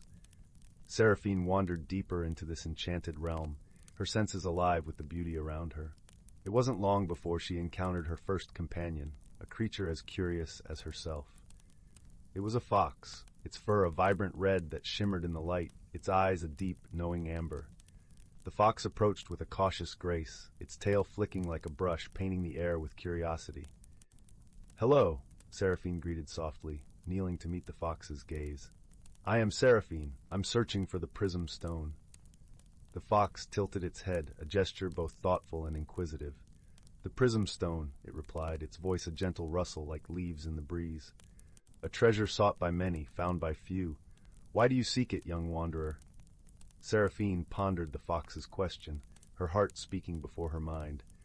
"I wish to understand myself, to see the world with new eyes, and to help my village with whatever wisdom I might gain." The fox regarded her for a moment, its eyes reflecting the forest's quiet wisdom. "Very well," it said finally. "I will guide you, but remember, the journey is as important as the destination." Together they ventured further into the hidden world, the forest unfolding like a story with every step. Along the way, they met other creatures, an owl with feathers of starlight, a rabbit with eyes like pools of moonlit water, and a deer whose antlers glimmered with the essence of twilight. Each joined their journey, drawn by Seraphine's pure heart and the promise of the adventure ahead. As they traveled, the companions shared stories and songs, each revealing a piece of the world's magic. The owl spoke of the stars and their ancient wisdom, the rabbit of the earth's gentle embrace, and the deer of the balance between light and shadow. Through their tales, Seraphine began to understand the interconnectedness of all things, the delicate threads that wove the fabric of life. Days passed in a harmonious cadence, the journey a dance of discovery and friendship. Yet as they neared the heart of the hidden world, the path grew more challenging. The forest thickened, shadows deepening, as if testing Seraphine's resolve. Doubt flickered within her like a candle in a storm, but her companion's presence was a steady flame, guiding her through the darkness. One evening, as the sun dipped low, painting the sky in shades of fire and amethyst, the group arrived at a glade, its center dominated by a pool of still, glassy water. In its depths lay the prism stone, a gem of indescribable beauty, its facets catching the light and refracting it into a spectrum of color that danced across the glade like a living rainbow. Seraphine approached the pool with reverence, her heart a symphony of hope and wonder. As she gazed into the water, she saw her reflection, the girl she was and the woman she was becoming. The prism stone glimmered beneath the surface, its light merging with her own, revealing not just her face, but her essence, her dreams, her fears, her boundless potential. In that moment of clarity, Seraphine understood the true magic of the prism stone. It was not a treasure to be possessed, but a mirror of the soul, a guide to self-discovery and transformation. She realized that the journey itself had granted her the wisdom she sought, the friendships she forged, a testament to the power of kindness and understanding. With a heart full of gratitude, Seraphine turned to her companions, her voice a soft melody of joy. "Thank you," she said, her eyes shining with the light of 1,000 stars. "Thank you for guiding me, for teaching me, for being my friends." The fox, the owl, the rabbit, and the deer gathered around her, their presence a comforting embrace. "You have found what you sought, young wanderer," the fox said, its voice a gentle caress. "Remember this journey, and carry its lessons with you always." With a final lingering look at the prism stone, Seraphine turned back towards the portal, her steps light with newfound purpose. As she crossed into the familiar embrace of the whispering woods, she felt a change within her, a quiet strength, a deeper understanding of herself and the world. Returning to Lumen's Hollow, Seraphine found the village as she had left it, nestled in its valley beneath the twilight sky. Yet, everything felt different, imbued with a richness and depth she had not noticed before. She shared her journey and its lessons with the villagers, her stories weaving a tapestry of hope and possibility. The village thrived, its people united by the knowledge that magic was not confined to distant realms, but lived within every heart, every friendship, every moment of kindness and courage. And as the years passed, Seraphine's tale became a part of the village's lore, a reminder that the greatest journeys are not measured by distance, but by the heart's capacity to grow and embrace the unknown. In the quiet of the evening, as the stars blinked awake and the forest whispered its eternal song, Seraphine would often sit by her grandmother's side, sharing tales of the hidden world, of the creatures who had become her friends, and the magic of the prism stone. And though her hair turned silver with time, her eyes retained the sparkle of that young girl who once stepped into the unknown, guided by the gentle hand of wonder.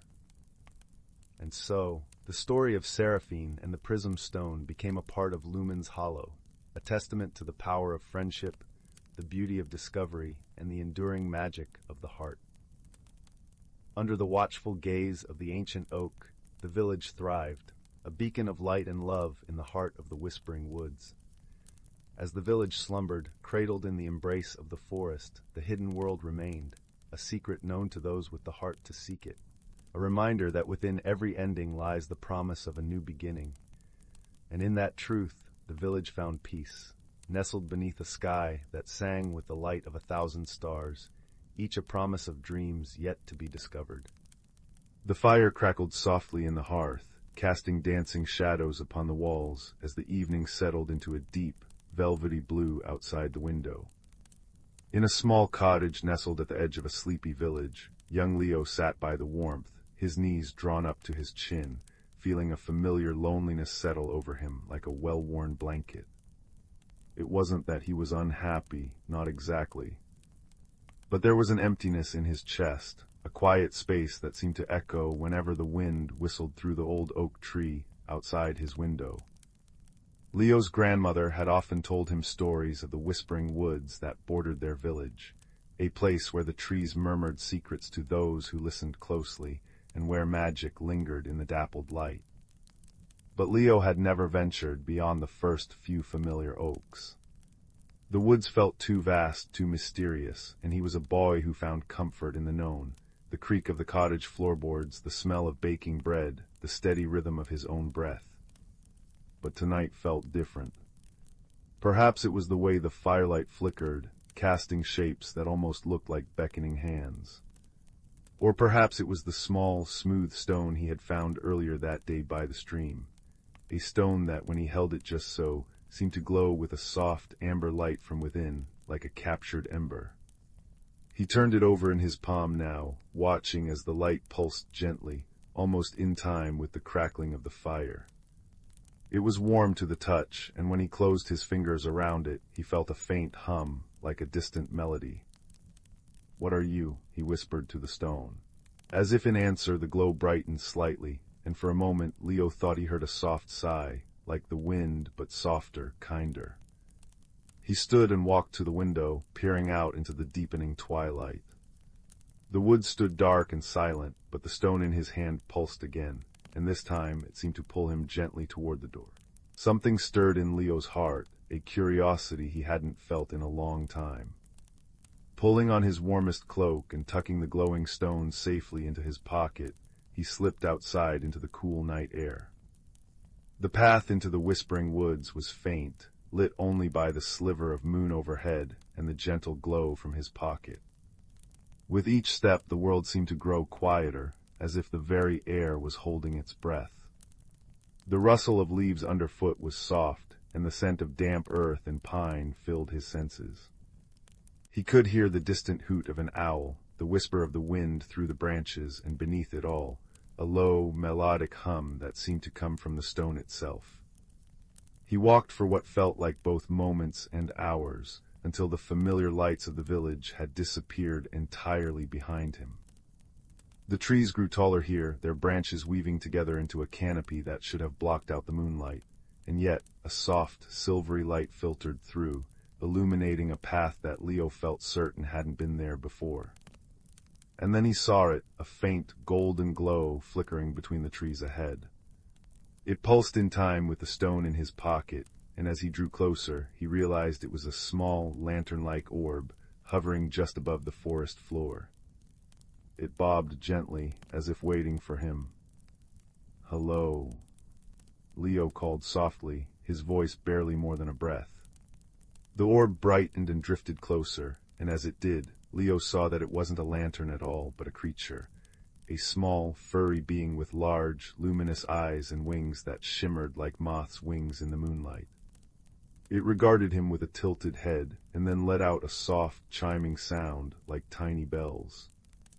"You can see me?" it asked, its voice like the rustle of autumn leaves. Leo nodded, too surprised to speak. The creature, a glimmerwing, as Leo would later learn, drifted closer still. "You carry a heartstone," it chimed softly. "I haven't seen one in many seasons." Leo pulled the glowing stone from his pocket. I found it by the stream." The glimmerwing's eyes softened. "They are not found. They are given. Only those with a quiet heart and a listening spirit can even see its light." It hovered near his hand, and the stone's glow seemed to brighten in response. "My name is Flicker, and you must be lost." "I'm Lyo," he said, his voice a little steadier now. "And I'm not lost, well, not exactly. The stone, it led me here." Flicker chimed again, a sound that Leo was beginning to recognize as laughter. "The stone doesn't lie, it responds. You led yourself here, Leo, but since you've come, would you like to see something wonderful?" There was a kindness in Flicker's large eyes that made Leo's loneliness feel a little less heavy. He nodded, and Flicker bobbed happily before turning and drifting deeper into the woods. Leo followed, the heartstone warm in his hand, its light blending with Flicker's golden glow. They walked together along the silver-lit path, and as they went, Leo noticed that the woods were not silent at all. They were filled with soft sounds, the gentle patter of tiny feet, the whisper of wings, the murmur of leaves sharing secrets. He saw other glimmerwings drifting among the branches, their lights weaving patterns in the dark. He saw moss-covered stones that hummed with a deep, earthy music, and streams that glowed with a soft, blue light. "Where are we?" Leo whispered, afraid to break the spell. "The heart of the whispering woods," Flicker replied softly. "A place that exists between moments, visible only to those who seek it with an open heart." They came to a clearing where the trees formed a natural amphitheater, their branches arched overhead like a cathedral ceiling. In the center stood an ancient, gnarled tree, its bark silver in the moonlight, and from its branches hung hundreds of softly glowing orbs, each a different color, each pulsing with a gentle light. "The memory tree," Flicker chimed reverently. "Each light is a memory, a moment of kindness, a burst of laughter, a quiet truth. They glow brightest when shared." As they drew nearer, Leo felt a warmth spread through him, not just from the heartstone, but from the tree itself. It felt like being wrapped in a comforting embrace. He reached out and touched the bark, and as he did, one of the orbs detached itself and drifted down to hover before him. It glowed with a soft amber light, much like his stone. "Go on," Flicker encouraged gently. "Touch it." Leo reached out, his fingers brushing against the warm light. And suddenly, he wasn't in the clearing anymore. He was back in his grandmother's kitchen years ago. She was teaching him how to knead dough, her hands flour-dusted and gentle over his. He could smell the yeast and honey, feel the warmth of the oven, hear her soft humming. She looked down at him with eyes full of love. "Remember, Leo," she said, her voice as real as if she were standing beside him now.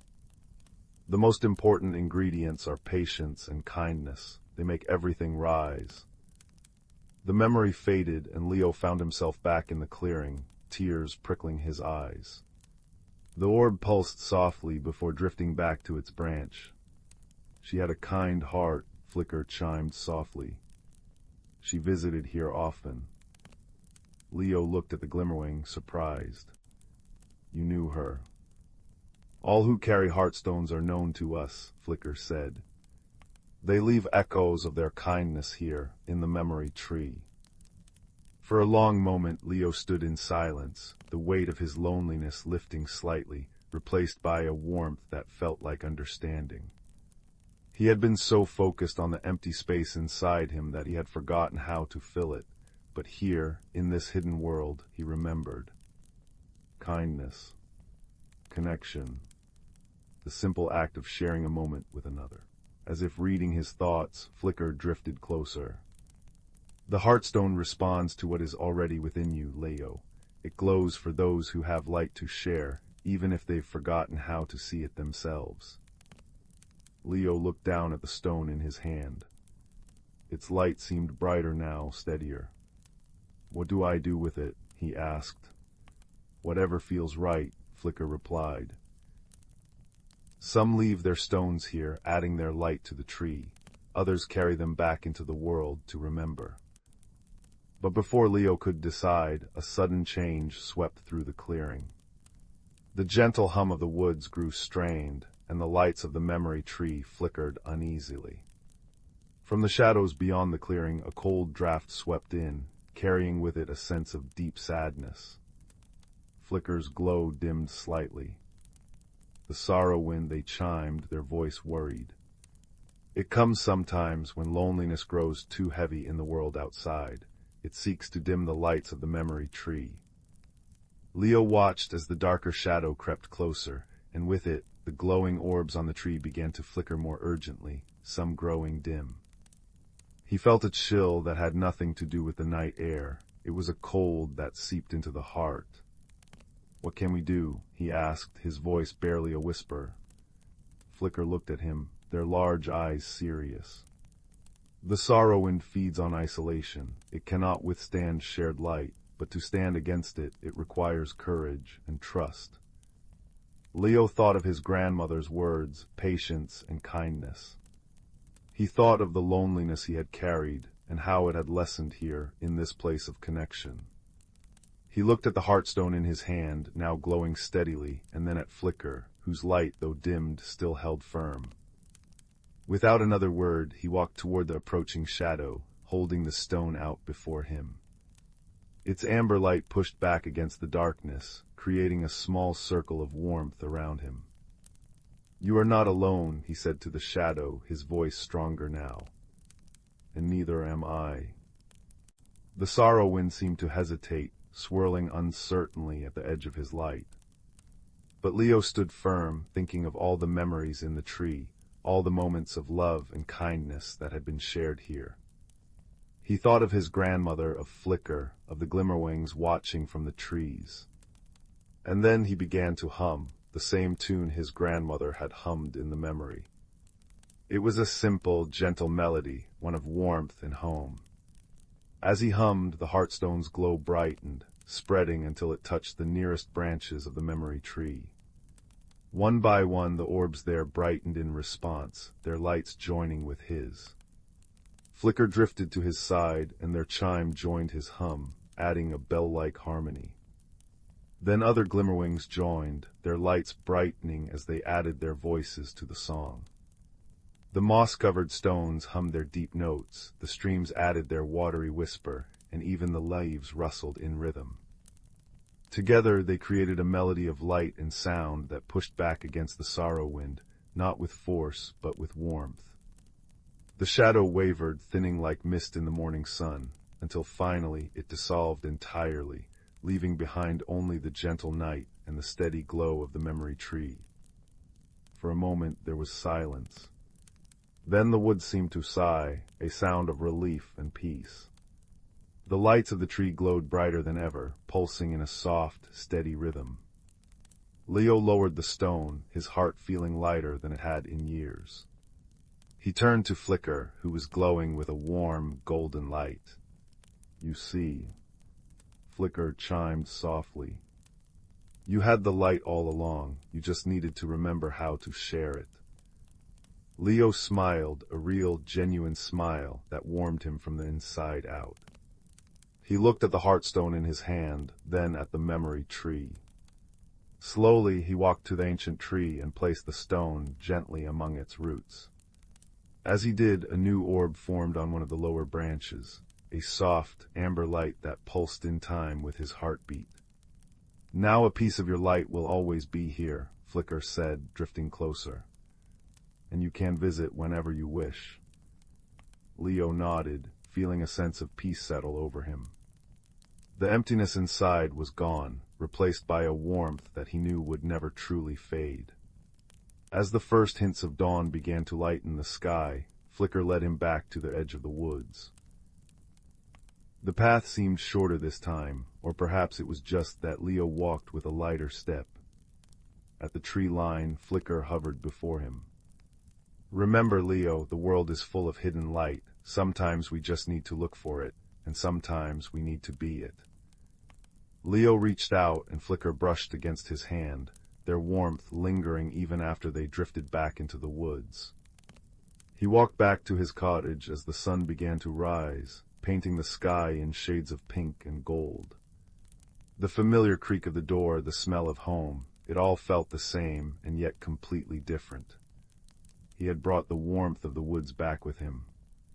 That day Leo baked bread, using his grandmother's recipe.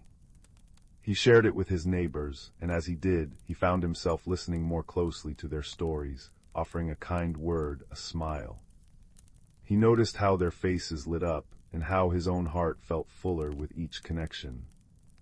In the evenings, he would sometimes sit by the fire and look out at the whispering woods.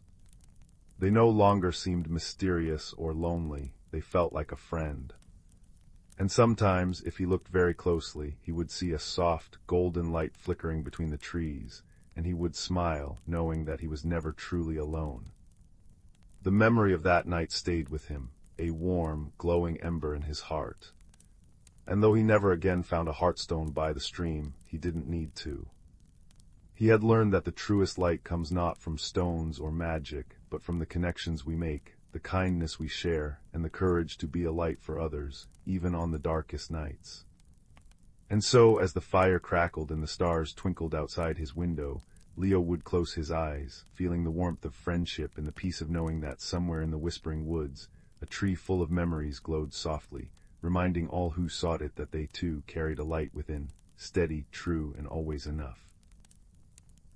Deep in the whispering woods, where ancient oaks stood as sentinels of time and moonlight dripped like liquid silver through the canopy, lived creatures whose lives were woven into the very roots of the forest. Here the air hummed with the breath of magic, a gentle force that stirred the petals of dawn-touched flowers and guided the dance of fireflies in the twilight. Among them was a young fox named Bramble, whose russet fur held the warmth of autumn leaves and whose eyes sparkled with the curiosity of spring's first bud. Each season the forest celebrated the turning, a sacred alignment where the boundaries between earth and enchantment thinned. In spring the blossom song would begin, a melody sung by the wind through newly unfurled leaves, coaxing sleeping seeds to life. Summer brought the rainweavers, tiny tree frogs whose croaks summoned gentle showers that painted rainbows in the mist. Autumn belonged to the leaf keepers, squirrels who gathered fallen foliage not for nests, but to weave them into shimmering cloaks that stored sunlight for the barren months. And winter. Winter was guarded by the frost sprites, ethereal beings who spun ice crystals into lace to protect sleeping roots from the bitter cold. But this year, as the first blush of spring painted the forest, an unsettling chill lingered. Bramble noticed it one dew-kissed morning while padding toward the sunken brook. The water, usually murmuring with melted snow, lay silent under a skin of ice. Bluebells bowed under unexpected frost, their petals brittle as glass. Even the air tasted sharp, like unripe berries, where it should have been sweet with cherry blossoms. Worried, Bramble sought Old Badger in his set beneath the grandfather oak. The set's walls, lined with dried moss and velvety lichen, held the earthy scent of wisdom. Old Badger's fur was grizzled with age, his claws worn smooth from tracing maps of the forest's ley lines in the soil. "Ah, little traveler," he rasped, stirring a pot of time-scented tea over a glowworm lamp. "The balance trembles, the frost sprites have not retreated to their northern caves, their icy threads cling where warmth should reign." Bramble's ears drooped. "But why, Elder?" the rainweavers sang the thawing songs weeks ago. Old Badger poured tea into an acorn cup, the steam curling like ghostly vines. "Long ago, when I was but a cub, a similar frost came. The heartstone, a crystal born from the forest's first lightning strike, had cracked, its warmth faltered, and winter's fingers crept too far south." He gestured to a tapestry on the wall, woven from spider silk and dandelion fluff, depicting a glowing stone nestled in the roots of the guardian tree. "We mended it then with kindness, a drop of honey from the hive mother, a tear of joy from the brook's spirit, and a chorus of the forest's purest laughter." Determined, Bramble gathered friends, Pip, a sparrow whose wings shimmered with iridescent dew, and Moss, a rabbit whose fur held the softness of twilight shadows.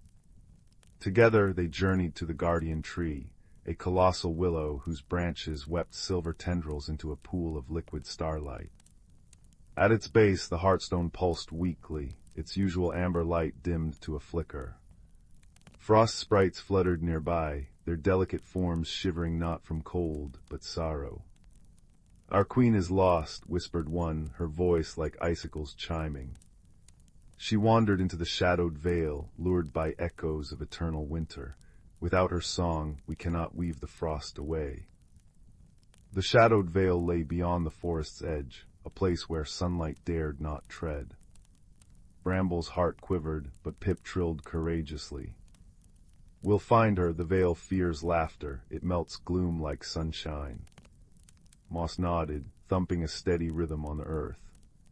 "And I know the hidden paths, follow my thumps." Their quest led them through groves where mushrooms glowed like fallen constellations, across streams where water spirits wove liquid bridges of lily pads, and into thickets where sentient vines curled protectively around them. In the vale, darkness clung like wet velvet, and the air smelled of forgotten things. There amid skeletal trees sat the Frost Queen, a being of crystalline beauty, her eyes hollow as she hummed a dirge to the frozen ground. "Your Majesty," Bramble called softly, "the forest needs your frost to rest, not to linger." The queen's voice cracked. "Why should I return?" The veil whispers that warmth forgets the beauty of stillness. Then Pip did something extraordinary. He flew to a gnarled branch and sang, not a forest melody, but a silly, chirping tune about a worm who wore a hat of clover. Moss joined in with a comical wiggle dance, kicking up puffs of frost. Bramble, recalling old Badger's lesson, offered a story. In summer, the rainweaver's showers make rainbows. In autumn, the leaf-keeper's cloaks glow like captured sunsets. Your winter lace is part of the dance, not the whole song. As he spoke, he placed a thawed bluebell at her feet, its petals releasing a honeyed sigh. A tear, clear and warm as spring sap, welled in the Frost Queen's eye. It fell onto the heartstone Bramble had brought, sealing its crack with a sound like chimes. The stone blazed anew, its light piercing the veil's gloom. Laughing, the queen gathered her sprites. "Forgive me, I mistook solitude for strength, forgetting that balance needs all voices." Together they wove one final tapestry of frost, a glittering bridge leading home. Back at the guardian tree, the forest waited. As the Frost Queen sang a high, crystalline note, her sprites spun the lingering ice into 1,000 shimmering threads that lifted skyward, dissolving into the dawn. Warmth rushed back, brooks babbled, bluebells straightened like eager children, and the blossom song swelled from every branch, scattering golden pollen that smelled of hope and apricots. That evening, creatures gathered beneath the grandfather oak for the Bloomfire feast. Fireflies strung lanterns in the boughs, badgers passed mushroom pies, and frogs drummed on lily pads. Bramble curled beside old Badger, watching the Frost Queen dance with Pip atop a toadstool, her laughter now bright as sleigh bells. "You see, little one," murmured the Badger, his eyes reflecting the fire's glow, "harmony isn't the absence of winter or storm. It's the trust that every season has its purpose, and every heart, no matter how icy, can thaw when met with kindness." As stars embroidered the sky, the forest sighed into contented silence. The heartstone pulsed steadily, its light a golden promise in the roots of the guardian tree. And Bramble, nestled in a bed of clover, dreamed of dappled sunlight and the gentle, everlasting rhythm of the turning, a lullaby sung by the world itself, reminding all who listened that balance, like friendship, is tended one warm breath at a time. In the velvet-hued valley of Willowbrook, where chimney smoke curled into shapes of sleeping dragons, and the cobblestones remembered every footstep, there came a winter when the teacups began singing. Not the rowdy tavern songs that made apples ferment in their barrels, but soft, shivery melodies that left frost patterns on windows. Young Lyra first noticed it while scrubbing the hearth in her aunt's bookshop, a porcelain cup trembling on its shelf, its handle quivering as it hummed a tune like wind through icicle teeth. By week's end, the entire village murmured with peculiarities. Milk pitchers filled with starlight instead of cream.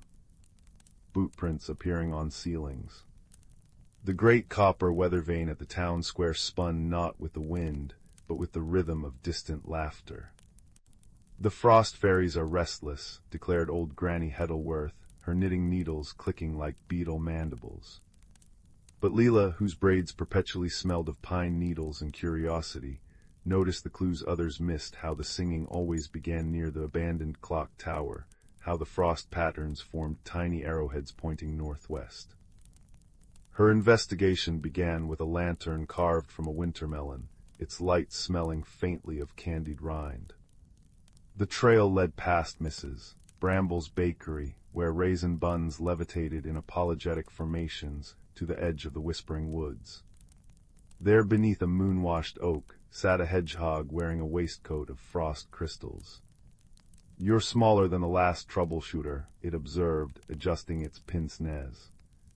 "But your shadow has the right shape for mysteries." The hedgehog, introduced as Professor Quillen of the Northern Thorn University, became Lyra's first ally. Together they discovered that the disturbances followed a pattern, Every odd hour, the chaos rippled outward from the clock tower like pond rings. During the quiet moments between, they found peculiarities: a family of field mice ice dancing in misses, brambles cooling pie tins, a colony of ladybugs polishing the weather vane with warmed honey. "They're not causing the trouble," Quillen noted, tapping his spectacles. "They are tidying up after it." The mystery deepened when they consulted the night librarian, an owl named Hootridge, who lived in the bookshop's rafters, his feathers dusted with the pollen of ancient stories. "What if," he mused, turning a page with his beak, "the clock tower isn't abandoned at all?" His talon tapped an illustration of frost sparrows, shy winter spirits who nest in forgotten places, their fluttering wings stirring up harmless mischief. Midnight found Lyra and her companions at the clock tower's ivy-choked door. The stones hummed beneath her mittened palm, not cold but thrumming like a sleeping cat's purr. Inside, gears glimmered with hoarfrost constellations. And there, in the rafters, a nest woven from lost buttons and piano wires, sheltering 3 frost sparrow chicks whose breath crystallized into snowflake lullabies. Their parents, it seemed, had flown south to mend a broken aurora, leaving the hatchlings to accidentally stir the village into gentle disarray. The solution came not through magic, but compassion. Mrs. Bramble baked seed cakes that steamed like tiny geysers, keeping the chicks fed. The mice knitted minuscule scarves from dandelion fluff. Even Granny Heddleworth contributed, her needles clicking out a snug blanket patterned with cloud formations. By the time the parent sparrows returned trailing ribbons of green and violet light, the clock tower chimed again, its hands kept steady by a family of enthusiastic pill bugs who'd taken a liking to gear mechanics.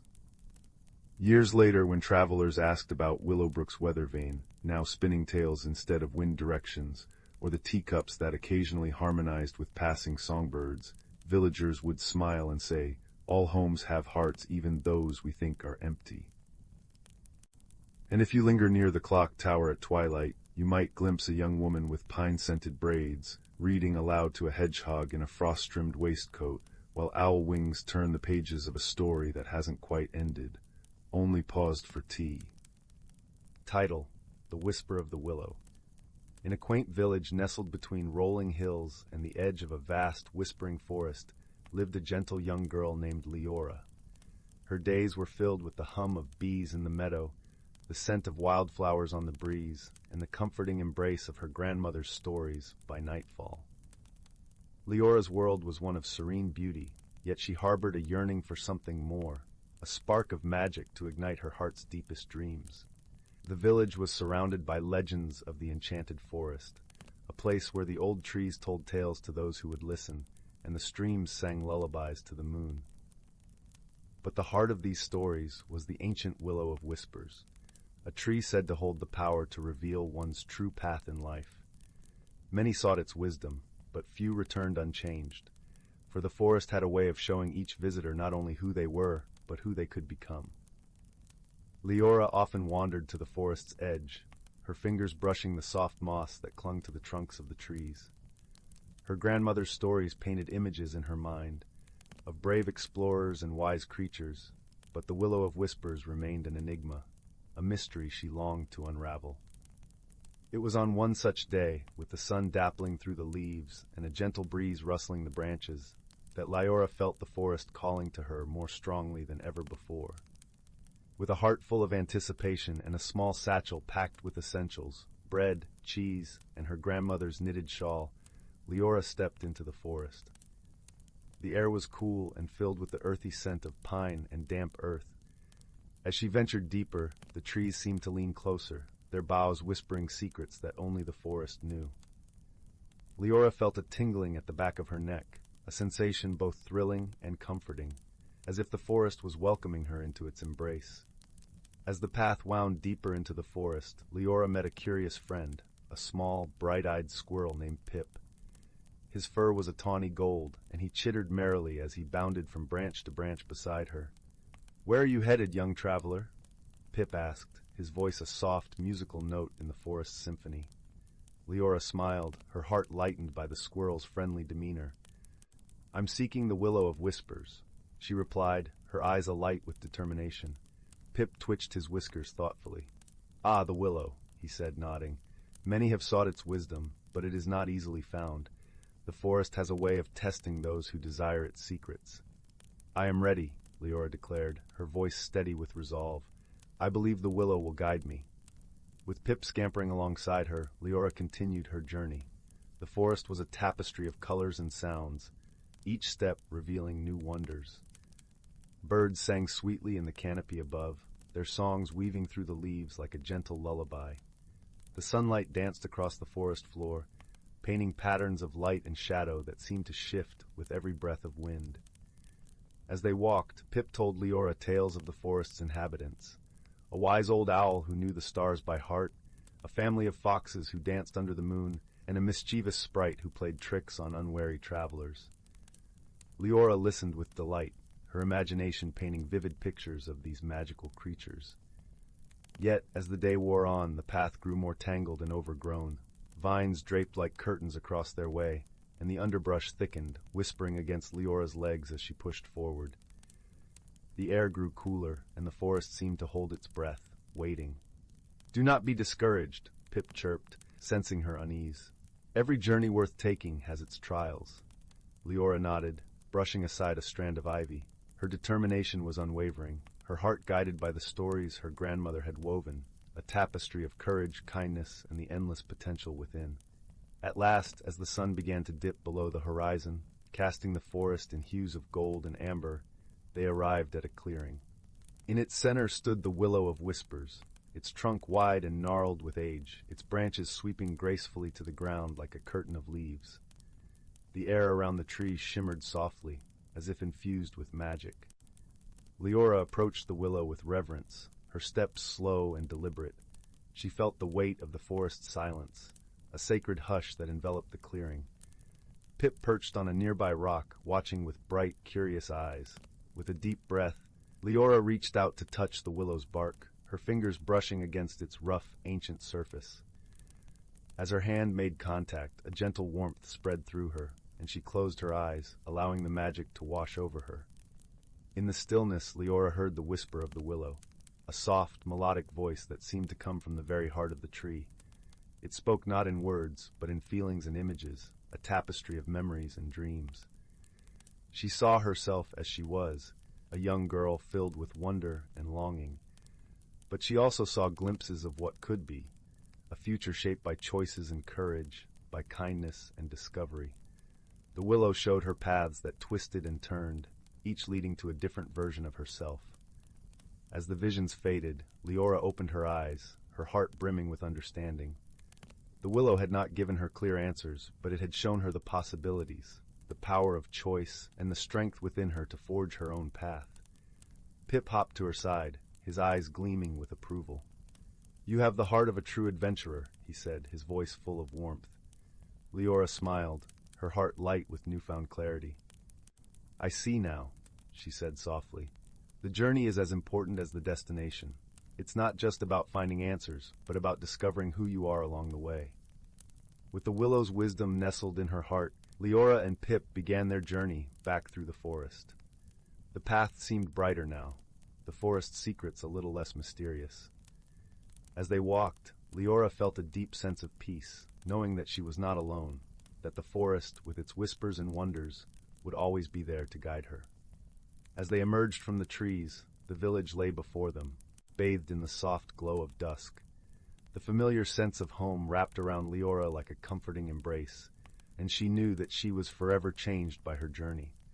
Her grandmother greeted her with a knowing smile, her eyes twinkling with the wisdom of 1,000 stories. Lyra embraced her, feeling the warmth of love and belonging.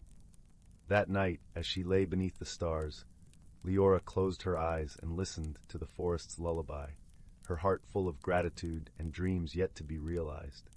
The Willow of Whispers had shown her the way, but it was her journey to walk, her story to write. And so, with the gentle rustle of leaves and the soft murmur of the night, Lyra drifted into a peaceful sleep, her dreams filled with the magic of the forest and the endless possibilities of tomorrow. The little village of Willowbrook nestled in a valley where the twilight lingered just a little longer than anywhere else. Each evening, as the sun dipped behind the whispering woods, the cobblestone streets would glow with the soft light of lanterns shaped like fireflies, and the air would fill with the gentle chime of the clock tower marking the 7th hour. It was a place where the ordinary brushed gently against the magical, and where the villagers took comfort in small, steady rhythms. But one autumn evening, as young Finn sat on his windowsill counting the first stars to appear, he noticed something peculiar. The constellation of the silver swan, which always shone brightest directly above the old oak tree, was missing. Not a single star twinkled where the swan's graceful neck should curve. He blinked, thinking perhaps a cloud had passed, but the sky was clear and deep as a sapphire. The next night it happened again. This time the hunter's bow had vanished. And the night after that, the entire cluster of the dancing maidens was simply gone. No one else seemed to notice at first. The baker was too busy perfecting his cinnamon swirl bread, the weaver too absorbed in her shimmering threads, and the clockmaker too focused on the gentle tick-tock of his creations. But Finn, with his curious heart and watchful eyes, felt a quiet unease. The night sky felt incomplete, like a story missing its most beautiful chapter. He decided to visit Elder Maeve, who lived in a cottage at the edge of the whispering woods, where wind chimes made of seashells and silver bells sang with every breeze. Her home smelled of dried lavender and honeyed tea, and her wisdom was woven into every tale she told.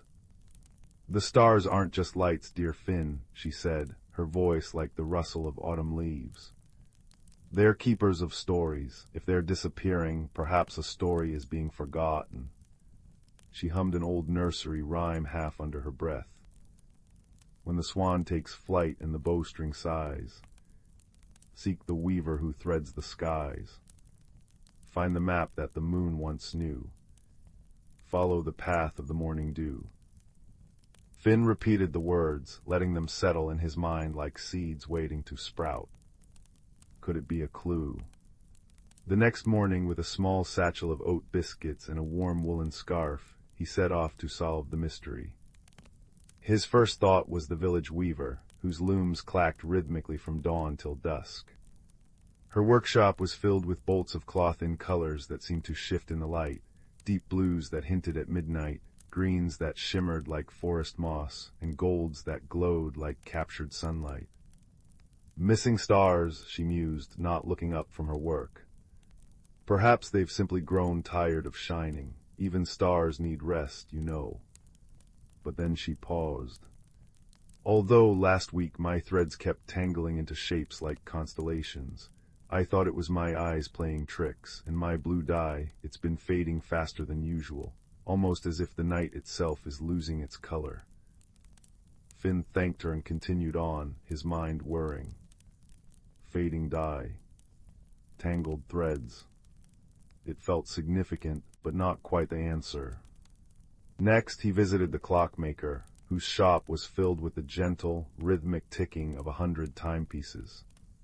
The grandest of them all was the moon phase clock, which chimed on the hour with a sound like raindrops on crystal. "Stars vanishing, you say?" The clockmaker adjusted his spectacles. "Time has been feeling a little loose lately. My pendulum clocks have been swaying out of rhythm, and the sundial in the garden shows shadows moving backward in the late afternoon. Perhaps time itself is unwinding." This, too, was curious, but not quite right. Finn felt a flicker of frustration. What if he was on the wrong path entirely? As he wandered past the village square, he noticed the flower seller tending to her pots. Usually her blossoms were bright and cheerful, but today the petals of the midnight blues and starry whites had dulled to a pale gray. "It's the oddest thing," she sighed. "My evening glories usually bloom at sunset, but now they're opening at noon and closing at dawn, and their color, it's seeping away like sand in an hourglass." Finn's heart leapt. Blooms changing their rhythm. Colors fading. It reminded him of the weaver's dye and the clockmaker's backward shadows. They were all connected, but how? That evening he sat beneath the old oak tree, watching as yet another star, this time from the Little Dipper, flickered and vanished. A soft rain began to fall, pattering gently on the leaves above him. And then he heard it, a faint, melodic humming coming from deep within the whispering woods. It was the same tune Elder Maeve had hummed, the nursery rhyme about the weaver and the map. Curiosity alight like a lantern in his chest, Finn followed the sound. The forest path was lined with ferns that glimmered with dewdrops, and fireflies bobbed around him like floating embers. Deeper he went until he reached a clearing he had never seen before. In the center stood a small, ancient stone well, covered in moss and carved with star patterns. And sitting beside it was a little girl, no older than him, humming softly as she dipped a brush into a basin of what looked like liquid starlight. She looked up, her eyes wide and luminous. "You can't see me," she whispered. Finn nodded, too astonished to speak. "I'm Lyra," she said. "The keeper of the Well of Wishes. Every night I collect starlight to paint the dreams of sleeping children, but lately the starlight has been fading. I thought if I borrowed a little extra from the sky, just for a while, I could make the dreams brighter, but the more I take, the faster it fades." Her voice trembled. "I didn't mean to make the stars disappear." Finn's heart swelled with understanding. This was no malicious act, only a lonely child trying to spread a little more joy. He remembered the weaver's tangled threads, the clockmaker's swaying pendulums, the flower seller fading blooms, all because the balance of night and starlight had been disturbed. "You don't need to take the starlight," Finn said gently. "The dreams are bright enough because they are made with kindness. And look," he pointed to the well, where the water now shimmered with a soft, internal glow. "The well has its own light, you just have to let it shine." Together, they poured the borrowed starlight back into the well. As they did, the water began to glow even brighter, and one by one, the stars reappeared in the sky above. First the silver swan, then the hunter's bow, and finally the dancing maidens, twinkling more brilliantly than ever. When Finn returned to the village the next morning, he told the villagers everything. Rather than anger, they felt wonder. The weaver offered to weave a new tapestry of the night sky, using threads dipped in the well's glow. The clockmaker adjusted his clocks to chime in harmony with the rising stars. The flower seller planted evening glories around the well, their petals now gleaming with captured starlight. And Lyra was no longer alone. The children of Willowbrook took turns visiting her, bringing stories and laughter, and the dreams she painted became more vivid than ever, not because she used more starlight, but because she painted with friendship. That night, as Finn lay in his bed, the clock tower chiming softly in the distance, he looked out his window and saw the full constellation of the silver swan shining brightly over the old oak tree. The wind rustled through the leaves, carrying with it the gentle sound of Lyra's humming and the scent of night-blooming flowers. And he knew, as he drifted into a dream woven from starlight and kindness, that some mysteries are best solved not by fear, but by a caring heart and a willingness to listen.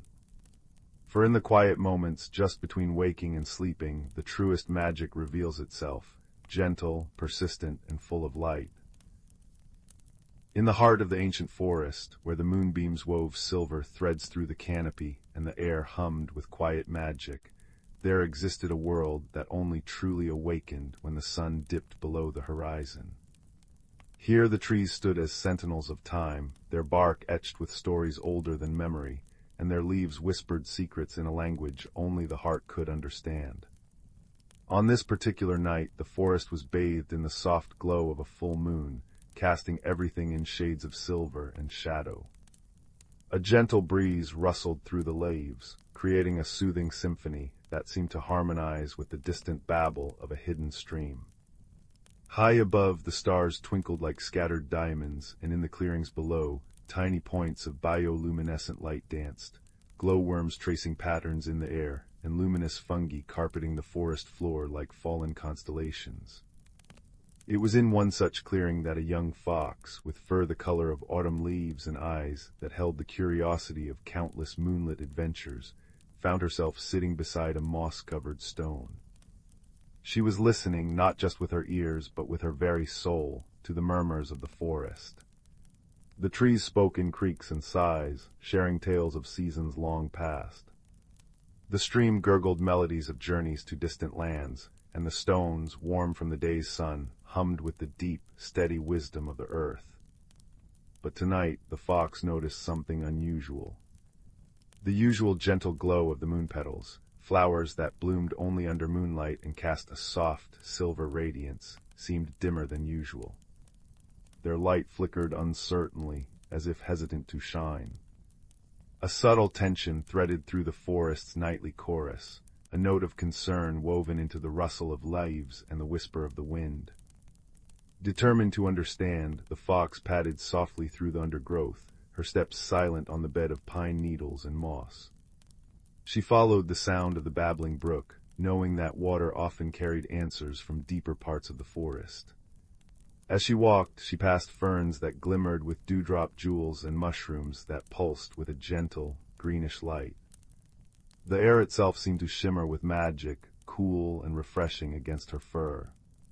Soon she reached the stream, where the water chuckled over smooth, dark stones. She dipped her paw into the cool current and listened.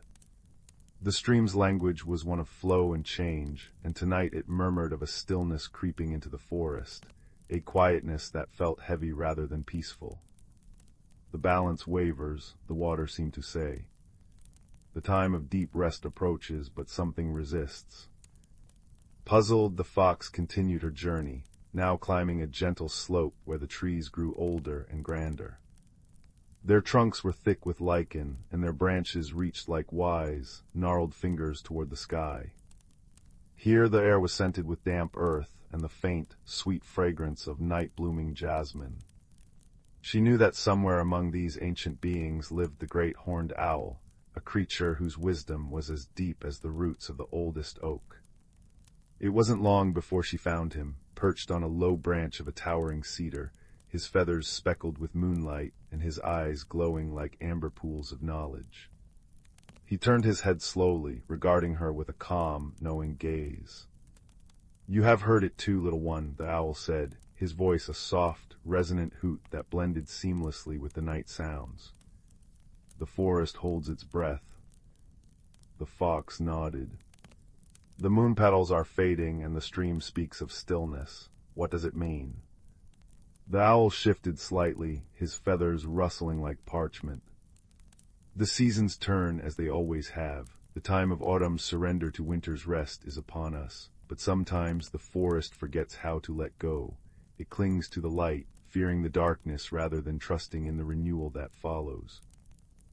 He gestured with a wing toward a particularly ancient tree, its trunk hollowed by time yet still standing strong. "That elder maple has seen countless cycles. Its leaves have fallen and regrown more times than any of us can count. Yet, even it sometimes hesitates to release the last of its foliage, as if holding on might keep the warmth a little longer." The fox tilted her head. "But why would the forest resist? Rest is part of the magic." "Indeed," the owl replied. "But change can be frightening, even when it is natural. The moon petals dim because they feel the uncertainty in the air. The stream murmurs of stillness because the energy of the forest is caught between holding on and letting go." As if to emphasize his words, a soft rain began to fall, not a storm, but a gentle shower that pattered rhythmically on the leaves above, each drop a tiny drumbeat in the night symphony. The sound was soothing, almost hypnotic, and the fox felt a sense of calm settle over her despite the tension in the air.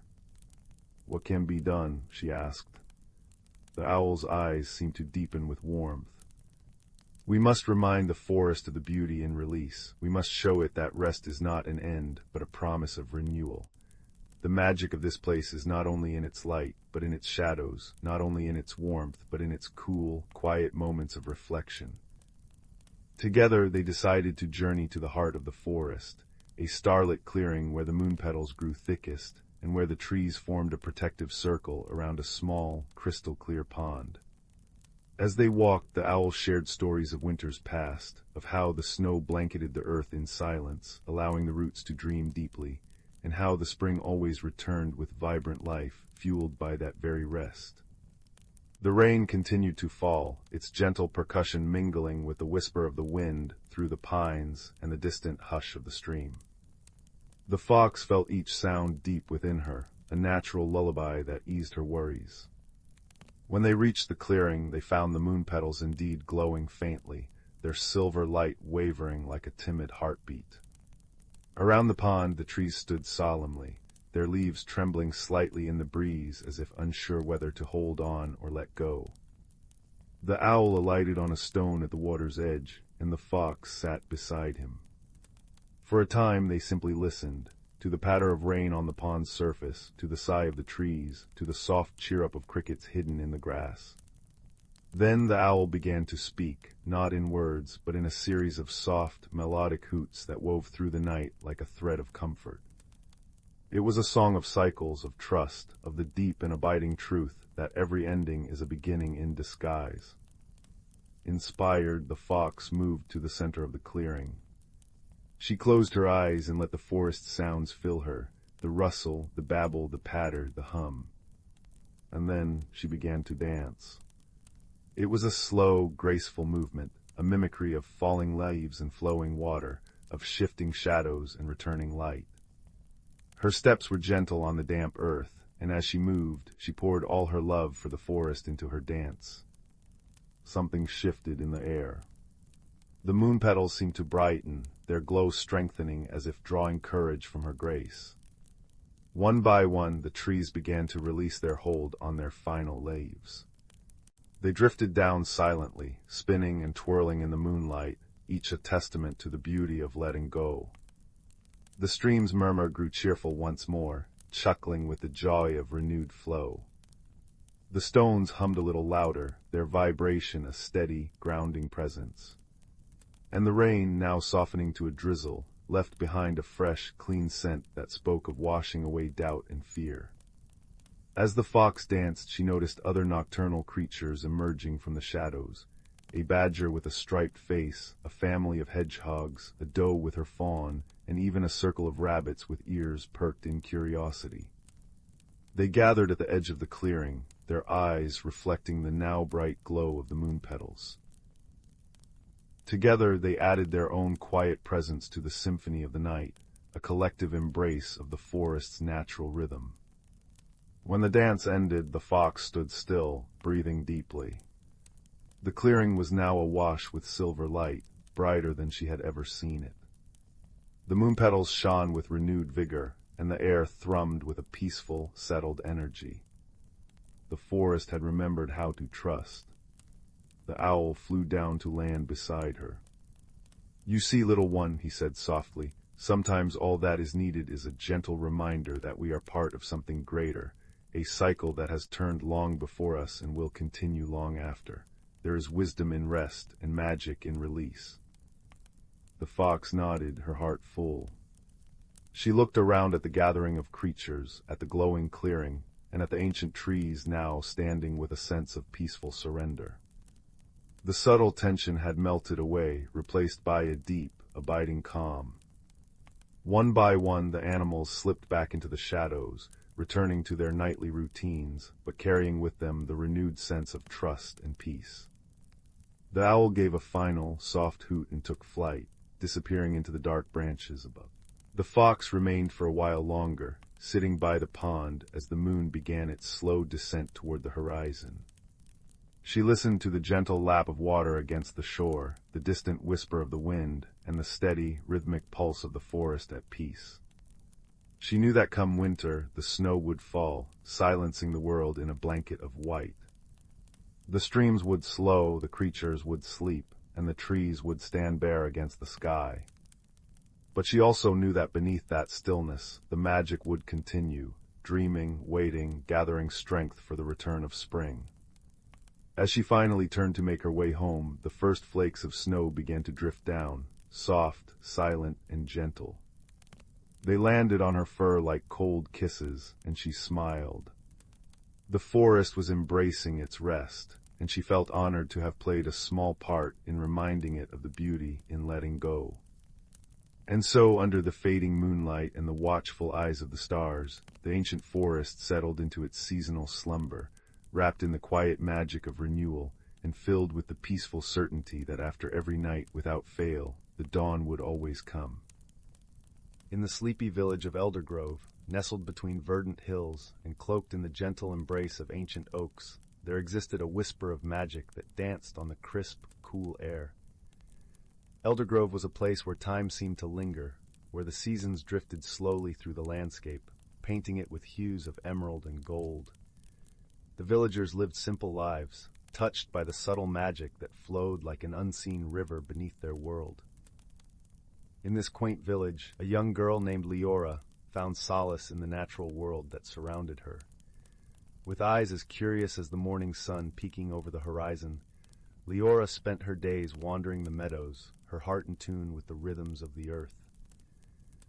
Her auburn hair cascaded down her back, catching glimmers of sunlight that danced like fireflies at dusk. She possessed a gentle spirit, one that seemed to draw the whispers of the wind and the secrets of the forest into her being.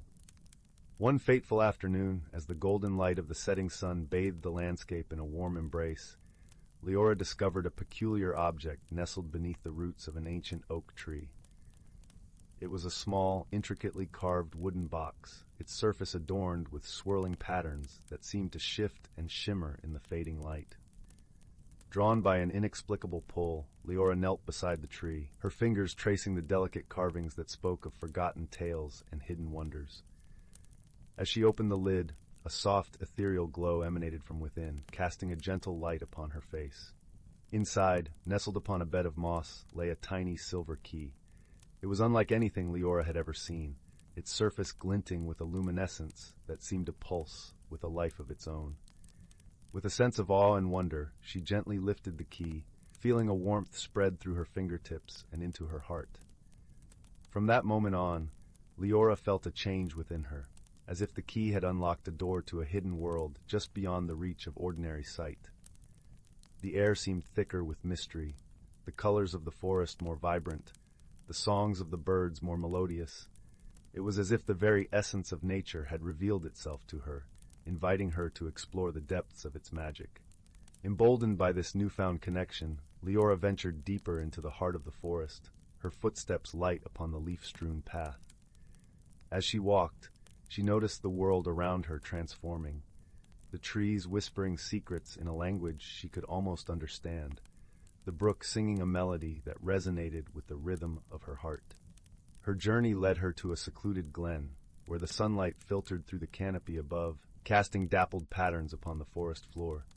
There she encountered a creature unlike any she had ever seen, a small, luminescent fox with fur that shimmered like moonlight on water. Its eyes, deep pools of understanding, gazed into hers, and Lyra knew that this creature was a guardian of the forest, a keeper of its ancient magic. The fox approached with a cautious grace, its movements as fluid as the breeze that stirred the leaves. Lyra knelt, extending her hand in a gesture of friendship and trust. To her delight, the fox nuzzled against her palm, a soft warmth spreading from its touch, filling her with a sense of belonging and peace. As they sat together in the glen, the fox shared its story through images and feelings that flowed into Lyra's mind. She learned of the hidden world within the natural environment, a realm where magic thrived in harmony with the earth, where creatures of wonder and wisdom lived unseen by those who hurried through life without noticing the miracles around them. The fox revealed that the silver key Lyra had found was a gift, a token of trust from the spirits of the forest. It granted her the ability to see beyond the veil of the mundane, to experience the world in its truest form. But with this gift came a responsibility, a duty to protect the magic of the forest and ensure its secrets remained safe. Days turned into weeks as Lyra and the fox explored the hidden wonders of the forest together. They discovered groves of whispering trees that shared stories of the past, pools of crystal-clear water that reflected the dreams of those who gazed into their depths, and fields of wildflowers that bloomed with colors unseen by ordinary eyes.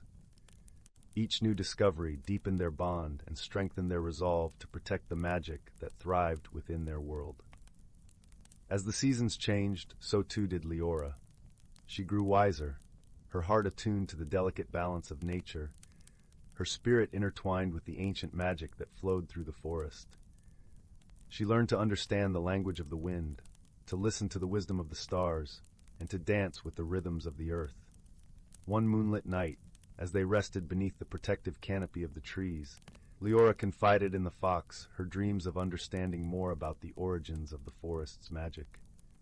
The fox, in response, led her to an ancient, hidden library, where the walls were made of entwined branches and the shelves were lined with books and scrolls filled with knowledge of the land's history and magic. In the library, Lyra immersed herself in the rich tapestry of stories and lore.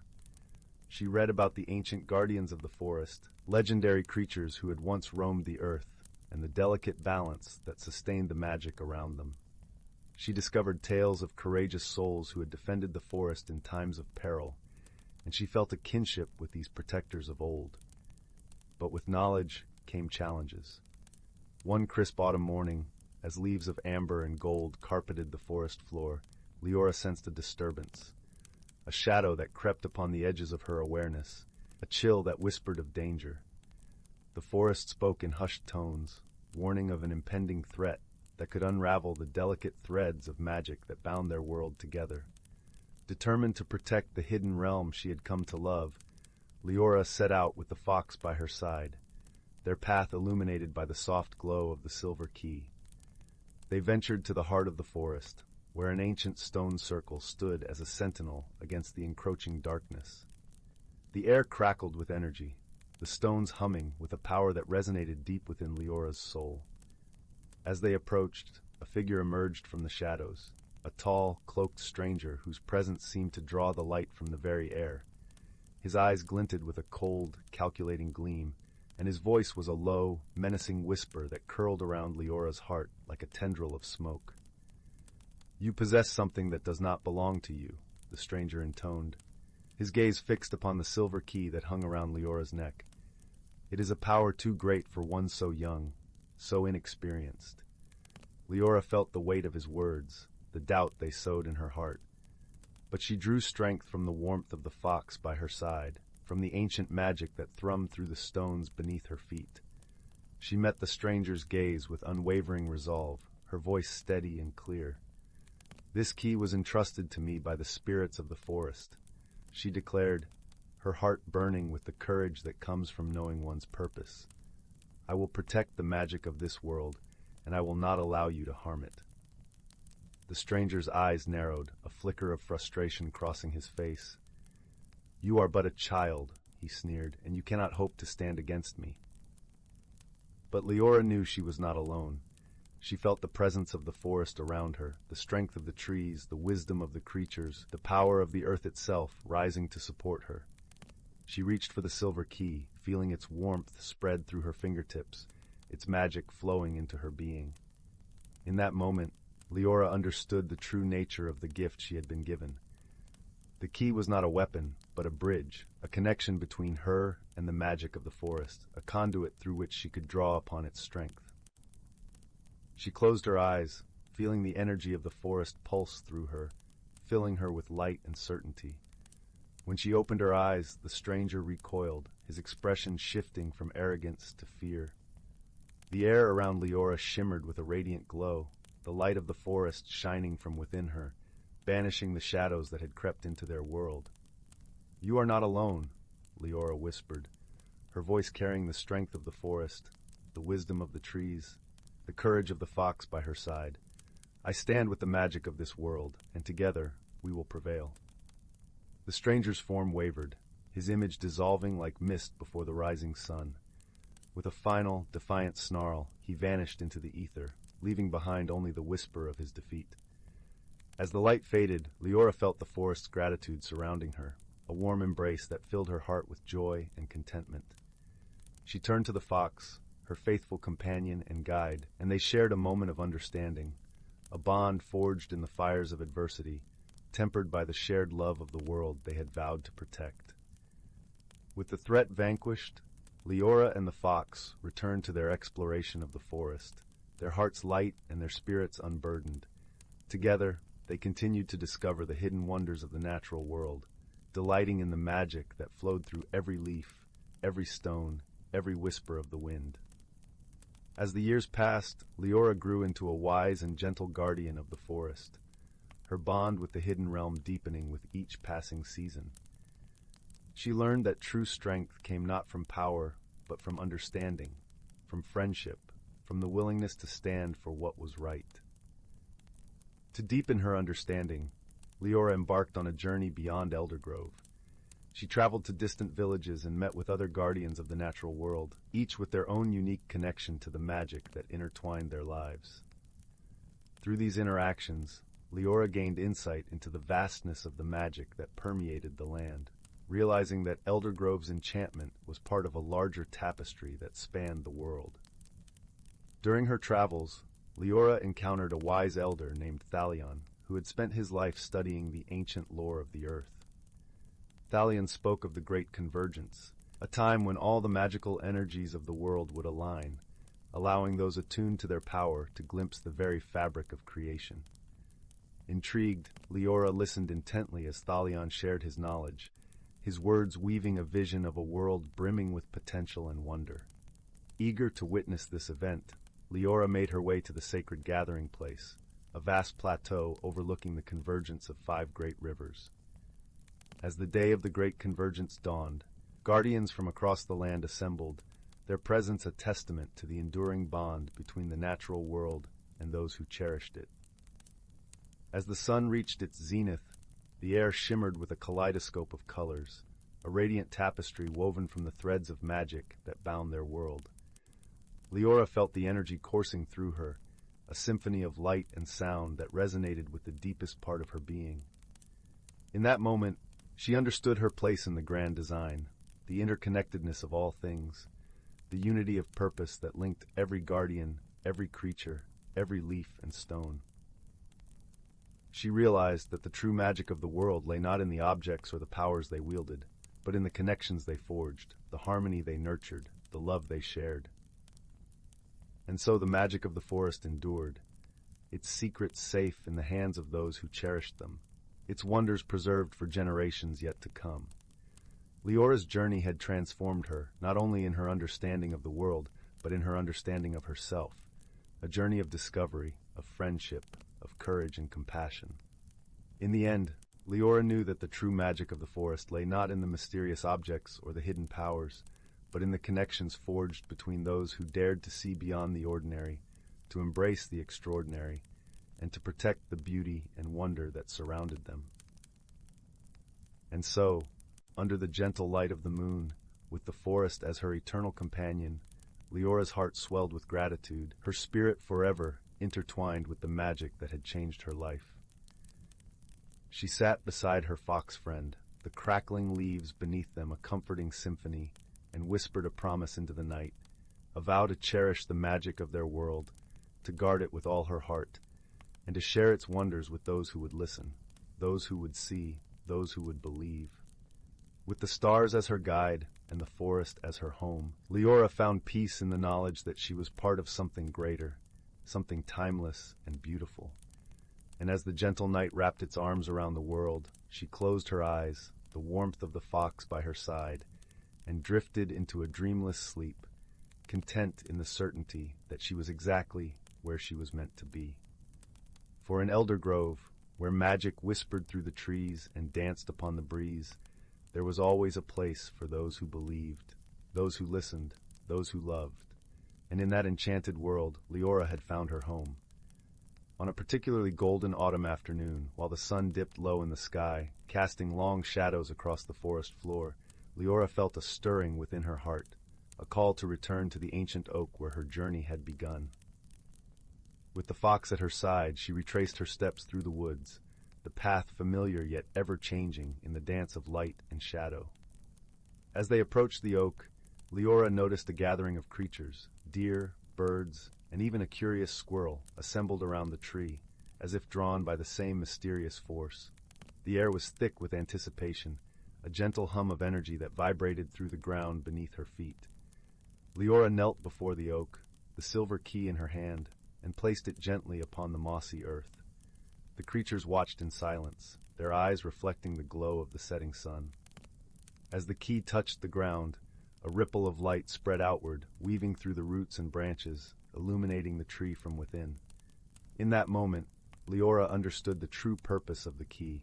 It was not merely a token of power, but a symbol of unity, a reminder of the bond between all living things. The magic of the forest thrived on this connection, nourished by the love and respect of those who called it home. With a soft sigh, the oak released a single leaf, its surface etched with delicate patterns that shimmered like gold.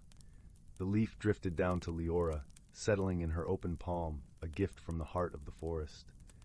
Touched by the gesture, Lyra felt tears of joy welling in her eyes, a profound gratitude swelling in her chest.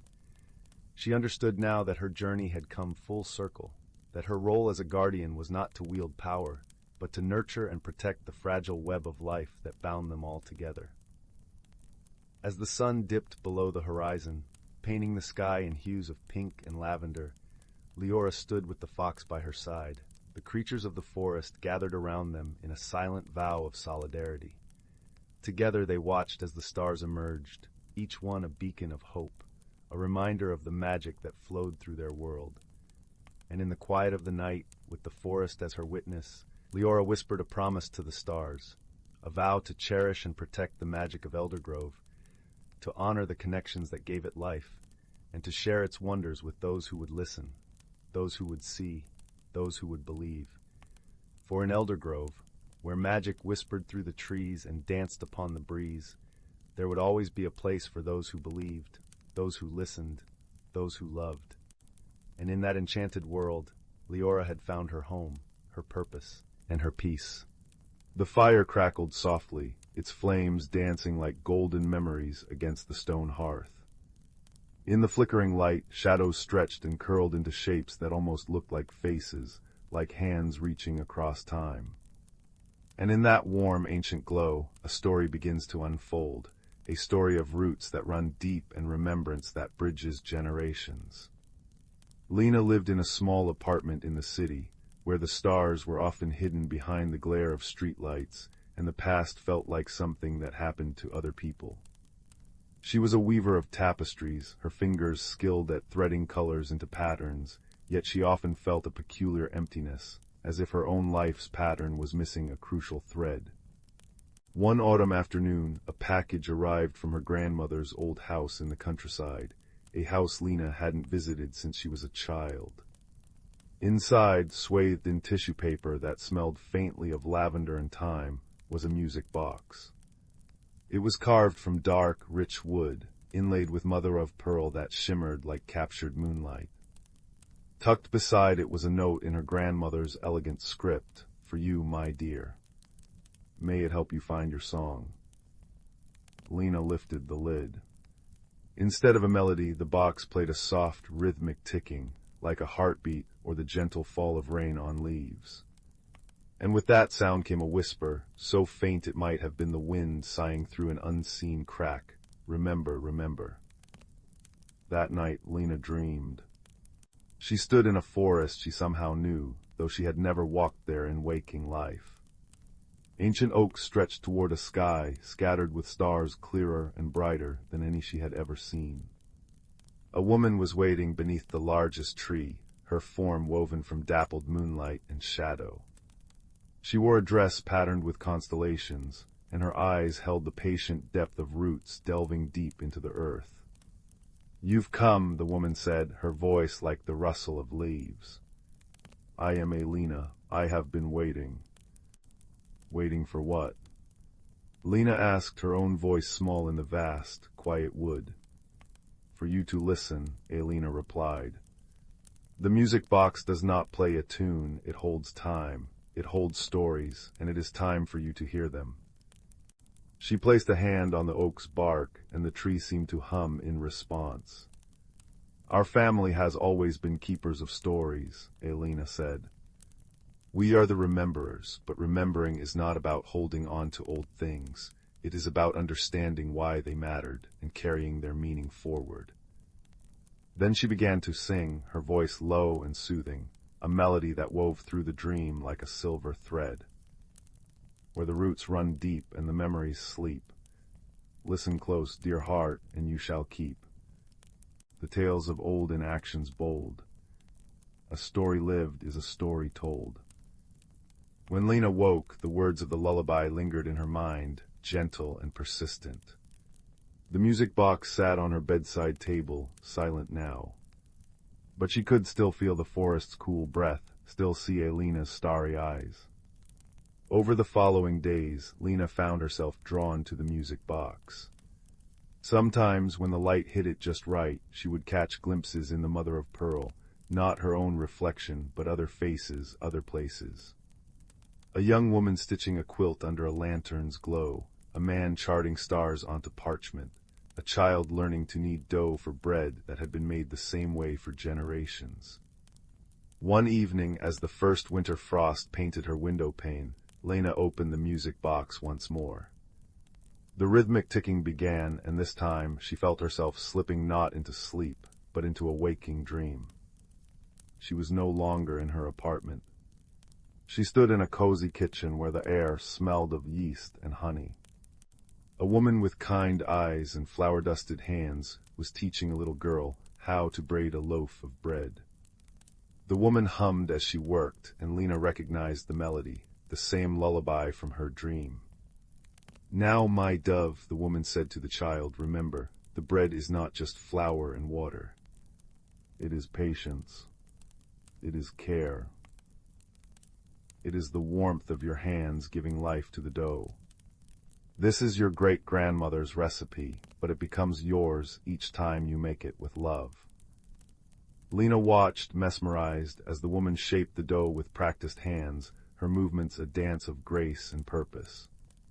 She sang softly, "Knead the dough with gentle hands, as time itself like hourglass sands. Through generations does softly flow. What we make with love will grow." Then the scene shifted. Lena was in a garden at twilight, where an old man was showing a boy how to plant seeds. "Every seed holds a story," the man said, his voice raspy but warm. "It remembers the rain that fell, the sun that shone, the hands that saved it from last year's harvest. When you plant it, you are not just growing food, you are continuing a conversation that began long before you were born." He touched the soil reverently. "This is how we speak to the future, not with words alone, but with actions, with planting, with nourishing." Again the familiar lullaby wove through the air, sung by the man this time, his voice a low, steady rumble. Lena drifted through more visions, a woman mending a quilt, each patch a memory stitched together with intention. A young man learning to read the night sky, connecting stars into stories that guided travelers home. A girl listening to her grandfather's tales of kindnesses given and received, each one a pebble creating ripples across time. In every vision the same themes echoed. Heritage was not a static thing to be preserved behind glass. It was alive, breathing in the daily acts of making, nurturing, guiding, comforting. It lived in the bread shared with a neighbor, in the seeds planted for a season not one's own, in the stories told to soothe a fearful child. And always the lullaby was there, a thread connecting them all. Where the roots run deep and the memories sleep, listen close, dear heart, and you shall keep.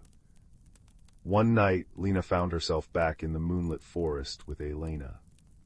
This time other figures stood among the trees, the bread maker, the gardener, the stargazer, the quilt mender. They were all smiling, their eyes holding the same gentle light. "You see," Elena said, her voice blending with the whisper of the leaves. "We are not just memories, we are the choices we made, the love we gave, the wisdom we passed on. The music box does not hold our voices, it holds the echo of our actions, and now it is your turn."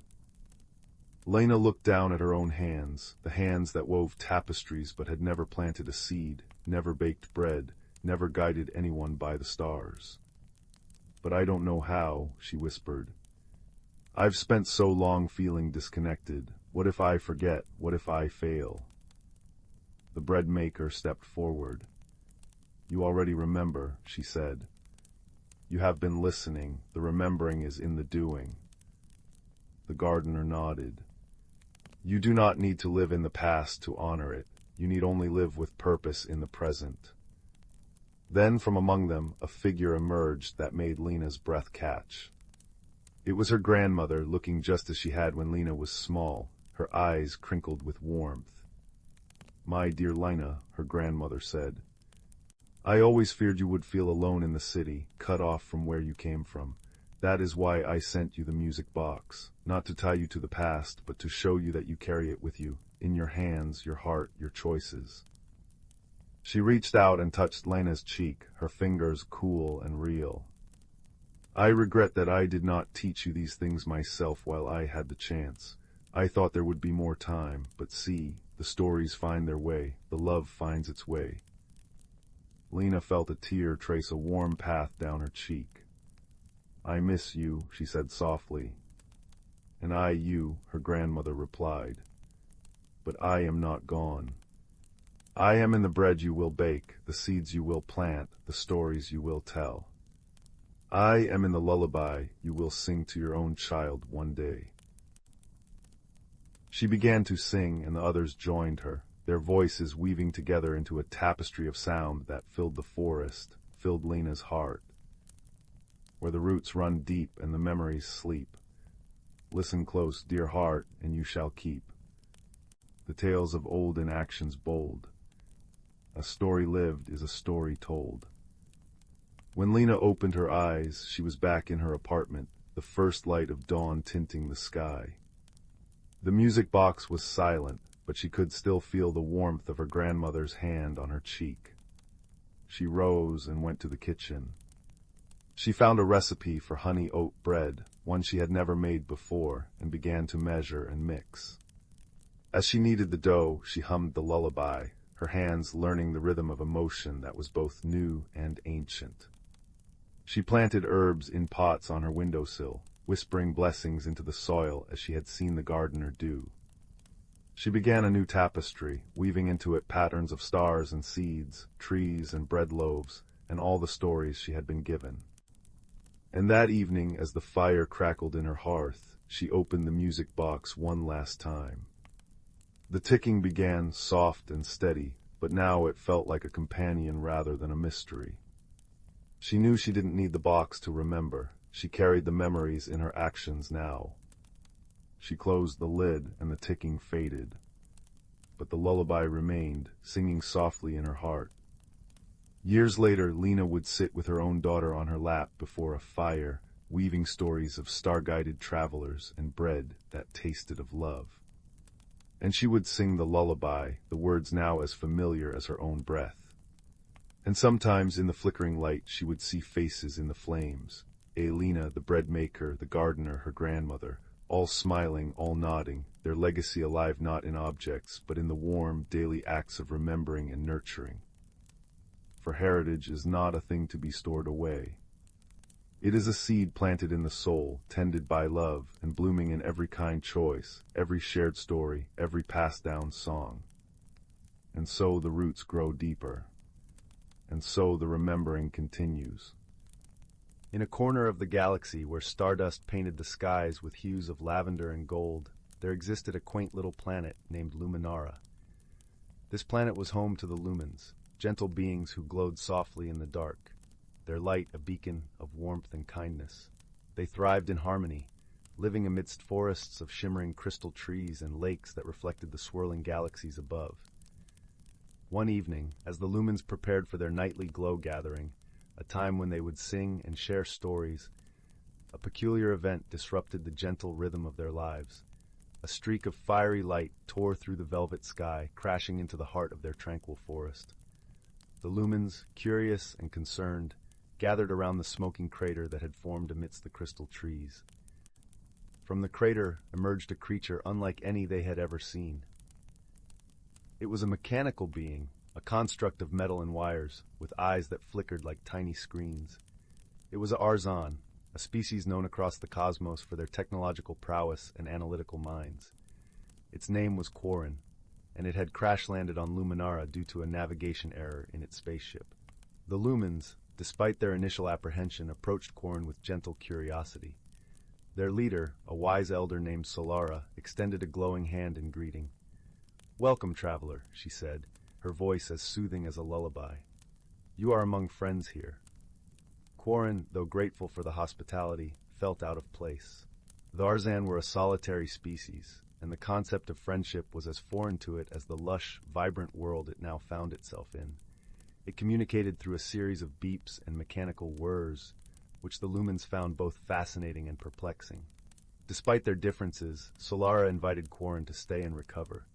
The Lumens, in their gentle way, offered their help in repairing its ship. Corwin, though hesitant, accepted, knowing it had little choice but to rely on these strange, glowing beings. Days turned into weeks, and as the Lumens worked to help Corwin rebuild its spaceship, they also shared their world with it.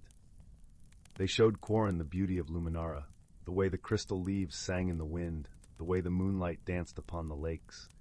In return, Corwin shared its knowledge of the stars and the stories of its travels through the cosmos. Yet misunderstandings were inevitable.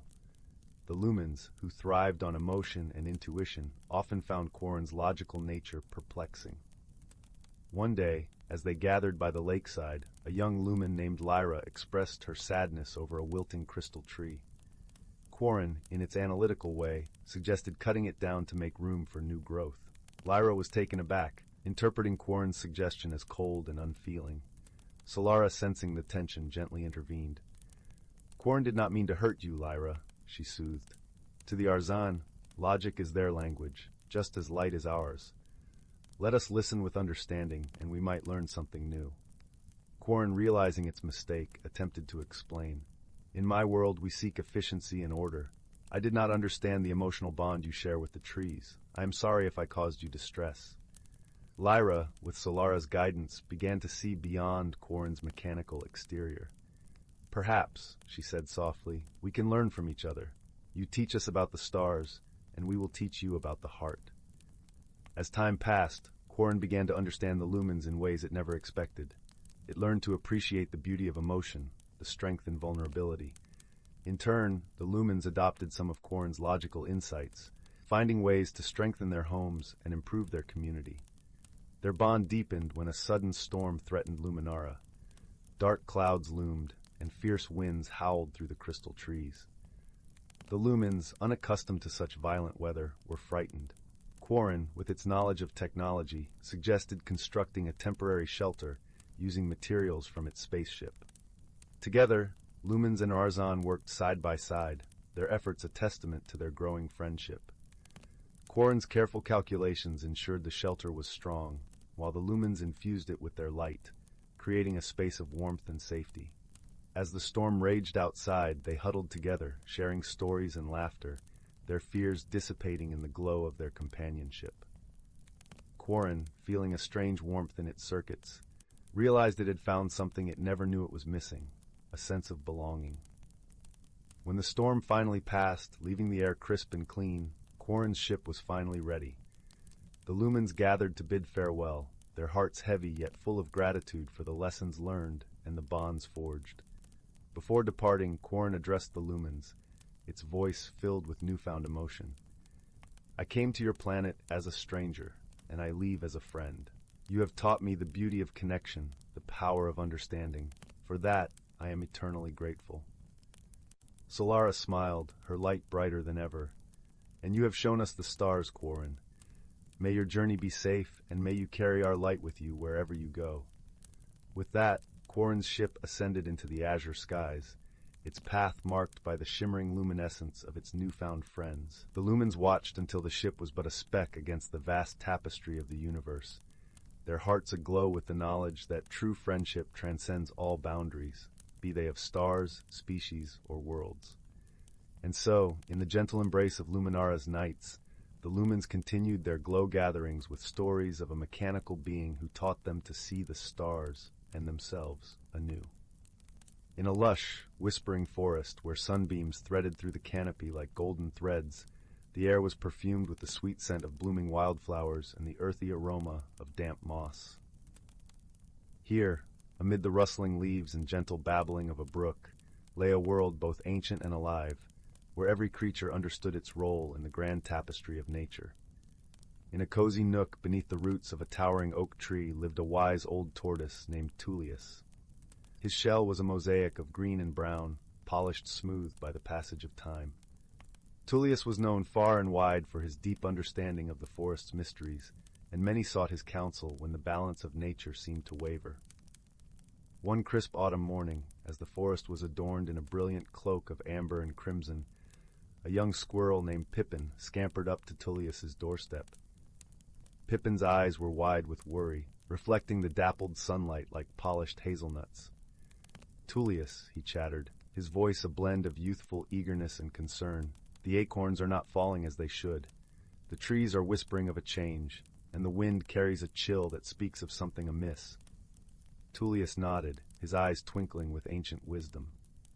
"Ah, young Pippin," he said, his voice as warm as a sunlit glade, "the forest speaks to those who listen. Let us venture to the heart of the woods, where the oldest tree, the grandfather oak, may offer guidance." Together they embarked on their journey, their path cushioned by a carpet of fallen leaves that crunched softly underfoot. The air was alive with the chatter of birds and the distant call of a doe, creating a symphony that sang of the forest's rich life. As they traveled, the gentle rustle of the wind seemed to echo the harmony of nature, a reminder of the delicate balance that sustained the forest. Tullius and Pippin soon reached the grandfather oak, its gnarled branches reaching skyward like ancient arms embracing the heavens. The tree's bark was etched with the stories of countless seasons, and its leaves whispered secrets only the wise could hear. With a deep, resonant voice that seemed to rise from the very earth, the grandfather oak spoke. "Tullius, keeper of wisdom, and Pippin, seeker of truth, the forest is indeed in need of balance. The seasons have shifted, and the rhythm of nature's dance has faltered." Tullius listened intently, his heart attuned to the subtle language of the forest. "What must we do to restore harmony, Grandfather Oak?" he inquired, his voice carrying the weight of generations. The Grandfather Oak sighed, a sound like the softest breeze through a meadow. "Seek the guardian of the seasons, the elusive spirit of the zephyr. Only through her guidance can the balance be restored, and the acorns fall once more." With this knowledge, Tullius and Pippin set off once again, their journey bathed in the golden light of the setting sun. As they ventured deeper into the heart of the forest, the air became cooler, carrying the crisp scent of pine and the faintest hint of snow. They soon arrived at a hidden glade, where the spirit of the zephyr danced among the swirling leaves. She was a vision of grace, her form ever-changing like the seasons themselves, with eyes that mirrored the sky. "Welcome, travelers," she greeted them, her voice as soft as a breeze through willow branches. "I sense the forest's plea for balance. To restore it, we must rekindle the harmony between all creatures and the land." Tullius bowed his head in respect. "We seek your wisdom, spirit of the zephyr. How can we aid in this renewal?" The spirit smiled, her presence calming as a lullaby. "Gather the creatures of the forest and remind them of their place in this wondrous world. Each must remember their role, and together they shall sing the song of harmony." With purpose renewed, Tullius and Pippin returned to the forest, their hearts filled with hope. They called upon the animals, each bird, each fox, each tiny beetle, sharing the spirit of the zephyr's message. Under the soft glow of the moon, they all gathered in a circle, united in their shared purpose. As the creatures of the forest joined paws, wings, and fins, a gentle melody rose among them. It was a song of connection, of life and love, of the intricate dance they all performed as part of nature's grand design. The air shimmered with magic as the harmony wove itself into the fabric of the world, restoring balance to the land. Slowly, like a gentle rain after a long drought, the acorns began to fall, dotting the forest floor with the promise of new life. The trees sighed in relief, their branches swaying in gratitude as the forest breathed as one.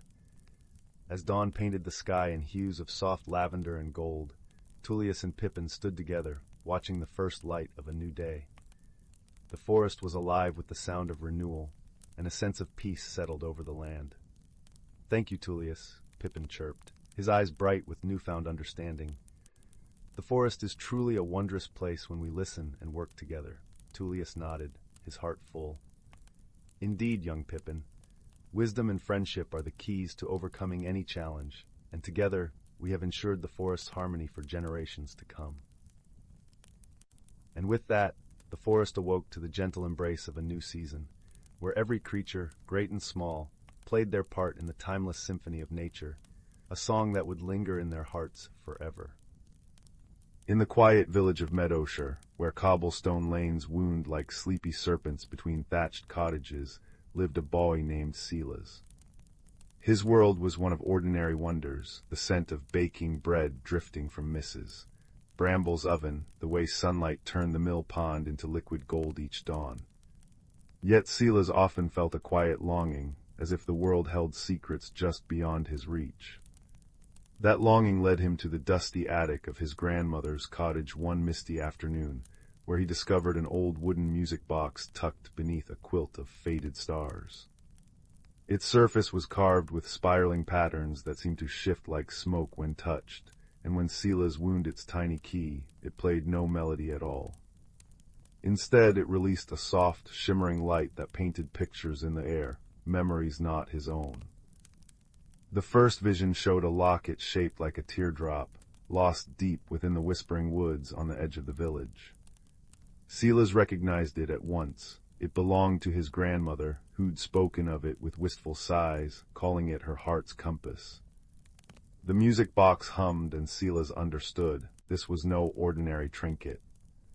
It could reveal the hidden stories of lost things, but only if he followed where it led. With the box cradled in his hands, its light pulsing like a gentle heartbeat, Silas stepped into the woods.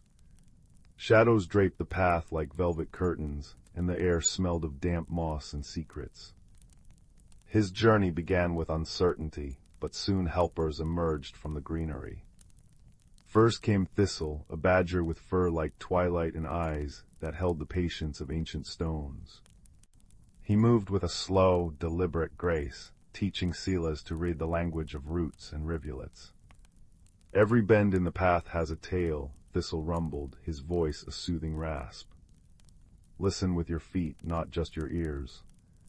Next fluttered Pip, a sparrow with feathers the color of storm clouds, and a habit of reciting rhymes. Left at the crooked oak, right where the ferns sigh low, she'd chirp, her wings tracing maps in the dappled light. Last was Bramble, a hedgehog whose quills glittered with dewdrops and whose laughter was a soft, rustling sound. She carried a tiny satchel of courage, a thimble-sized cup of honeysuckle nectar that warmed the spirit when sipped. Together they ventured deeper, guided by the music box's glow. It showed them fragments of the locket's past, grandmother as a girl, laughing as she hung it from a branch while chasing fireflies, the day a storm swept it into a burbling creek. The woods grew stranger, trees whispered in riddles, and streams flowed uphill. Silas's heart ached with every step, not from weariness, but from the weight of the stories he carried. He realized this was no mere quest for an object. It was a journey into the tender, tangled heart of memory itself. The challenge arose when they reached the Grove of Echoes, a clearing where the air shimmered like heat haze.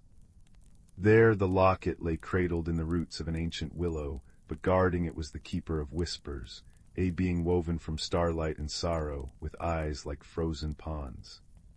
She had no form, only a voice that echoed with 1,000 lost sighs. "Take this locket," she murmured, "and you steal a piece of someone's soul. Memories are not trinkets to be reclaimed." Silas felt fear tighten his throat. Thistle nudged his hand. "Wisdom, little traveler," the badger whispered. "Not force."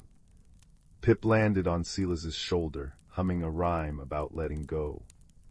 Bramble pressed the honeysuckle cup into his palm, its sweetness a balm. Silas closed his eyes, recalling the music box's visions, not just the locket's loss, but the joy it once held. He understood then what the keeper truly guarded, not the object, but the right of memories to breathe, to change, to be more than frozen moments. "Memories aren't meant to be kept locked away," Silas said softly, his voice steady as a stream. They're like seeds. If you hold them too tight, they never grow. My grandmother's sorrow isn't in losing this locket. It's in forgetting how it felt to laugh when it swung from that branch. He held up the music box. Its light swirled, showing the keeper her own memories, of being a sapling kissed by rain, of sheltering fledglings, of seasons turning without regret. Sometimes, Silas added, letting go is how we keep things alive. The keeper's form softened, melting into a shower of silver mist that rained down like tears. Where it touched the earth, forget-me-nots bloomed in a blue circle around the willow. You carry old wisdom in young bones, the keeper sighed, her voice now warm as hearth smoke. Take the locket, but leave a memory in its place. Silas placed his hand on the willow's bark. He thought of this journey, Thistle's steady presence, Pip's guiding rhymes, Bramble's brave giggle. The tree absorbed it, its leaves shivering with contentment. The locket slipped into Silas's palm, cool and light.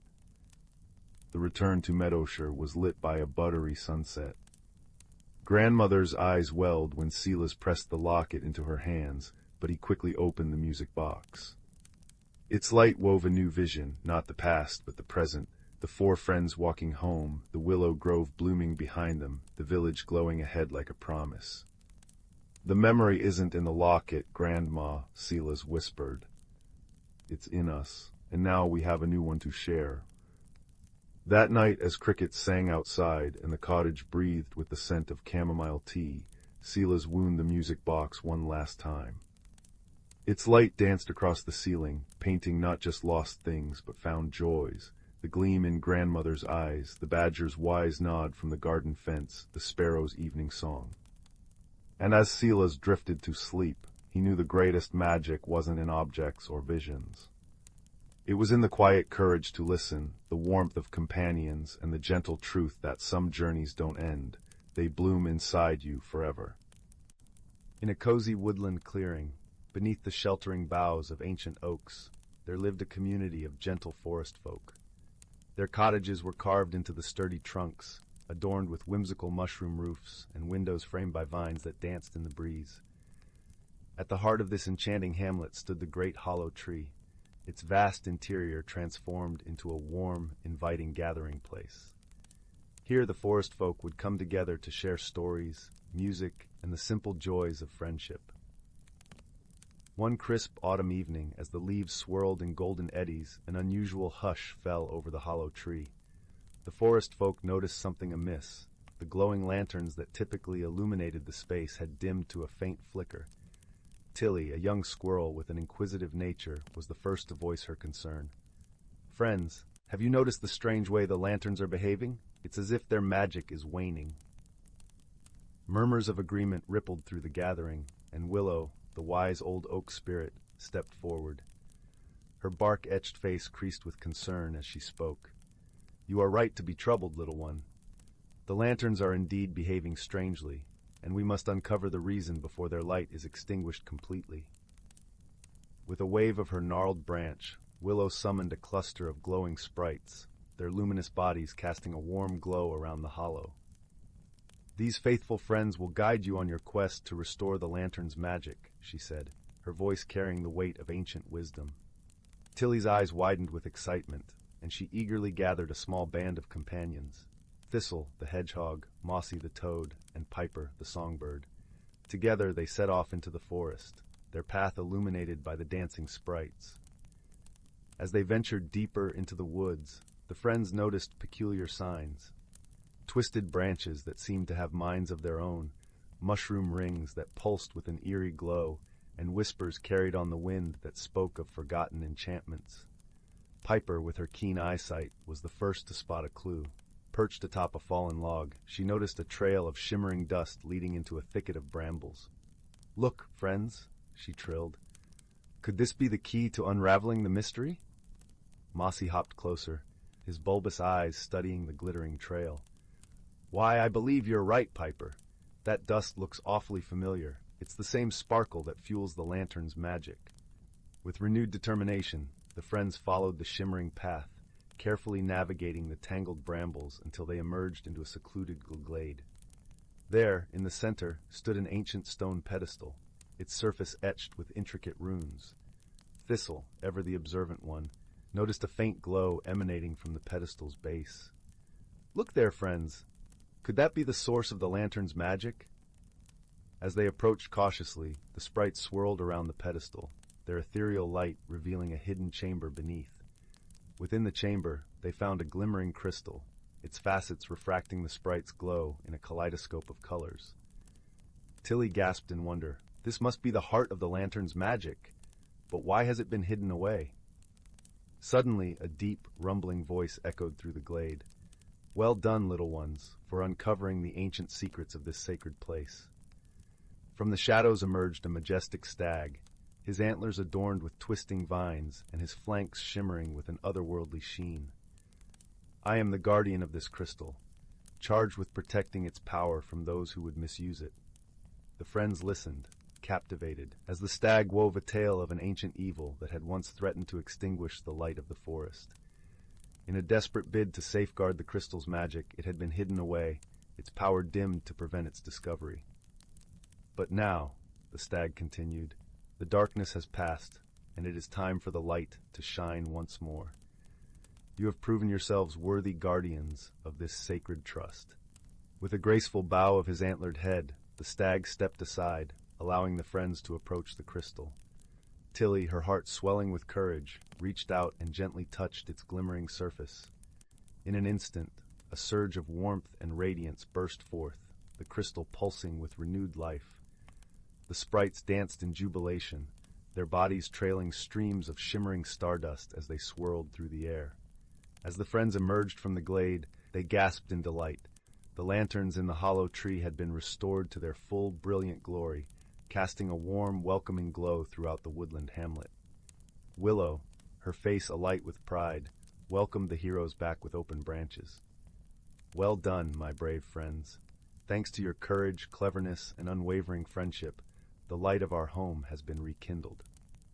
And from that day forward, whenever the forest folk gathered in the hollow tree, they would share the tale of the hidden crystal and the brave companions who restored its magic, ensuring that the warm, comforting glow would never fade. The little ship drifted through the velvet darkness like a dandelion seed on a summer breeze, its pearlescent hull catching starlight and scattering it into soft rainbows. Inside, a being from the crystalline world of Lyra watched the stars with multifaceted eyes that saw not just light, but the gentle hum of cosmic vibrations. Her name was Kaelen, and her form shifted subtly with her emotions, prismatic patterns dancing across her translucent skin. When her vessel's gentle hum changed pitch, signaling an unfamiliar energy reading, Kaelen didn't feel fear, only curiosity. The energy felt like warm honey and wind chimes, completely unlike the sharp, clear frequencies of home. Following the signal led her to a small, rocky asteroid where another ship had made a rough landing. This vessel was all curves and soft edges, like a stone smoothed by endless water, and from within came a sound like distant cello music played underwater. The being she found was entirely different from herself. Where Kaelen was angular and crystalline, this creature was softly rounded, with skin the color of twilight and gentle bioluminescent patterns that pulsed slowly across its surface. It had large, dark eyes that held entire galaxies within them, and when it moved, it left faint trails of light in the air like lazy fireflies. They regarded each other in the quiet of that asteroid field, two completely different life forms separated by biology, evolution, and countless light years. Kaelen extended a hand that shimmered with cautious curiosity, and the other being responded by causing the patterns on its skin to bloom into a slow, swirling dance of indigo and silver. This was how their friendship began, not with words, for they had no common language, but with light and sound, and the gentle reaching out of two lonely souls among the stars. Kaelen learned that her new friend, whom she thought of as Nuri, which in her language meant soft harmony, communicated through complex patterns of light and subtle vibrations in the air. Nuri learned that Kaelen spoke through crystalline chimes and the shifting colors within her form. They developed their own language, a beautiful combination of light music and color sound that was entirely their own. Together, they decided they needed a place, a sanctuary where they could meet without the endless drifting. They found it in a forgotten corner of the galaxy, an abandoned observation station floating at the edge of a nebula that bloomed with colors no human eye could comprehend. The station had been empty for centuries, its original purpose lost to time, but its structure remained sound. Together, they began to make it their own. Kaelen, with her crystalline nature, grew beautiful structures from the mineral deposits she found, delicate arches and formations that caught and fractured light into dancing patterns. Nuri, whose people cultivated living light, brought bioluminescent plants and fungi that glowed with soft internal light, turning the sterile corridors into gently illuminated pathways. The heart of their station became the garden observatory, a dome where the transparent ceiling showed the swirling nebula outside, while inside grew their shared creation, plants that chimed softly when touched, crystals that pulsed with light in response to music, and floating orbs of gentle energy that drifted through the air like benevolent spirits. Here in their shared sanctuary, they learned about each other's worlds and ways. Kaelen learned that Nuri's people expressed emotion through the tempo and complexity of their light patterns.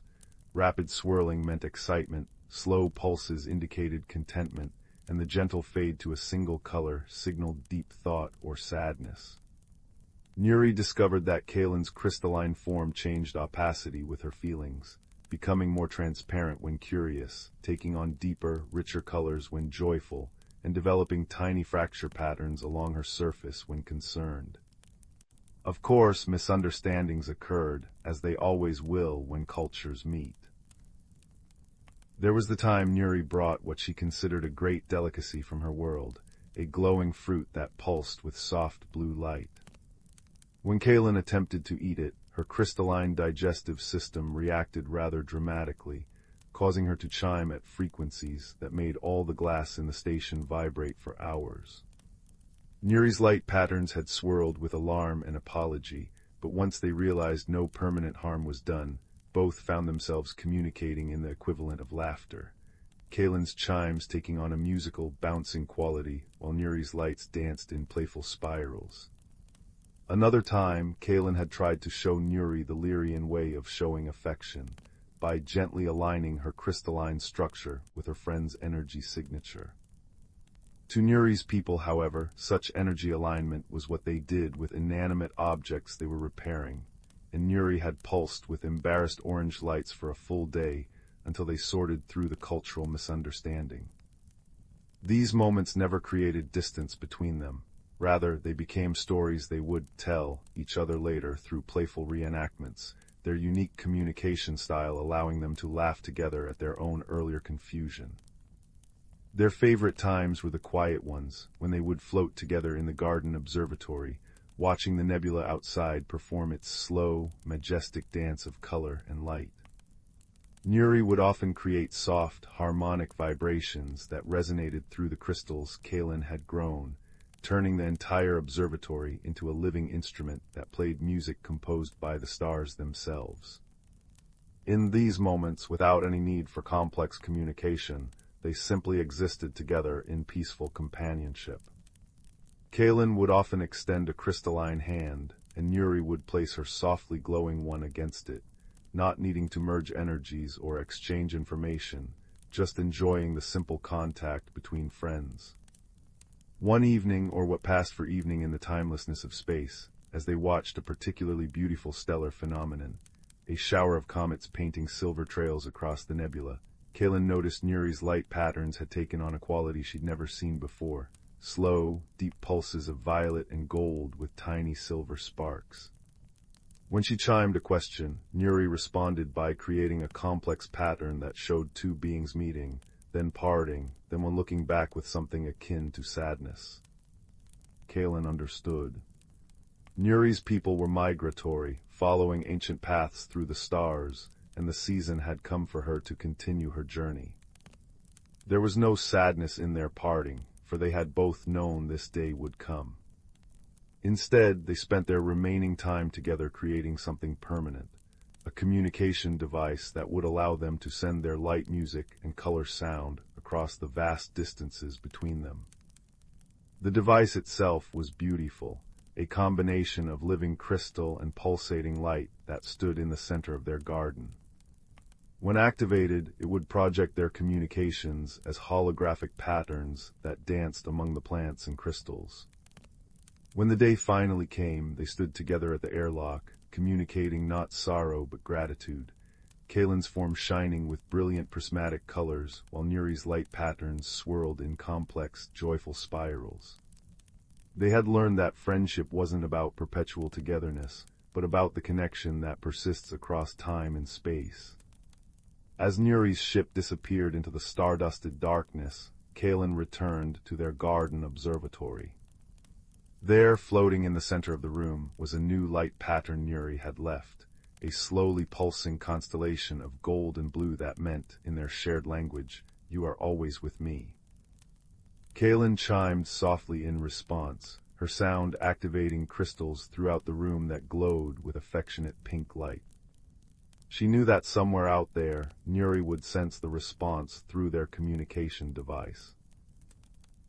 And so their friendship continued, not diminished by distance but transformed by it. Sometimes years would pass between communications, but each time they connected, it was as if no time had passed at all. They shared stories of new wonders they'd seen, new friends they'd made, and always, they ended their communications with that same pattern. "You are always with me." The garden observatory became a place where other travelers sometimes stopped. Beings of all shapes and origins who had heard stories of the sanctuary where two different creatures had built a friendship that transcended worlds. They would come to see the crystals that chimed with remembered laughter and the plants that glowed with enduring affection. And sometimes, if a visitor stayed quiet long enough, they might hear the communication device activate and see the air fill with dancing lights and harmonious chimes as two friends across the universe shared another moment together, proving that kindness needs no translation and that friendship, once truly formed, becomes itself a kind of constellation. Always there, always shining, always waiting to welcome you home. In the heart of the Whispering Woods, nestled between two gentle hills, lay the village of Glimmerbrook. It was a place where the cobblestones shimmered with morning dew, where wind chimes made of crystal and silver sang soft melodies in the breeze, and where the clock tower at the village square kept time not with harsh bells, but with the gentle, rhythmic chime of raindrops falling into a copper basin. Each hour was marked by a single, clear plink, and the villagers set their days by this watery music. But one evening, as the sun dipped below the horizon and the first stars usually began to twinkle awake, young Finn noticed something peculiar. The sky remained a deep, unbroken indigo. Not a single star shone overhead. The moon, usually bright and cheerful, seemed lonely and dim without its sparkling companions. Finn, a quiet child with thoughtful eyes and a habit of noticing things others overlooked, sat on his windowsill, his chin resting in his hands. The usual night sounds were different. The wind chimes in the garden played a slower, sadder tune, and the plink from the clock tower's water clock seemed to hesitate, as if unsure of itself. The next morning the village awoke to more strangeness. Old Mrs. Higgins, who ran the apothecary, found that her sunflowers had turned a soft, sleepy blue overnight. Mr. Barley the baker discovered that his freshly baked cinnamon buns had lost their swirls. They were now perfectly smooth, though just as delicious. And young Finn, walking to the town square, noticed that the puddles from last night's gentle rain reflected not the sky above, but a sky full of stars that were no longer there. A soft murmur of curiosity rustled through Glimmerbrook.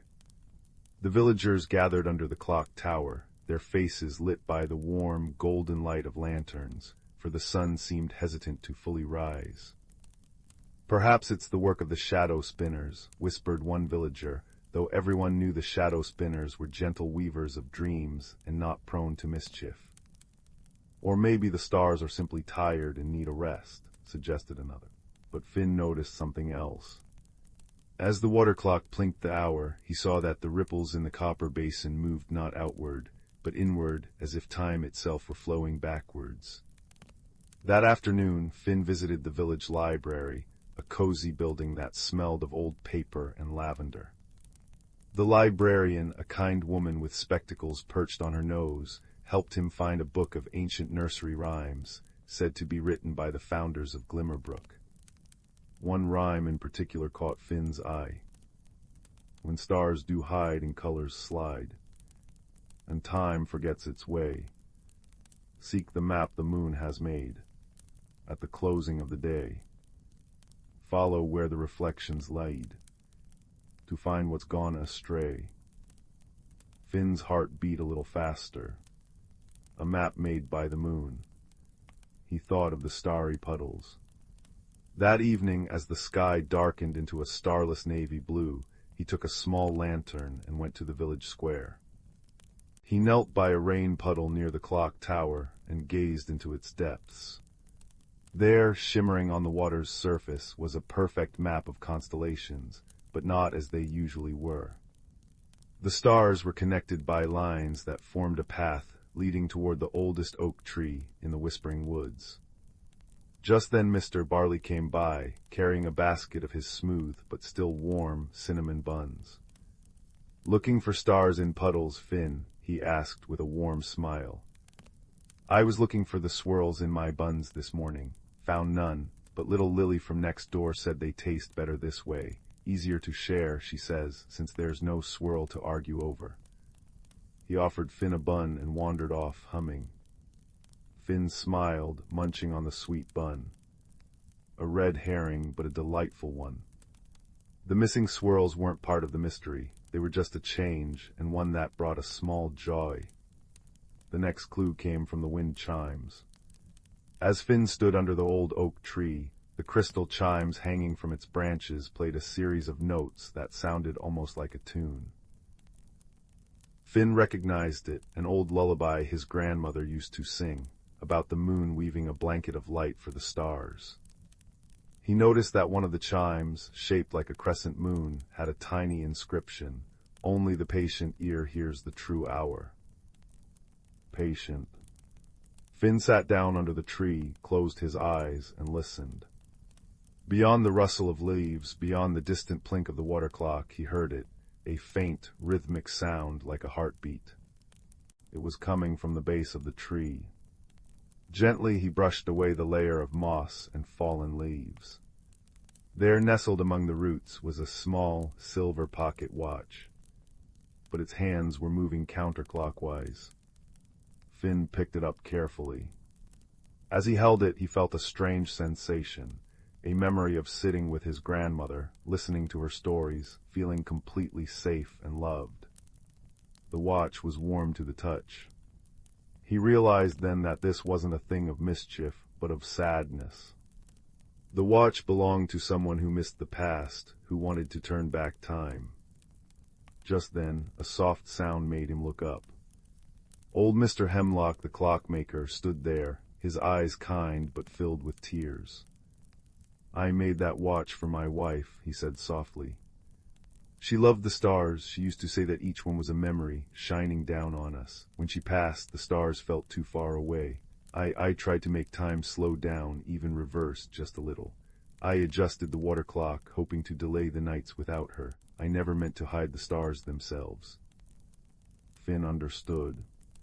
Mr. Hemlock's loneliness had subtly affected the magic of Glimmerbrook, for the village was woven with the emotions of its people. The backwards flowing time had caused the stars to hide. They weren't gone, but waiting. The color-changing flowers and the missing swirls were just echoes of time's confusion. "The stars aren't lost, Mr. Hemlock," Finn said gently. "They're waiting for you to remember them with joy, not sadness." Together, they returned to the village square. Mr. Hemlock, with Finn's help, readjusted the water clock. As he did, the plinks grew clearer and more confident. The wind chimes picked up a hopeful melody. And then, one by one, the stars emerged overhead, brighter than ever, as if they had been polished by the night itself. The blue sunflowers gradually returned to their golden hue, though many villagers decided they rather liked the blue and asked Mrs. Higgins if she could grow more that color next season. The next evening, the entire village gathered under the starry sky with blankets and lanterns. Mr. Barley brought cinnamon buns, some with swirls, some without, and everyone shared stories of loved ones they missed and memories that made them smile.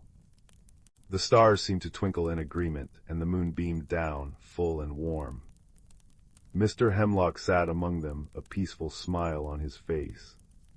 He had brought a telescope, and he showed the children how to find the constellations, telling them the stories behind each one. Finn lay on his back, listening to the comfortable murmur of the villagers, the gentle plink of the water clock, and the soft song of the wind chimes. The mystery was solved not through fear or urgency, but through patience, observation, and empathy. And the community of Glimmerbrook, wrapped in the soft blanket of night and shared understanding, felt closer than ever before. As the clock tower chimed the final hour with a clear, soothing plink, Finn felt his eyes grow heavy. The stars above seemed to whisper a lullaby of their own, a promise that some things, like kindness and connection, never fade, they only shine brighter with time. And with that comforting thought, the village of Glimmerbrook drifted into peaceful dreams, under a sky once again filled with gentle, watchful light. In the heart of the ancient verdant wood forest, where the trees whispered secrets older than time itself, lay a hidden world unknown to most. This forest thrived under the gentle guardianship of creatures both seen and unseen, each playing a role in the delicate balance of nature. The air was perpetually infused with the heady scent of moss and pine, and the gentle rustle of leaves in the breeze sounded like the forest's own quiet symphony. At the center of this lush wilderness was a particularly grand oak, known as the elder tree. Its vast branches stretched towards the sky, and its roots delved deep into the earth, connecting it to all the life surrounding it. This venerable tree was the heart of the forest, a living repository of wisdom and magic. It was said that the elder tree had witnessed the changing of countless seasons, each one leaving its mark in the rings of its trunk. As spring unfurled her emerald banners across the landscape, a gathering began beneath the oak's expansive canopy. This was a time of renewal and celebration, marking the beginning of another cycle of growth and abundance. Creatures of every kind convened here, the nimble-footed deer with their gentle eyes, the wise old owls with feathers as soft as the dusk, and the industrious squirrels, their fur a flash of russet among the greenery. Even the tiniest of beings, like the glittering dragonflies and the industrious ants, found their place in this circle of life.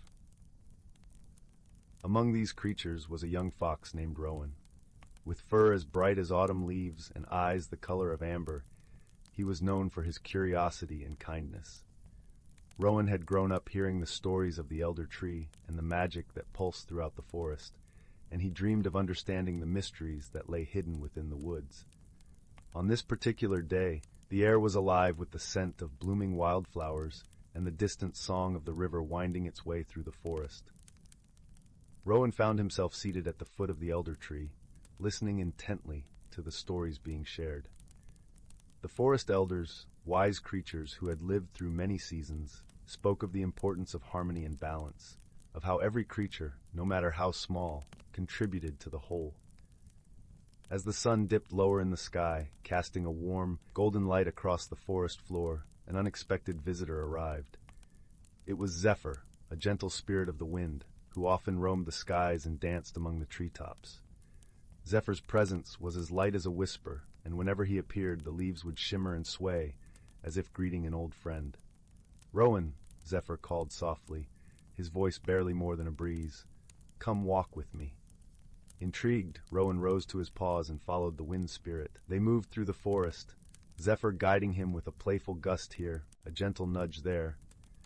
The world around them seemed to come alive with vibrant colors and sounds, the call of a distant owl, the trickle of a nearby brook, the soft crunch of leaves underfoot. As they wandered deeper into the woods, Zephyr began to share stories of the seasons and the magic they carried. "Each season brings its own gifts," Zephyr explained. Spring brings renewal and hope, summer warmth and abundance, autumn wisdom and reflection, and winter rest and resilience. The forest thrives because each season knows its place and purpose. Rowan listened intently, his heart swelling with understanding. He realized that just as the seasons worked together, so too did the creatures of the forest, each with their own role to play in maintaining the harmony of their home. Their journey led them to a clearing where the ground was carpeted with soft, fragrant moss and the sky above was a canvas of twinkling stars. Here Zephyr paused, allowing Rowan to take in the beauty of the world around him. "Remember this, young Rowan," Zephyr continued, his voice gentle and wise. "True strength lies not in power or force, but in understanding and cooperation. The forest flourishes because its inhabitants work together, respecting the balance of nature." Rowan nodded, feeling the truth of Zephyr's words resonate deep within him. He understood now that his own small acts of kindness and curiosity could contribute to the greater good of the forest. He felt a renewed sense of purpose, ready to play his part in this intricate dance of life. As Zephyr prepared to depart, he left Rowan with one final message. "Cherish the stories of the elders, for they are the threads that weave the tapestry of our world. Pass them on, and you will keep the magic of the forest alive for generations to come." With that, Zephyr took to the skies once more, a gentle breeze rustling through the treetops. Rowan watched him go, feeling a serene sense of peace settle over him. He knew that he was part of something much larger than himself, a timeless cycle of life and magic. Returning to the elder tree, Rowan rejoined the gathering of creatures, his heart full of newfound wisdom. As the stars twinkled above and the night wrapped the forest in its tranquil embrace, the stories continued to be shared, each one a testament to the enduring harmony of the natural world. And so, under the watchful gaze of the elder tree, the forest thrived, a sanctuary of life and wonder, where creatures great and small lived in balance with the seasons and with one another. Rowan, with his bright eyes and gentle heart, became a guardian of the forest's secrets, ensuring that the wisdom of the past would light the path for all who followed. In the quiet of the night, as the last embers of the day faded into darkness, a sense of comfort and resolution settled over the forest. It was a place where magic and reality entwined, a haven of peace and possibility, forever cradled in the arms of nature. The world above the clouds was a tapestry of whispered secrets and floating lanterns, where the air smelled of rain-kissed lilacs and freshly spun sugar. Here in the Etherium, the libraries did not stand on solid ground but drifted between dimensions, their shelves lined with books that hummed melodies only the heart could decipher. It was to one such place that a young dreamer named Kaelen journeyed, carrying with him a small woolen blanket his grandmother had woven, a soft, cinnamon-dusted thing that always smelled of home. Kaelen had not come for himself, but for his village below the mist. Lately the springs that fed their gardens had grown quiet, and the flowers had begun to wilt. The elders spoke of a forgotten song, one that could wake the waters, but the memory of it had faded like ink in the sun. It was said that the Grand Athenaeum, the library that drifted where dreams and reality brushed against one another, held every story ever lived and every song ever sung. If the song of the springs was anywhere, it would be there. His guide was a creature of light and air, a lumina, a being that looked like a swirl of liquid starlight, shaped vaguely like an otter with wings of gossamer. It did not speak in words, but in ripples of color and gentle touches that conveyed meaning as clear as any language. When Kaelen felt doubt, it would brush against his hand, leaving a trail of warmth that smelled like morning dew and reassurance. They passed through the whispering archways, great stone frames hung with curtains of ivy that chimed softly in the wind.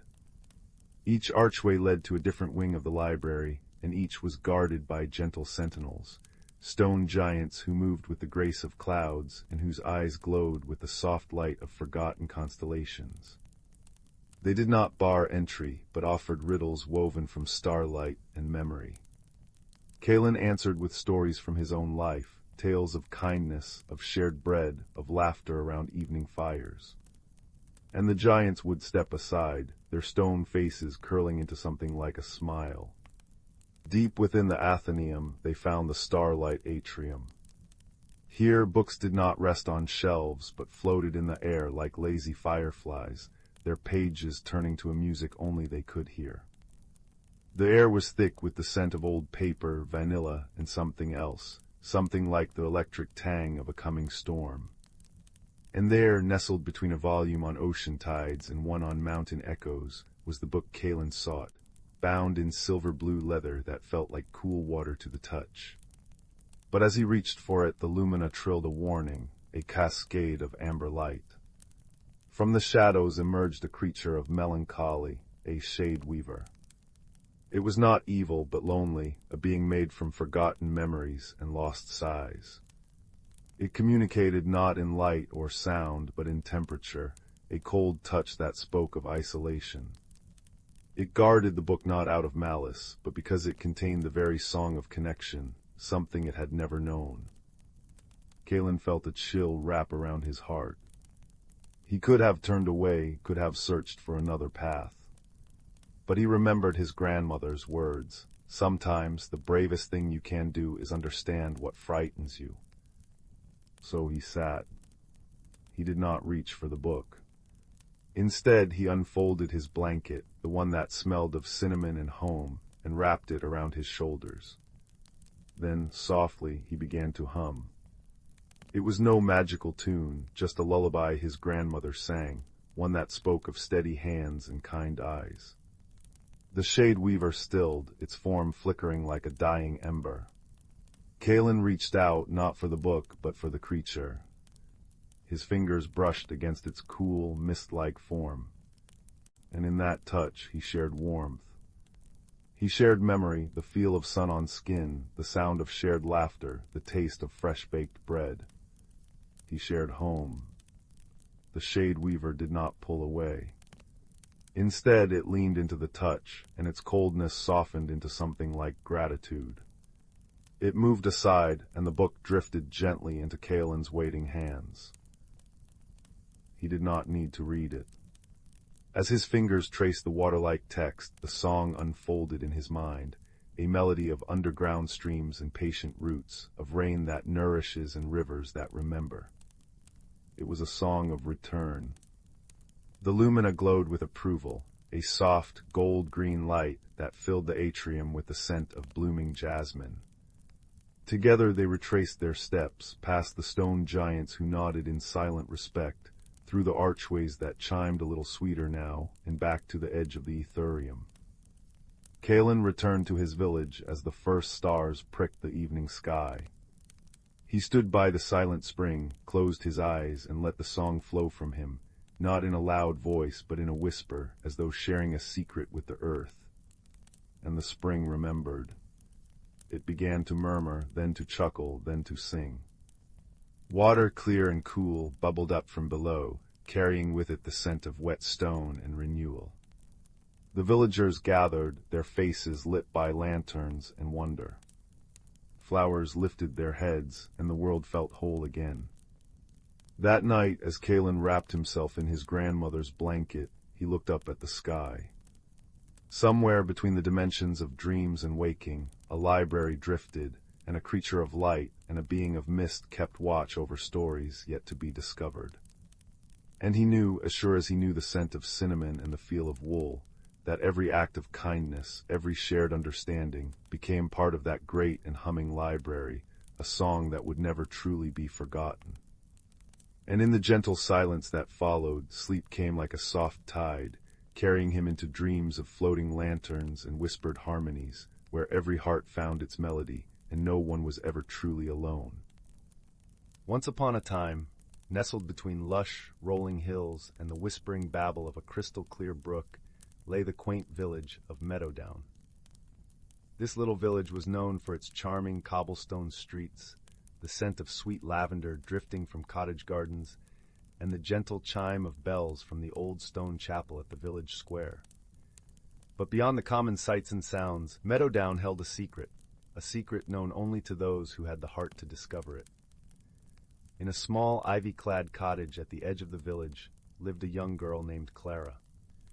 Clara was a kind-hearted soul, with hair the color of ripe chestnuts and eyes that sparkled like dew-kissed leaves. She was known throughout the village for her gentle nature and unwavering curiosity.